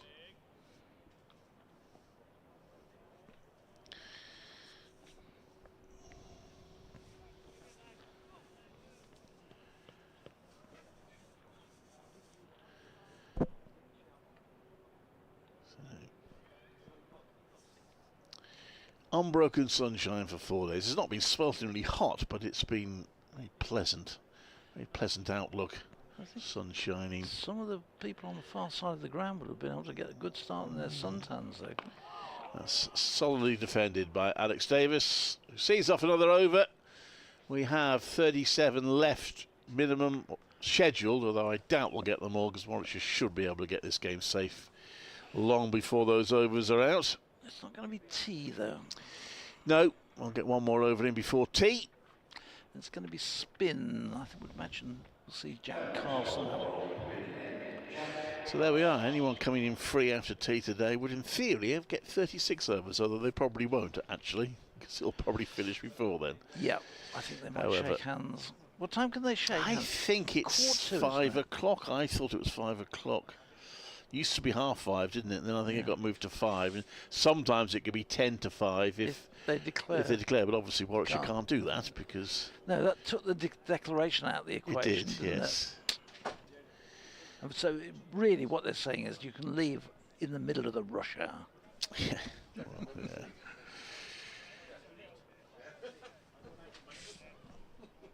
So, we're going to get the spinner on now, Jack Carson. And he'll probably take 3 wickets in the over and say, why on earth didn't you bring me on earlier? Someone's putting some pads on. I suppose this is his last chance. If Carson can suddenly get prodigious turn, there's been a little bit of turn, but nothing overly alarming. 4 for 92 in the first innings, off his 31.2 overs. We've seen... For the first match of the season, we've seen an enormous amount of spin. I was going to say, it's nice for him that he's able to, at this stage of the season, to get a decent bowling. Absolutely. And for Taz Ali and Rob Yates. Here he comes in and bowls, and back it goes Yates, and pushes this out to backward point. There's no run. Let's just have a little look. What have we got? 27, 31. Just tot up the number of overs of spin in a moment. This one, next one he plays. So it was 31. 3 spinners used by Warwickshire, aren't there? Yeah. So 15, 40, 52. 80 overs from Warwickshire, and Coles' spinner, only 34. And this one hit down the ground. This next one just slightly over pitched, and Rob Yates says thank you very much indeed, and bumps it straight back down the ground for 4. So he goes to 17, 27 with that loss. So yes, a lot of overs of spin in this match. And still we've been here late at night. It's been, you normally associate with having the seamers on all the time, but we still haven't been able to get through the overs in the scheduled time. Carson is in and bowls, and it's given plenty of air, and Yates comes forward and runs the ball back up to the bowler. There's a slip and a short leg and a cover point and a short extra cover. Those are the ones who are in relatively close catching positions. As this one is given, again, plenty of air by Carson, and Yates pushes it down just to the side of short leg, and who goes sprawling down to pick it up. 27 for no wicket it remains. Carson again. Grip on the ball, comes in around the wicket, bowls, and Yates drives, but straight up to Clark at short extra cover. There's no run. Carson gets his sweater, and that is tea. So at tea, it's Warwickshire are 27 for no wicket. They still require well, this is kind of academic, but they still require a further 360 to win this match. Well, no, 361 in fact, because they trail by 360.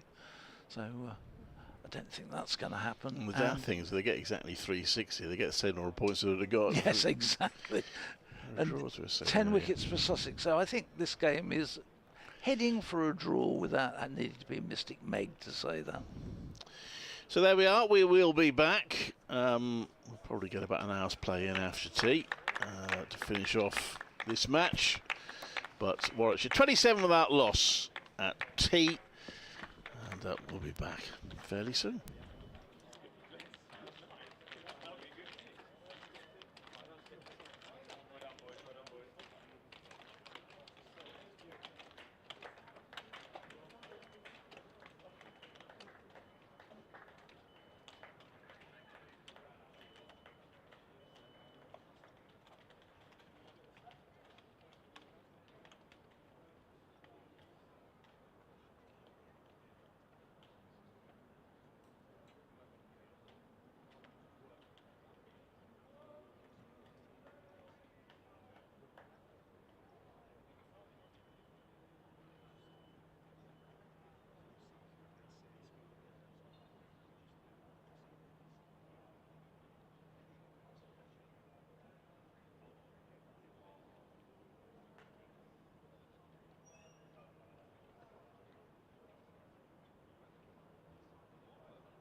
Nottinghamshire in reply 579. Durham were dismissed in their second innings for 289. Nottinghamshire require 89 runs for victory from a minimum of 40 overs. And some first round results. Hampshire beat Yorkshire by 5 wickets. Kent beat Northamptonshire by 145 runs. Leicestershire beat Glamorgan by 10 wickets. And Derbyshire beat Gloucestershire by 9 wickets.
So, welcome back.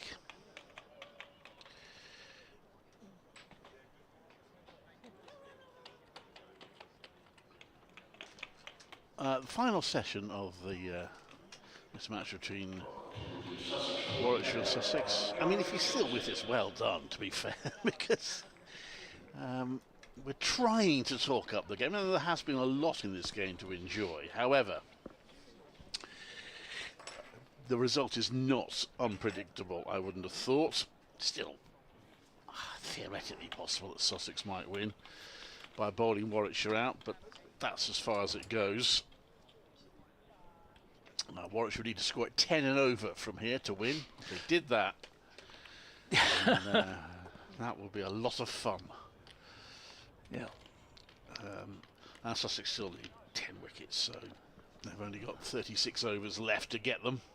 I think we've lost a few of our spectators during the tea interval. Yeah.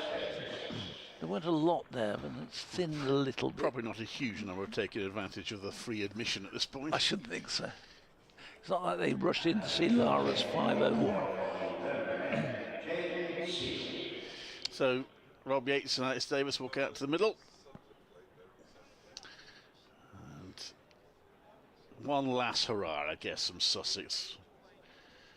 See if they can get 2 or 3 quick wickets that might just put a little bit of doubt in the Warwickshire changing room. It's got to do an update.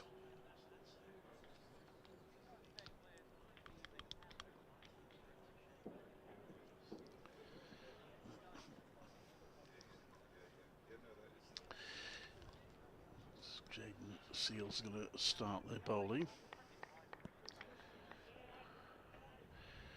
This is Clive Eakin at Edgbaston, where we're in the final throes of a match which for a long time has looked pretty certain to end in a draw and still does. Warwickshire 27 without loss.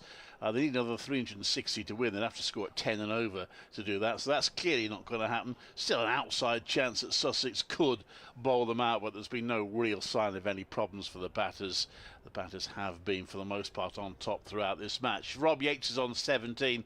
Alex Davis is on 1. Warwickshire probably just have to bat out for another hour or so before we shake hands and accept the draw. Warwickshire 27 without loss. This is Clive Eakin at Edgbaston.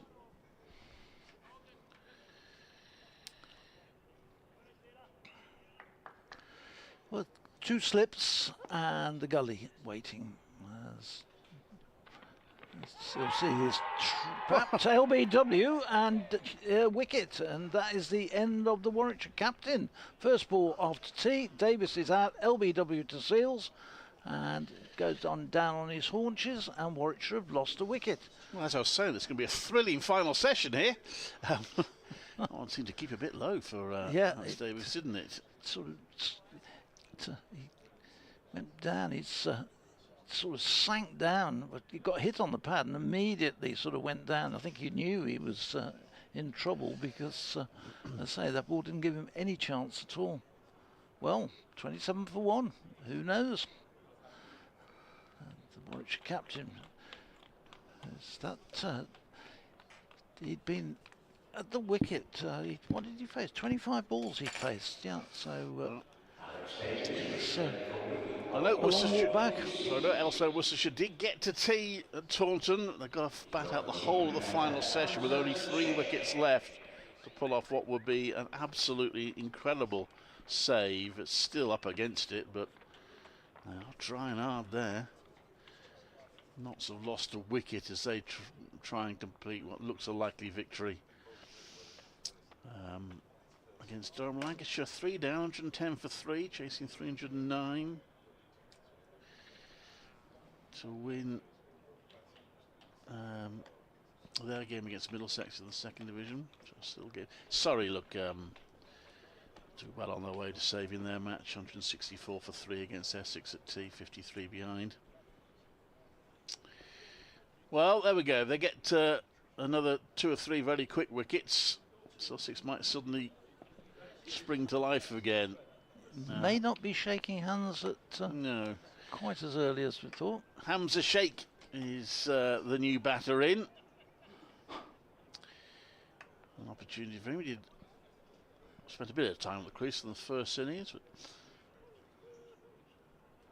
what did he make in the end? He made a modest score, didn't he? He made 23. 23 off 48 balls, so he'd be keen to see if he can bat through now.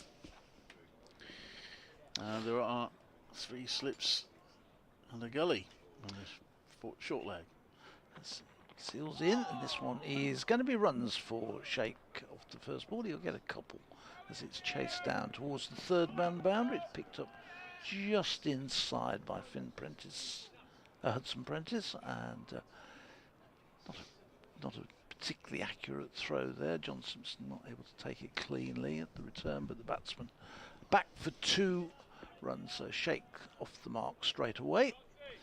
He's on 2. Yates at the other end is on 17. And just a reminder that the first ball after tea, Alec Davis was LBW to Jaden Seals for 1. 29 for 1 here. Seals comes in to bowl, and Sheikh is behind that, running it up to mid-on. There's no run.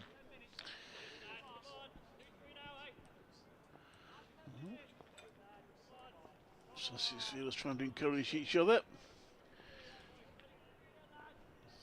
A little bit of a boost to get a wicket the first ball after tea, and they hadn't really looked particularly close to getting one before tea. I think those an unusual sort of innings from him, though, because he normally, if he'd been at the crease normally for 25 balls, you'd expect to see quite a lot of runs on the board. Sheikh plays this next one out into the offside, out to a short extra cover, and there's no run. But he just played nice and quietly before tea, and it didn't look to be in any trouble at all.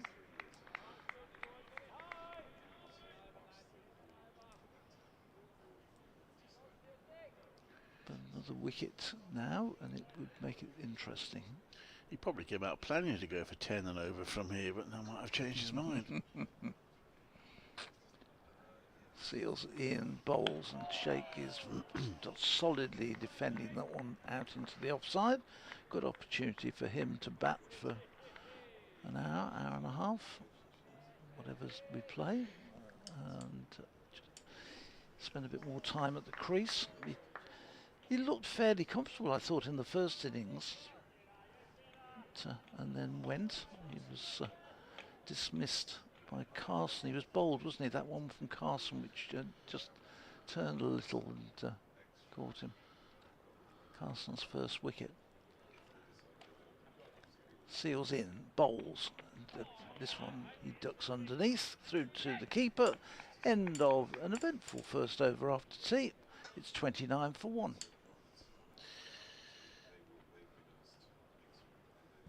So Warwickshire batters will know they need to try and just prevent a flurry hit. Jack Carson's continued to bowl spin from the pavilion end. Jack Carson. And there are 35 overs potentially left in the day.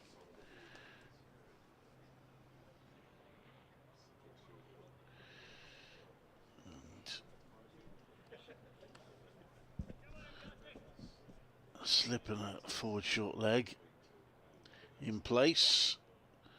Practice delivery from Carson's beaten the fielder and rolled away. Umpire looks around slightly irritably. Carson now ready to bowl to Rob Yates. Round the wicket. Yates drives that, and that was a few oohs and ahs there. I think it fell short of the fielder at point. But that was obviously uppish for a while.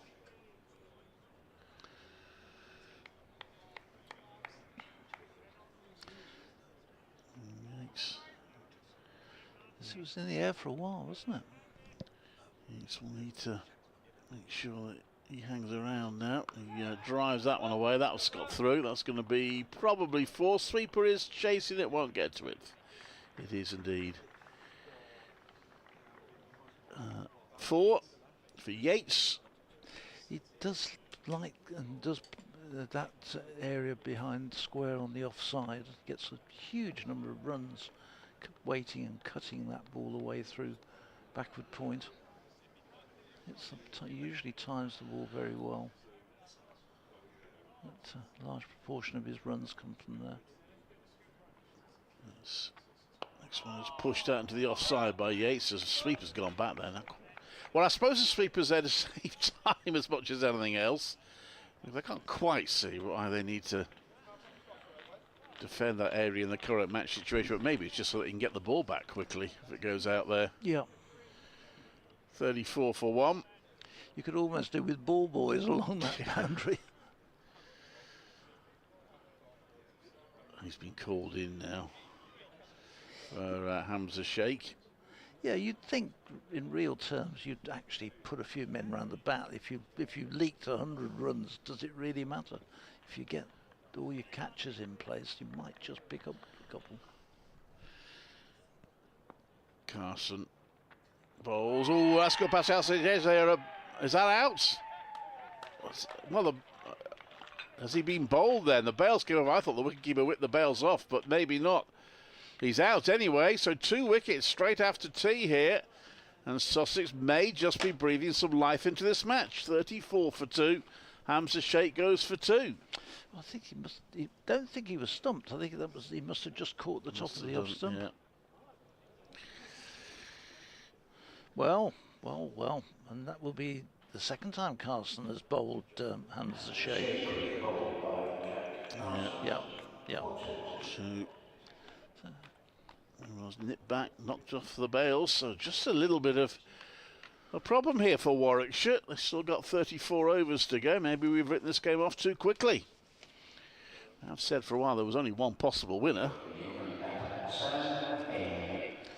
Sam Hain, who, by his standards, failed a little bit in the first innings. He now needs to try and stop this nonsense from Warwickshire's point of view. That was a good delivery again from Jack Carson. Just pulled Sheikh and just got the ball just to tickle back at him.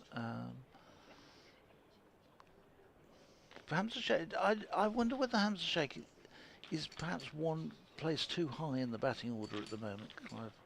Whether he and Sam Hain might be better just swapping.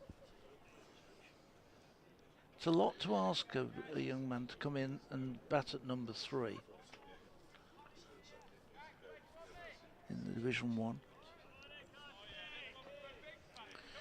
We're going to get number 16 bowling to number 16 here. It's Carson to Hain. Slip, leg slip, short leg.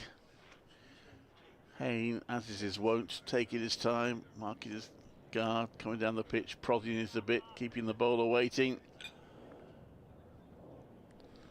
Carson ready. Hain's now looking around to see where the field is.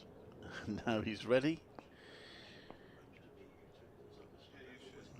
Carson comes into bowl, and Hain bat onto pad at his feet.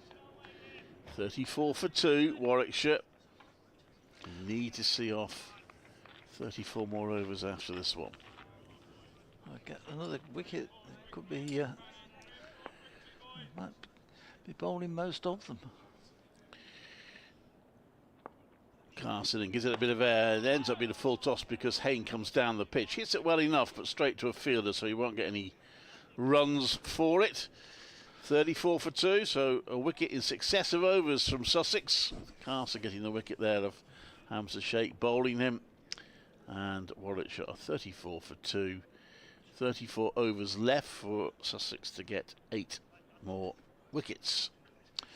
So good tea break for them. They've had a chance to regroup and a wicket in each of the overs since the break.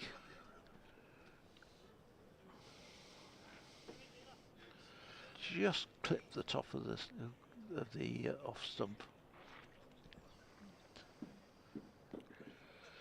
So Jaden Seals now wants to follow that up, and if he could get another one, Sussex would be absolutely set.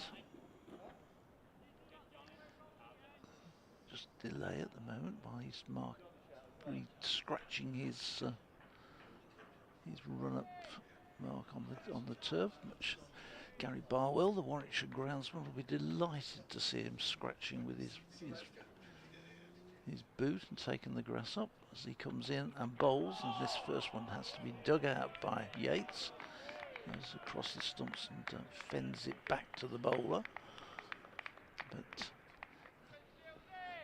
suddenly a lot more shouting and clapping, and just before tea as it got, even in that short period before tea, the sort of inevitability had almost crept in, but these 2 wickets have suddenly given them a belief that perhaps they can bowl Warwickshire out in a session.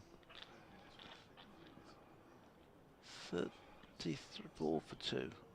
Seals comes in and bowls, and Yates leaves this one through to the keeper. There's no run.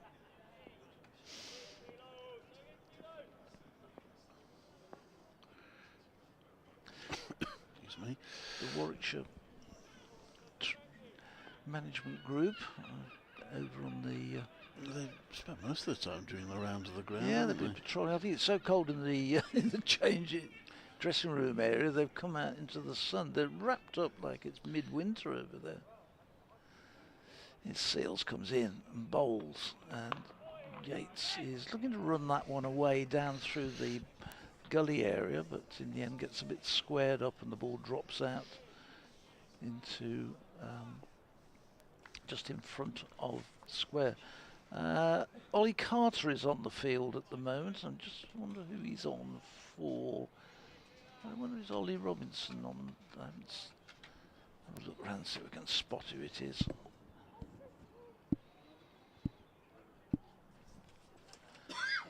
Seals comes in to bowl, and Yates is leaving that one, and that was close judging by the reaction of the bowler. He thought that wasn't that far away from the off stump as it was left and through to the keeper.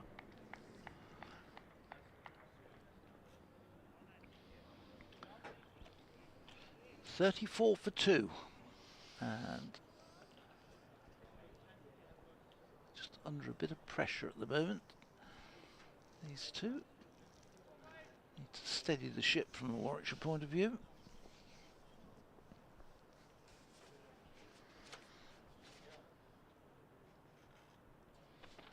In again, and this time Yates is defending it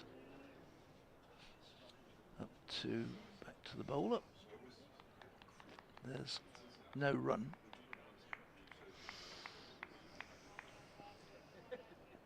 So back here at Edgbaston on Good Friday for Nottinghamshire, but next week Clive will be up with the side up at Chester Street.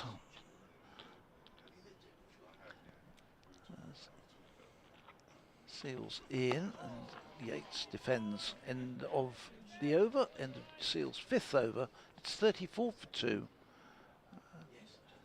Purely academic. The amount that Warwickshire trail required to win, it's 354 to win. We'll forget that Crept side. above It's just 10 a question. over them. It's the 8 wickets now that Sussex require. As ever, chat, Yates and Hayne. Just checking, didn't manage any century partnerships between them last season. Now, they don't need a century partnership here, but they need to bat for a good hour or so to take away any lingering concerns for Warwickshire.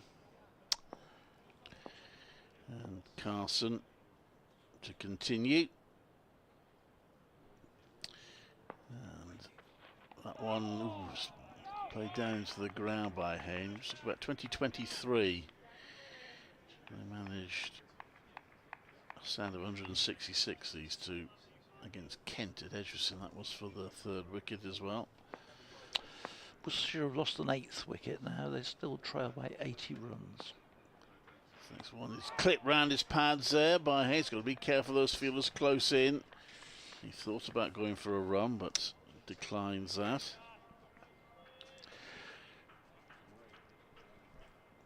34 for 2 remains to score. 8 more wickets needed by Sussex. It'll be some session if they get them, but it's not impossible.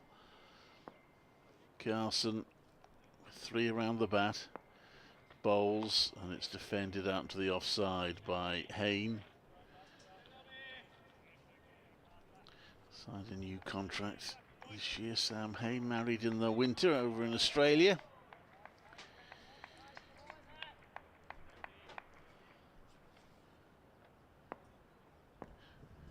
Comes Carson, and Hayne plays that into the ground and rolls away. There's no run. Dom Sibley is now out for Surrey after a very long vigil. You can tell how long the innings must have lasted because he scored 66, so he's probably there for all 4 days. And Lancashire have lost another wicket at Lords. That's their likelihood of their victory is becoming increasingly short. Hayne plays back to that, into the offside. There's no run. And it remains 34 for 2. It's the for 2 that's the important stat. Carson, last ball of his 3rd over in the 2nd innings. 1 for 9 thus far. He drops the field at point back to the boundary. Perhaps happy for the new batter to get a single, relatively new batter. Hayne comes dancing down the pitch and just pods it back to the bowler. End of the over. Another over ticked off from Warwickshire's point of view. 32 remaining. 34 for 2 are Warwickshire. And Sussex need 8 more wickets to win. Blaze going on behind, over the back of the ground. A lot of black smoke coming up. Haven't left your tea on early, bro? Clive, have you over there? Wouldn't be over there if I had. Somebody has. Let's hope it's not too serious that, but a lot of black smoke coming up. Anyway, let's see what happens. 34 2 as Yates will prepare to face Jaden Seals, who comes in from that Birmingham end. He's in and bowls. And this is turned away down to Carson by Yates for a single down to long leg. 1 more to the total. He moves on to 23, 35 for 2. I'll make way for, at the end of the over, Adrian to come back in. Oh, he's got an update and then he'll come on. Okay. He's got an update and then he's going home. Yeah. Sorry, has anybody seen Adrian? Actually, he's halfway back down, just outside Newbury at the moment. So, 35 for 2. There's the Seals. If he could get another one, gosh, he'd really set them going as Hayden pushes this one into the offside. But, straight up to mid-off, and there's no run.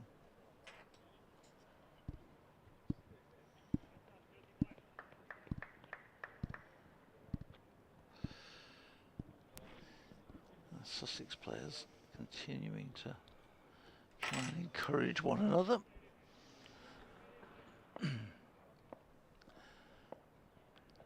3 slips, a gully, a backward point, all waiting. The Seals in to the right-handed Hayne, who fends that back, and Seals fills off his own bowling, and there's no run. And the hardy few hang on, they're still watching, they're still hope. They certainly have given up on a victory, that's for sure, a long time ago, if ever. I just started actually thinking, I'll watch another 20 minutes, then I'll go. Now they're thinking, hang on, I better hang on, because let's wait on, yeah. This could still be something. Not for Warwickshire. Seals in, charges into Hayne. Ooh, he's beaten, comprehensively beaten outside the off stump.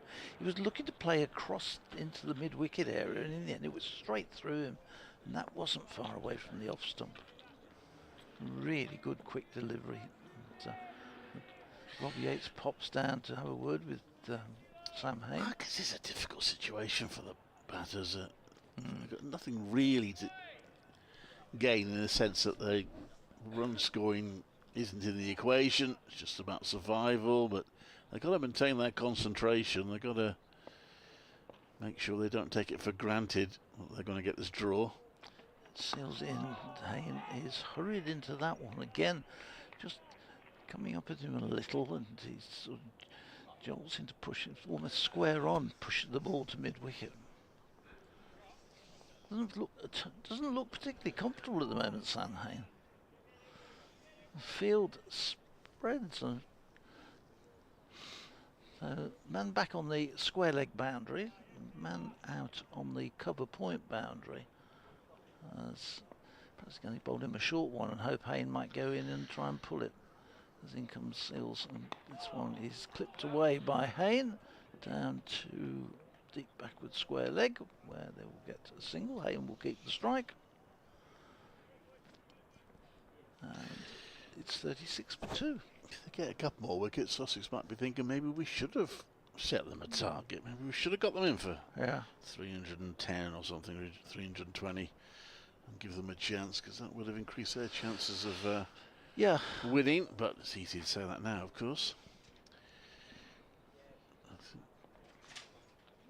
What they chose to do was what I think we pretty much predicted they would do, which is make the game safe, take the defeat out of the equation.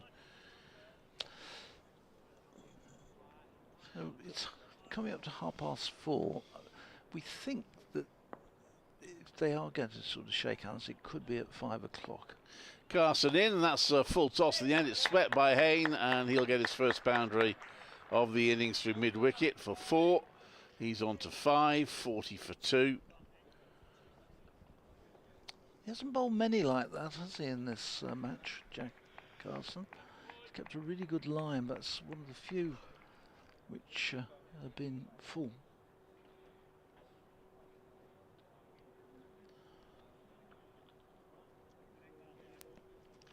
Royal Challengers at Bengaluru are heading for a pretty decent score against the Mumbai Indians in the IPL.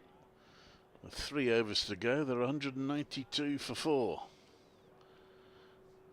Jacob Bethel not playing that game. He's an impact sub. He's not been used yet.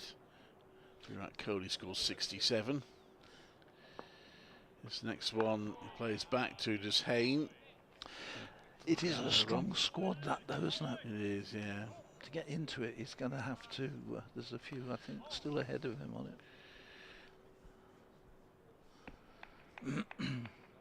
So he's probably going to go through to the end of May without playing a great deal of cricket. This next one is played onto the onside for no run. Yes, you wonder whether he'll benefit from the experience of just being there, being, as you say, with that strong squad and training with them and being match ready, but the lack of game time is a potential worry. Carson bowls, and he pads up to that one. Hayne not offering a shot. There's an appeal, but no real danger there, I think, for Sam Hayne.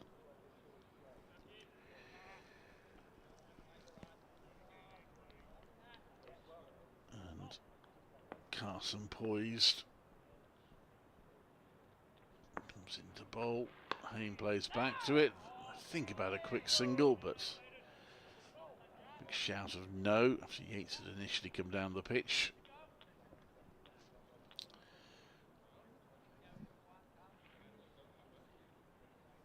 It's been an encouraging first match for Sussex, though, in their return to Division 1. I think they've taken a lot of positives from this game.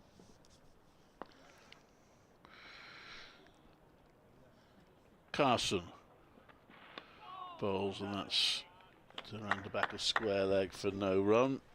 End of the over, 40 for 2. Warwickshire, so 30 overs left now, with Sussex still needing 8 wickets to win. Have you seen it much, Clive, which shows a change in Warwickshire from last season in this game? I've got quite a few. I mean, 4 debutants today. It's difficult to judge at this stage. Yeah.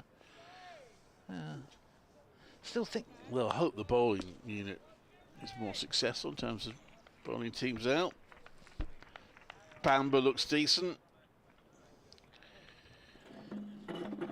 think with Hannon Dolby back and Bamber Yeah. in, it might be. It'll give a bit more oomph. His Seals. He's in, bowls, and Yates leaves that outside the off stump. No shot offered. Goes through to the keeper.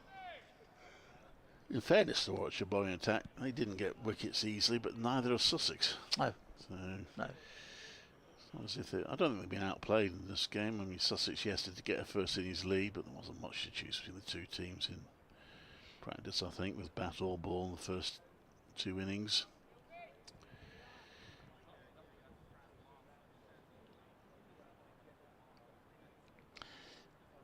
There's Seals in, bowls. Yates is chopping that one down into the ground, and it just bounces harmlessly out about 2 wicket strips across into the offside. There are some good signs from a batting point of view. Rob Yates showing early season form.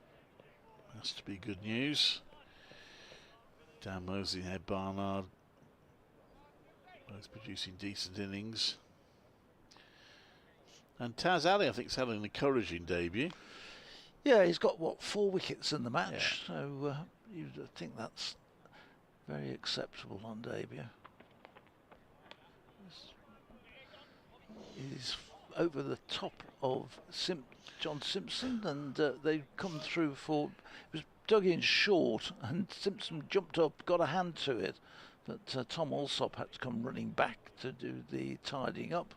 And they get an extra, so another one onto the board, 41 for 2. It stays on 23. Brings Hayne back onto strike.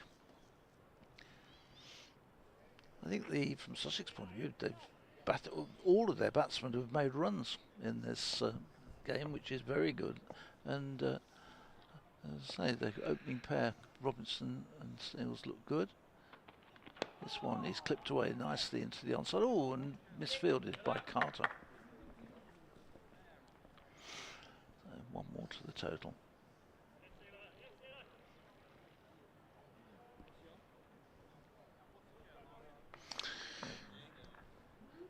$42 for 2.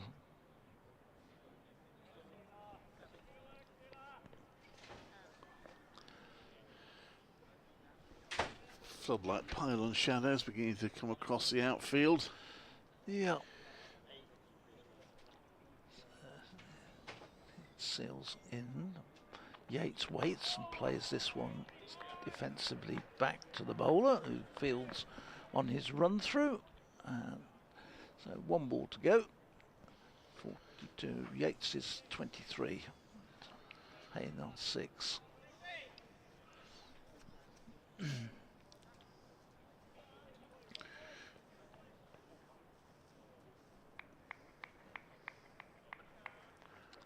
Turns, end of another over coming up. But, he's on his way.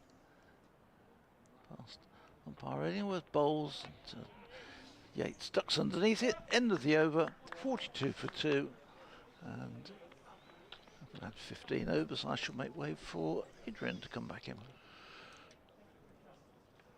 So, final stages of this 4-day match, which has been uninterrupted by the weather.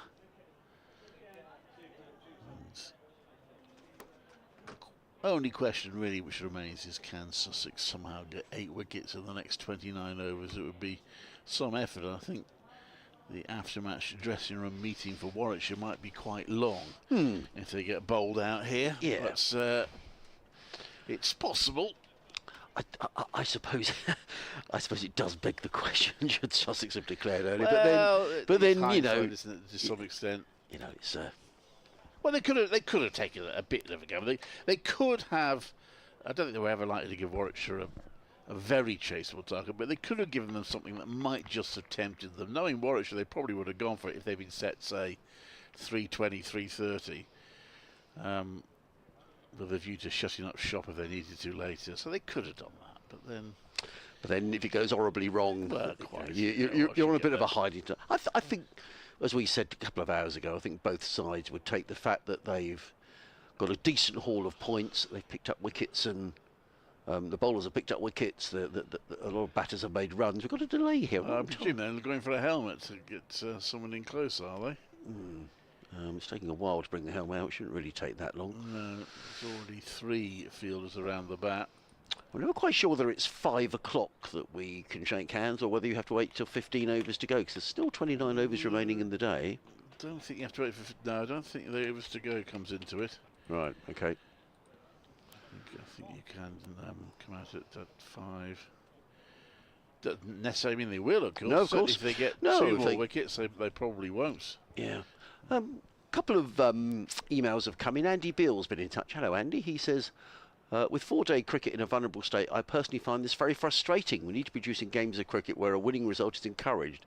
8-point draws are contributing to the problem, and I do not buy the batters getting more practice. This professional cricket and 8 days of pre-season friendly. So I think what Andy is really saying is agreeing with you that 8 points perhaps isn't the right way to go. Look, and to be fair though, even if it was sort of 4 points to draw, I'm not sure it would have gone very differently on this particular occasion. But yeah,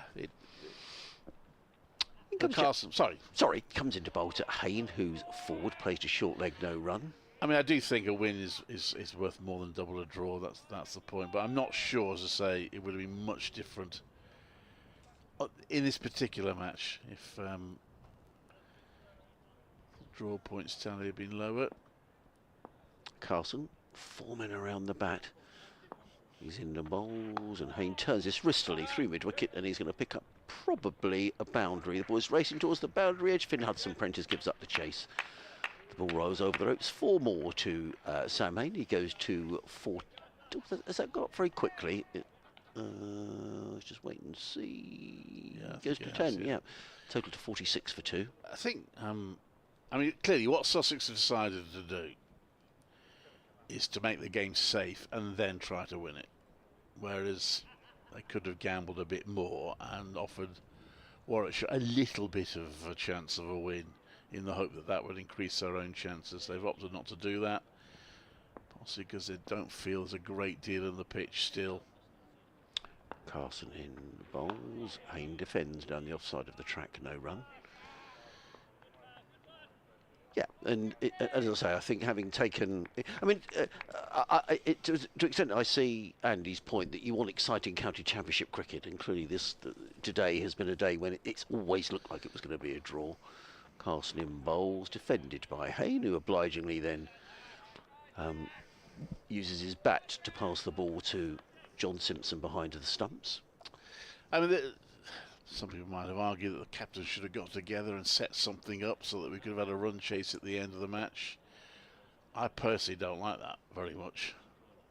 Carson in bowls. Hayne defends, fielded in the slips by Tom Haynes, who trots round to field, and there is no run. I've been in matches where that's happened and we've had a bit of declaration on it, and then you've had a really exciting finish and the captain said, well, that proved they were right. But for me, it just feels... I don't like the artificiality of it. You're creating an artificial contest when you do that.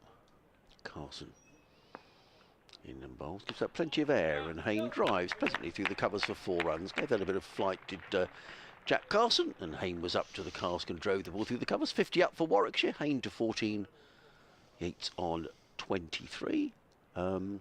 George Harris has been in touch. Hello, George. He says it's been an absolute pleasure to have you and your colleagues in my ears again. Great to hear you've wintered well. Listening in from sunny Cardiff University and looking forward to returning to Hove after term ends. Especially looking forward to Sussex's week at Scarbados, with plans already penciled you're at in. Scarborough, are you? Yeah, again, to spend all 4 days there. He says he hopes to buy me a pint, says George. That's rather nice. Yeah, we were at Scarborough last year, and we're going back again. That's a bit greedy. Yeah. I'd never been there before last year. It was my first ever visit. And I do enjoy it. It's quite a few years now since I did a game at Scarborough, but I've always enjoyed it. 50 up for Warwickshire, 50 for 2. Just another 337 needed to win. The downside was Sussex got beaten.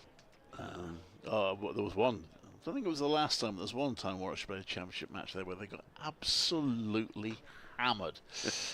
Seals comes in the bowl round the wicket. That's left. There's no run. It's one of those ones where it was so bad it led to lots of meetings and discussions and forums afterwards. Oh dear.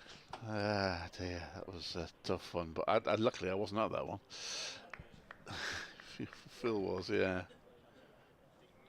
Didn't you win the quiz or something, though? Yes, that's right. Warwickshire lost in 2 days, yeah. Crumbs. There was a quiz up there this year, actually, or last season when I was up there. Oh, no, it was they had a question of sport quiz in the Working Men's Club next to the railway station. In comes Seals to bowl, and Yates pushes out into the offside. There's no run. It was organised by our colleague Jonathan Doige, and I have to say it was very good. It was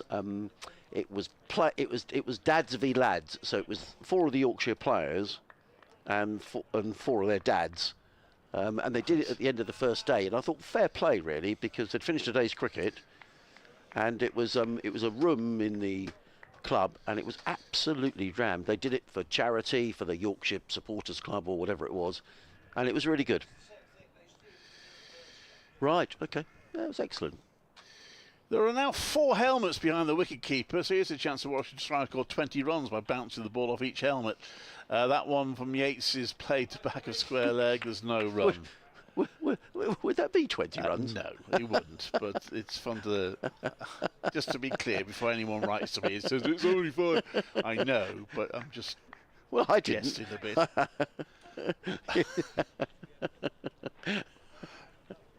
Should be 20 runs, wouldn't it? Well, It'd be a great shot to try, wouldn't it? Absolutely, yeah. Yeah.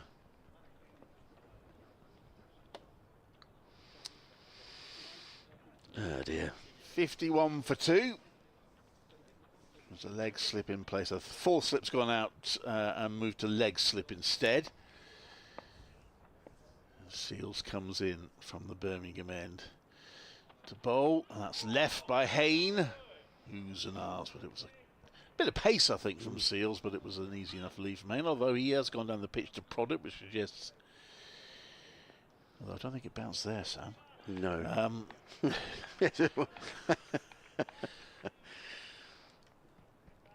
Yeah, he's doing some guarding a long way down. So...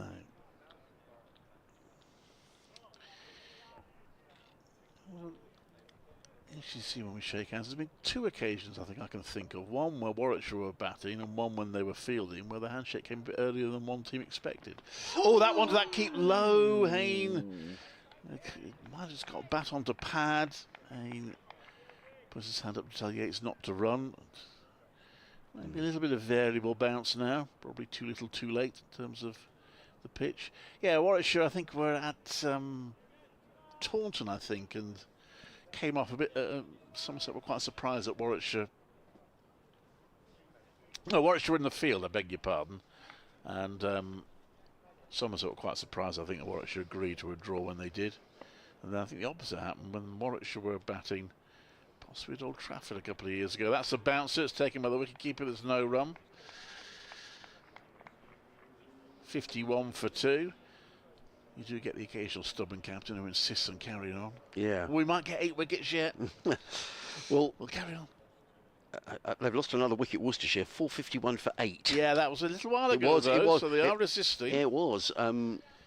Waits is still there. He's been batting for 4 hours for his 62.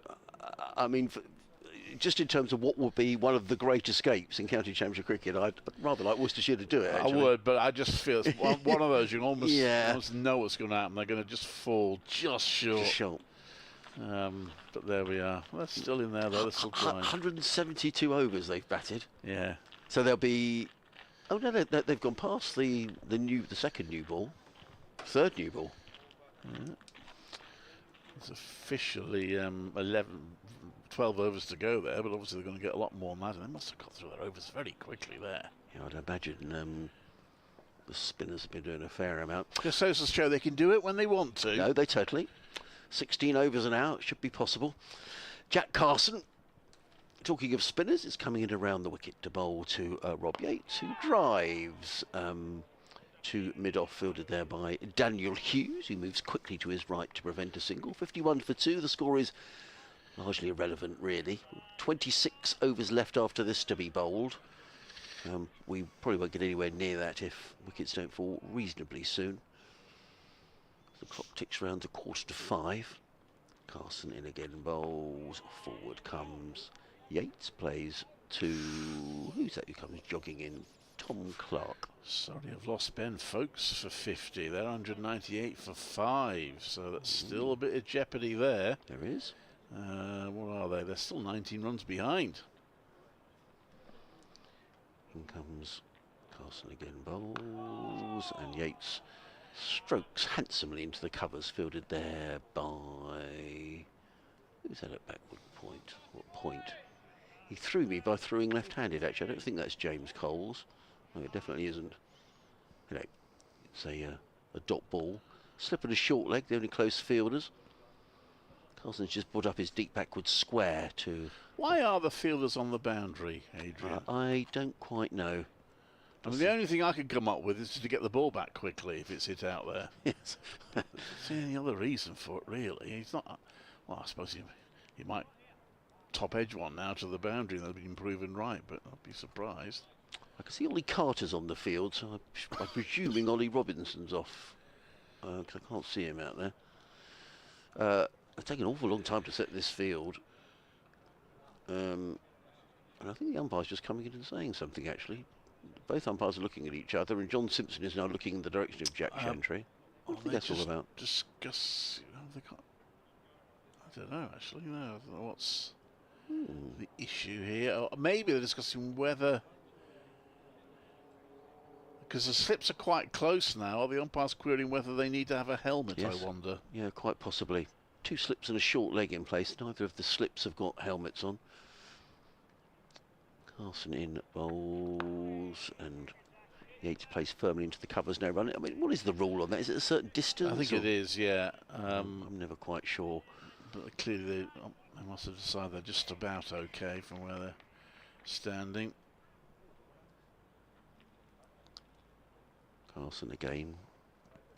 In and bowls. Forward comes Yates, defends down in front of him. Tom Alsop picks up at short leg.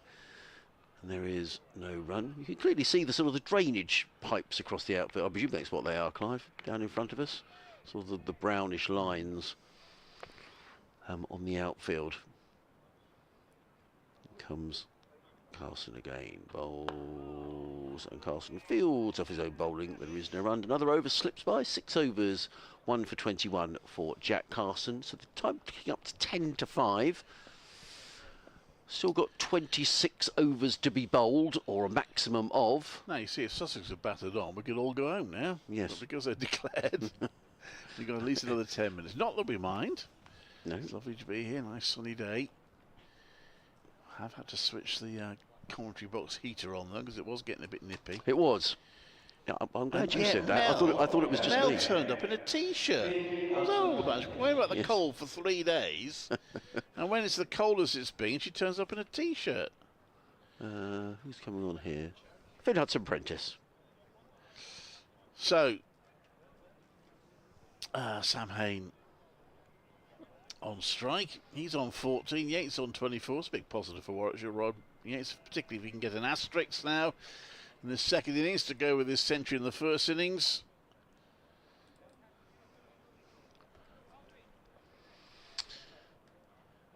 So, wicketkeeper standing up to Hudson-Prentice. 2 slips in place.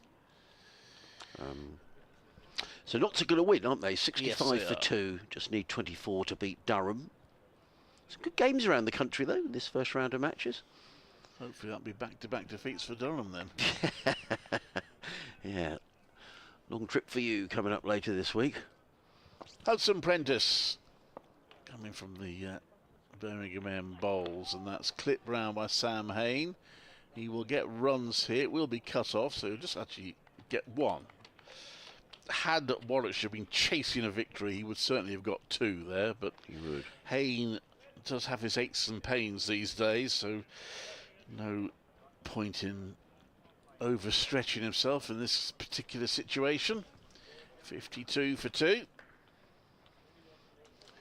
The interesting one's Lancashire, Durham, where Lancashire still having to score about 5 and over, 147 for 4, chasing 309. Not Lancashire, Durham, Lancashire, Middlesex at Lords. And you can follow all that's going on in these matches on the BBC County Championship cricket page. That one is pushed out to the offside. There's no run. I notice the number of people on that page is going up all the time as matches reach their conclusion. I don't think they're all on it for this game, though, if I'm being absolutely honest. No, I think you're right. You never know. I reckon they'll have a lot of people listening to the Worcestershire game. Don't go there, though, till we finish. Stay with us. Come on. We're nearly there.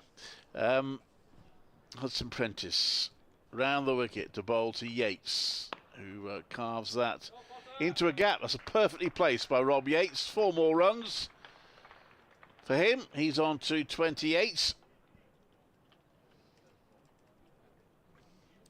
Simon Harmer's bowling with a new ball now at Chelmsford.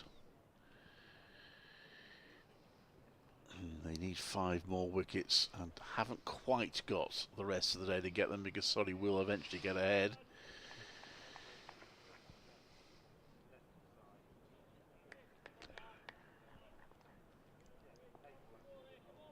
Well, they've got a slip and now a gap and then third slip. And a couple of fielders on the leg side, and he's down on one knee there, Yates. Not sure he's hit that exactly where he intended. I think slip did get to the hand to the ball while it was on the ground to slow it up, third slip. So he gets through for 1. He's on to 29. And it's 57 for 2, Warwickshire. 25 more overs scheduled after this one. We should see whether we do call it a day at 5 or whether Sussex will give themselves just a couple more overs to see whether they can create any drama. But obviously still trying to get wickets at the moment. Hudson Prentice into bowl, and Haynes solidly behind that plays it to mid-on. And it remains 57 for 2.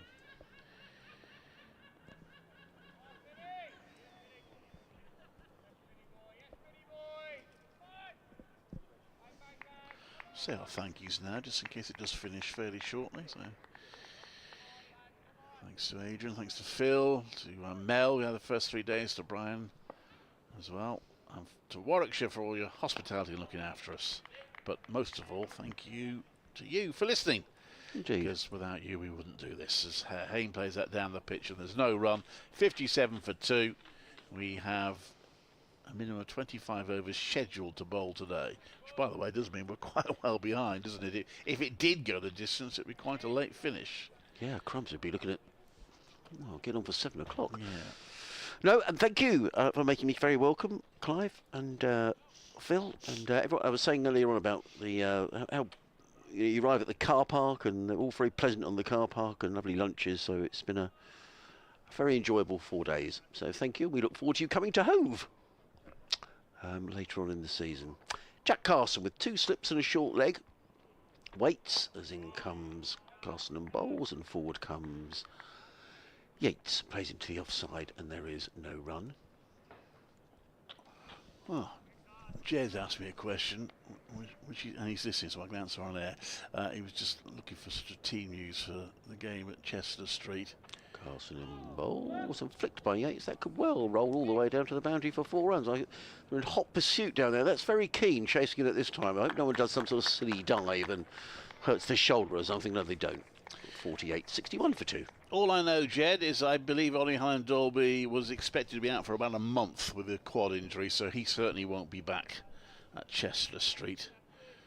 Other than that, we will be speaking to the coach at the end of the day, so we'll see if we can get anything from him. But that's all I know on that.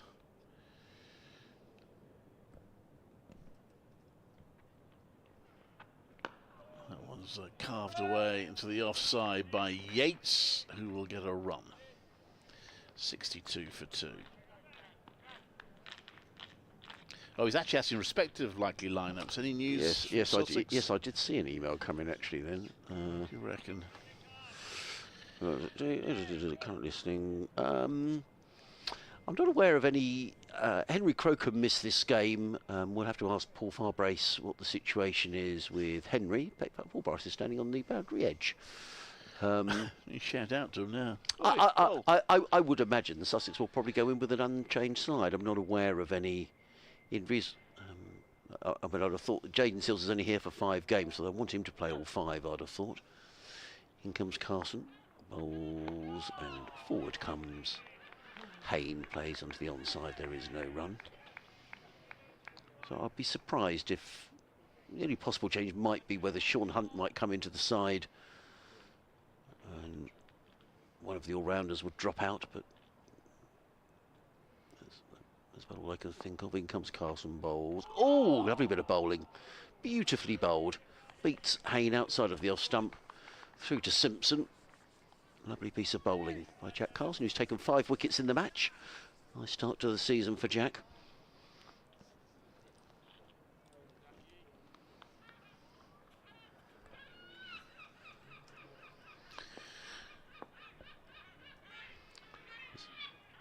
In he comes again. Bowls, and Haynes defends into the offside. Those birds, it makes it sound like we're at Hove, to be honest. 62 for 2. And the clock ticks round to about 4 minutes to 5. This could conceivably be the last over of the match. Umpires are having a chat. Yes.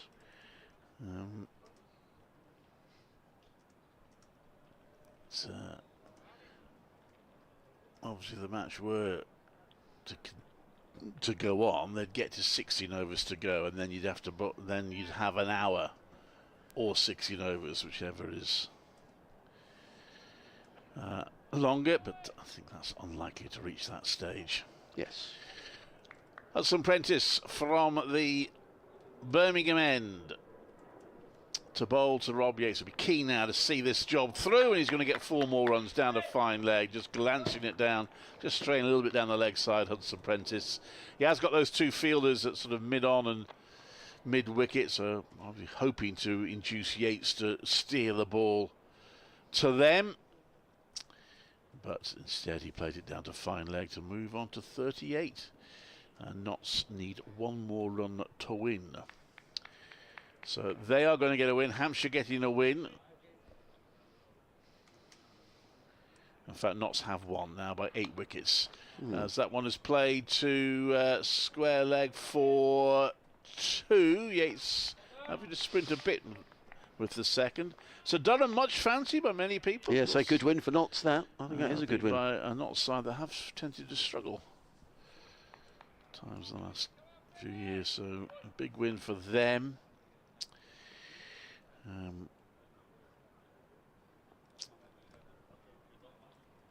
This next one is defended by Yates as no run. Let's have a look at the point situation. So Notts will get 22 points. Durham will get 5. So both Warwickshire and Sussex are safely out of the relegation zone after the first round of matches. Yeah, happy with that. I think Yorkshire are going to be bottom of the table at the end of the first round of games. This next one is defended solidly by Yates. There is no run. Yeah, Hampshire got 19 points on their win, which they completed yesterday. Yorkshire 3. So that's the thing. We talk about points for a draw. I mean, Hampshire won their game. Yeah, I agree. Sussex, if they draw this, will only get 4 points less than yes, them. I know. I completely agree. There's something not quite right about that, is there? I mean, obviously, them's the rules, but I think there should be a bigger award for winning a game. Yeah.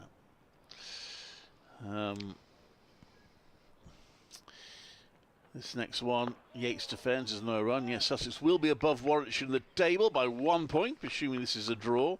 Because we don't really know what's going to happen with Essex and Surrey. If it's a draw, then Essex will end up with 14 points and Surrey 11. But the possibility of Essex getting a win, in which case it would be 22 points to Surrey's 3. So Surrey might be joint bottom of the table, in fact, if they were to lose their game. They are hanging on pretty well at the moment, though. Yates defends that back to the bowler. There's no run. So I'm trying to work out where Warwickshire... Because it also depends on what happens at New Road. So it's a pointless exercise anyway, but it's very difficult to build a league table just at the moment. I thought we might be stopping now, but we're going to carry carrying on. on. Yeah, I mean, I saw Paul Farbrace standing on the boundary edge. I almost wondered if he was waiting to sort of, applaud everybody off. But we are carrying on. Do we have to get to 15 overs? I don't think we do. Well, it'd be 16, I think, wouldn't it? 16 in the final hour, but I don't think we do. That's not my understanding of it. Anyway.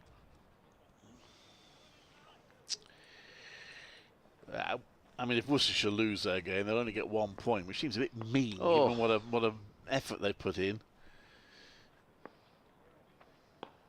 Carson in, that's played to mid-wicket, there's no run. In fact, Somerset would be the one team would get all 24 points if they do win that match, but they are still being held up.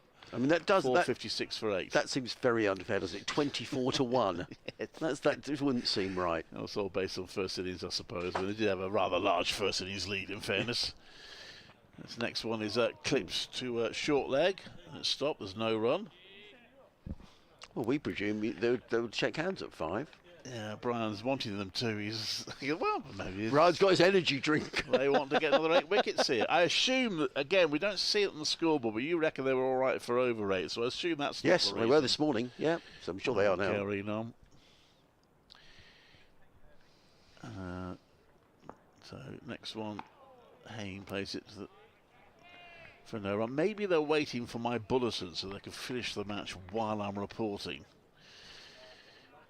So I'm going to be reporting in a little under a minute. So you'll have to get on with it, actually, if he wants to finish this over and then shake hands. Carson comes into bowl to Hayne, and Hayne's a bit short, and Hayne has steered that away for a bit of a gift of a boundary. And he moves on to 19. And it's 68 for 2.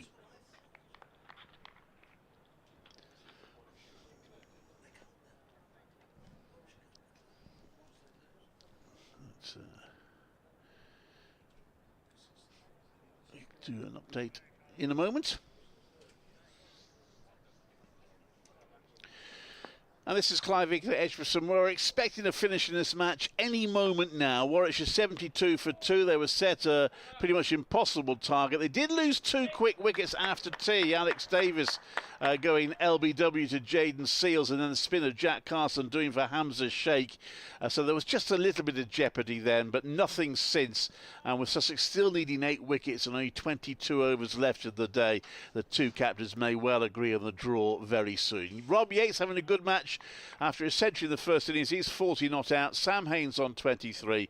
Warwickshire 76 for 2. A draw now, all but certain. This is Clive Eakin at Edgbaston. Well done, Clive. Ooh, that one's gone through and played down to the ground by Haynes. That's the end of the over. We're looking. We're going to carry on.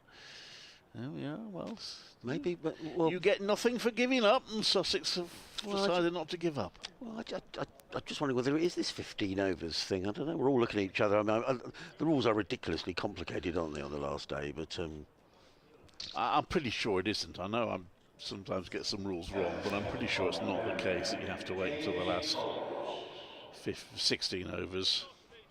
Well, James Coles is coming on to bowl, so we're going to get some spin. James Coles. They just want to carry on. So, they were to suddenly get 2 wickets in an over. Who knows? Well, he only bowled 3 overs, James Coles, in the first innings. So maybe it's getting some. Thank you. Maybe getting some hoovers into Coles, but. I said thank you because Phil Brett's just given me my Playfair book, which has got all the details, and I always write my name in it. Yeah, because they do tend to end up in other people's bags, and you end up with someone else's. And it's a bit like Radio Kit sometimes. That you get back and think, "Oh crumbs! I got the microphone from Warwickshire or wherever it is." Is it you? Yes, it is. No, it's me. James Coles coming in from the City end, men clustered around the bat to bowl to Rob Yates. Kind of past caring, to be honest, Adrian. Yes. I'm being absolutely brutally honest. Well, we're being very courteous to each other, which is good. It's a dot ball, by the way. 76 for 2. Paul Farbrace still stands there, arms crossed. I found the rules for the 50-plus county championship, but that's not much good, is it? Coles in, bowls, and played into the onside. Again, no run. Colesy is the reply, is the shout, I should say. Coles in again, bowls. Defending is Yates. I'm just looking at this game down at Worcester. It seems like the scoreboard has barely moved in the last sort of quarter of an hour, so I don't think it's just continual blocking from Worcestershire. Coles, bowls, and Yates plays firmly through the covers. He's going to pick up a single and go to 41. So he's had a good match, 150 odd runs for Rob Yates. Good start to the season for him. Sam Hayne, who missed out in the first innings, 23 to his name. So I've had this before. Finding the rules online it's difficult. It's incredibly difficult. I don't know why do they hide them? I don't know. Yeah. Well, I found them from a couple of years ago. I'm going to have to use those. I just hope it hasn't changed.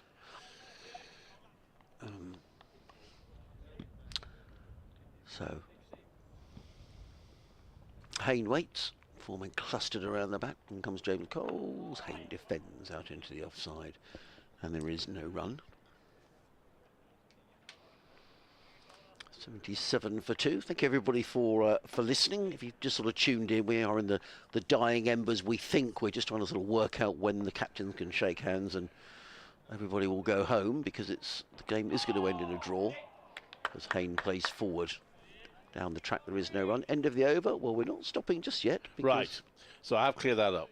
You don't have to wait for the 16 overs. You don't? Well, this was in 2022, so Okay. I assume it hasn't changed since then. Okay. If, however, both captains, the batsman at the wicket, may act for their captain, except that there's no prospect of either side achieving a victory, they may agree to finish the match at any time after the scheduled time for the commencement of the last hour has been reached, regardless of the number of overs remaining to be bowled. Right. So they could agree at 5 o'clock. Yeah. I mean, there's 21 overs left.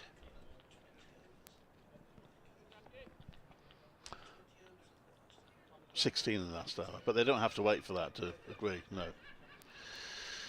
So on we go. Carson bowls, and that's driven by Yates, and not exactly the most energetic effort by the fielder to stop that. Nor the coach. No, that's true. Paul Farbrace watched it. You pick it up, mate. I think it's Daniel Hughes needs the exercise or something. 4 runs, 81 for 2. Yates is on 45.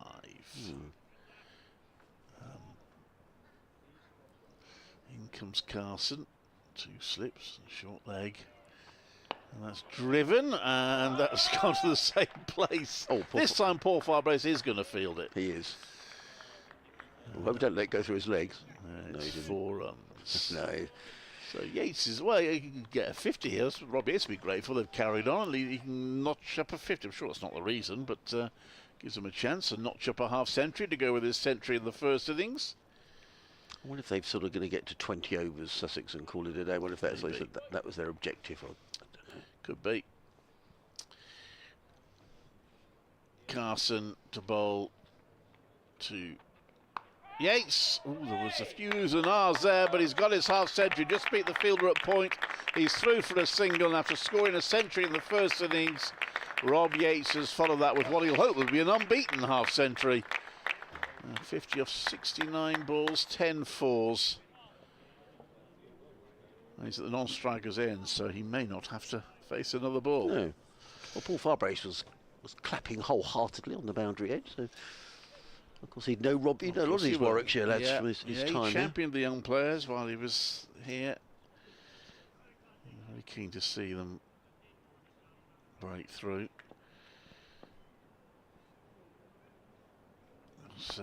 Next one is played into the ground by Hayne. There's no run. I think this might be the last ball of the match. Well, yes, although I did say that half an 2 hour overs ago.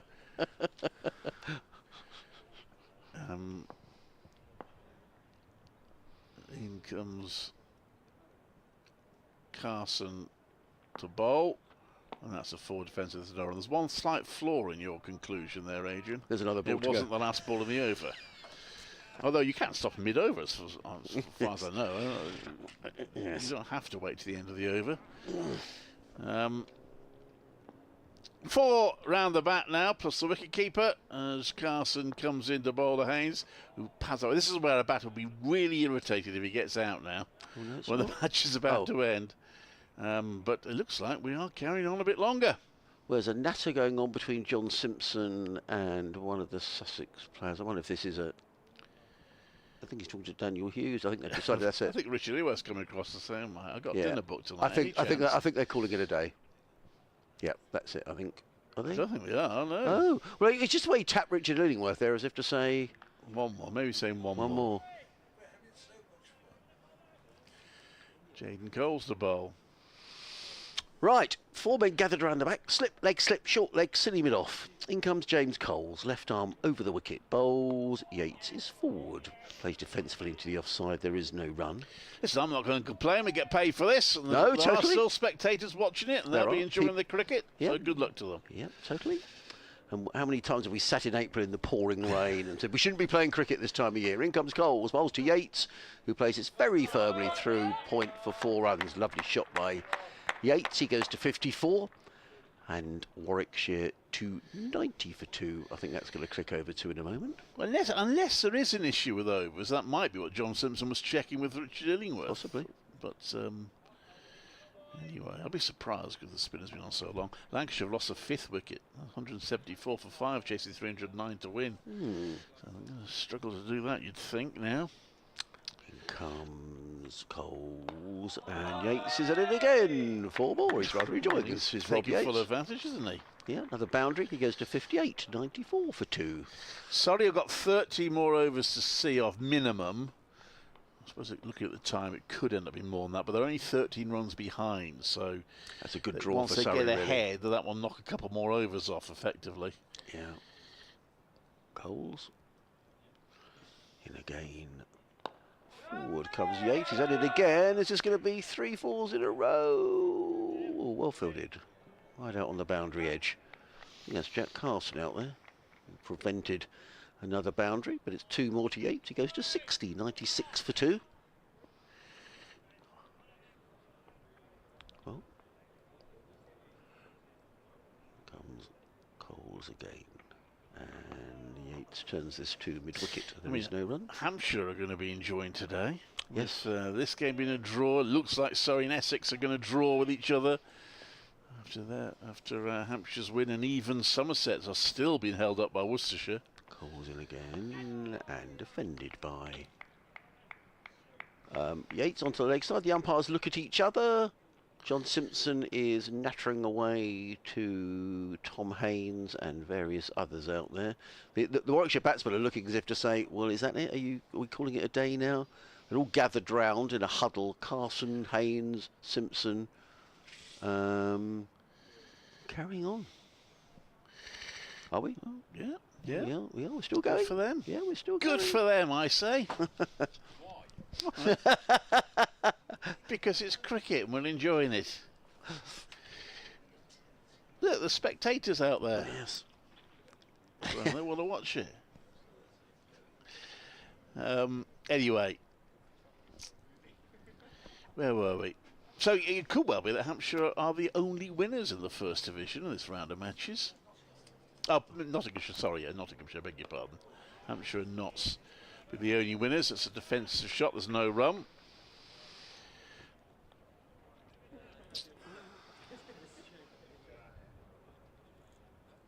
Which will leave, that being the case, Durham and Yorkshire in the relegation zone after one game. Oh, that one wraps the pads of Hayden. It did nip back. Oh, couple of questions actually. Well, you have to be quick.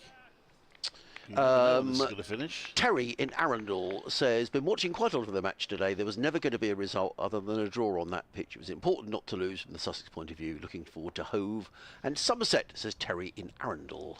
Thank you, Terry. That was pushed out the offside. There's no run. You playing at Arundel at all? We're playing a one-day. We haven't played at Arundel since COVID. No. Right. But you are playing a one-day, are you say? Yes, there's a one-day down there. We should have got 3 games at Rugby School again in the one-day cup. 2nd year in a row.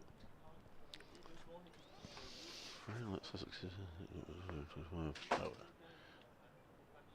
As Carson comes into bowl to Hayne. A few shouts there. Apparently Sussex's first ever championship match to Edgbaston was in 1905. That's it. And that was a draw as well. There you go. History repeating itself then, all those years later. I'll try and read your, if we don't finish in this over, Jamie, I will read your email out because you've taken the time to write it. So there's 2 more balls to go in this over. We might finish at the end of this over, who knows? But I'll read your email regardless. Carson in, that's defended.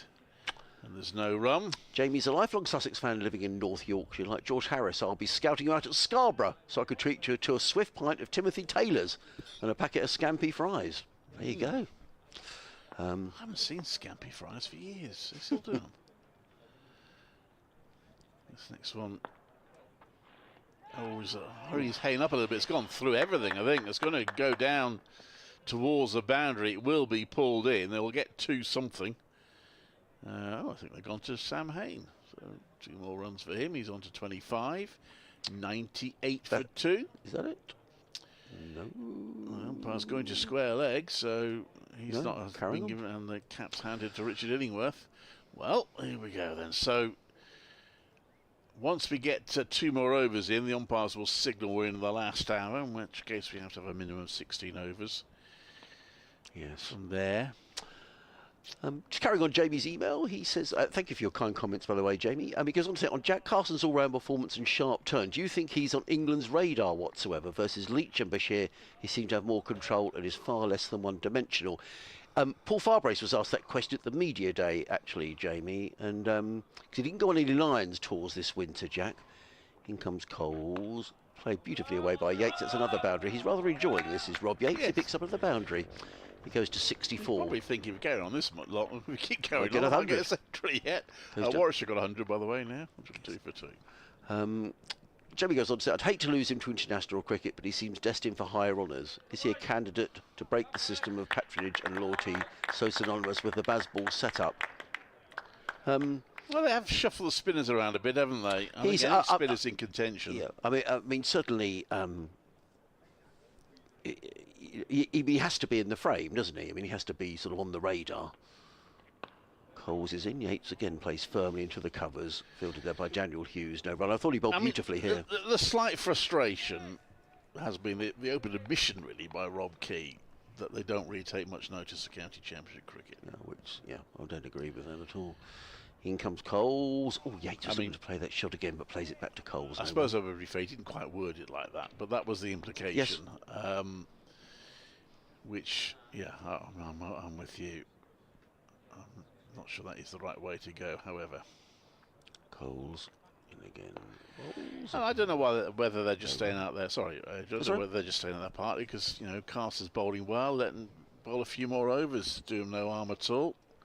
Get some decent overs in early season. 102 for 2. Coles again. Balls and defended by Yates out into the offside. I'm sorry, lost my concentration there for a moment. There is no run. So, yeah, thank you, Jamie, for your email. Thank you for listening. He said it's made the 9 to 5 more bearable, more manageable, he says. He's been obviously listening on his earphones. In comes Coles outside the offside. Goes through to keeper Simpson. Everybody looks at each other, and we are carrying on, I think. We are. Maybe this 15 overs is. No, it's not. It's definitely not. No, it isn't. Maybe they think it is. If they do, they're wrong. It just make me think back. It's always troubled me a little bit. I was lucky enough to be here for Brian Lara's famous 501. Were you? Wow. And it was said at the time that there was extra drama built at the end because apparently Lara wasn't aware of it, but I think then it was half an hour before the end of play you could come off, and he didn't realise that they would come off at 5:30 because there's no chance of result. But that always bothered me because, as far as I could see, there was no obligation on Dermot Reeve or Warwickshire to finish at half-5, even though there was obviously no chance of a result. Both captains have to agree, but it created a bit of drama at the time. As that one is played onto the onside by Hayne for a single. Were there many people here? Oh, yeah, it filled up as the day went on and became more. I think we were aware, even at the start of the day, that Brian Lara had this in mind. He has apparently spoken to Dermot Reeves, and there was no chance of a result. Can I just go for 500? And they said, yeah.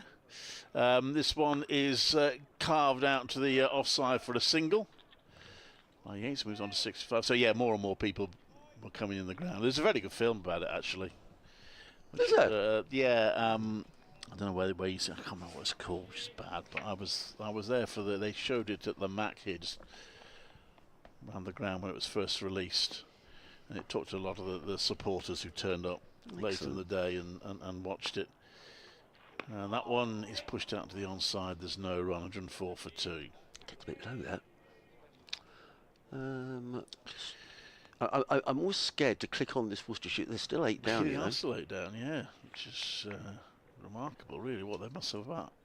It won't go beyond 6 o'clock, will it? Because they're so ahead of the overs. So that one is a 4 defensive. There's no run. The trouble is they're still behind, aren't they? So if a couple of wickets did go down, yeah, they do have to bat all the way to the end. They've batted 184.4 overs. Worcestershire. They'd have batted for virtually 2 days to save the game. Carson bowls. A solid 4 defensive by Hayne. The polite appeal. They may have believed it hit the pad first, but not out is the call. Thank you everyone for your emails and correspondence through the game. It's been fun on the first game.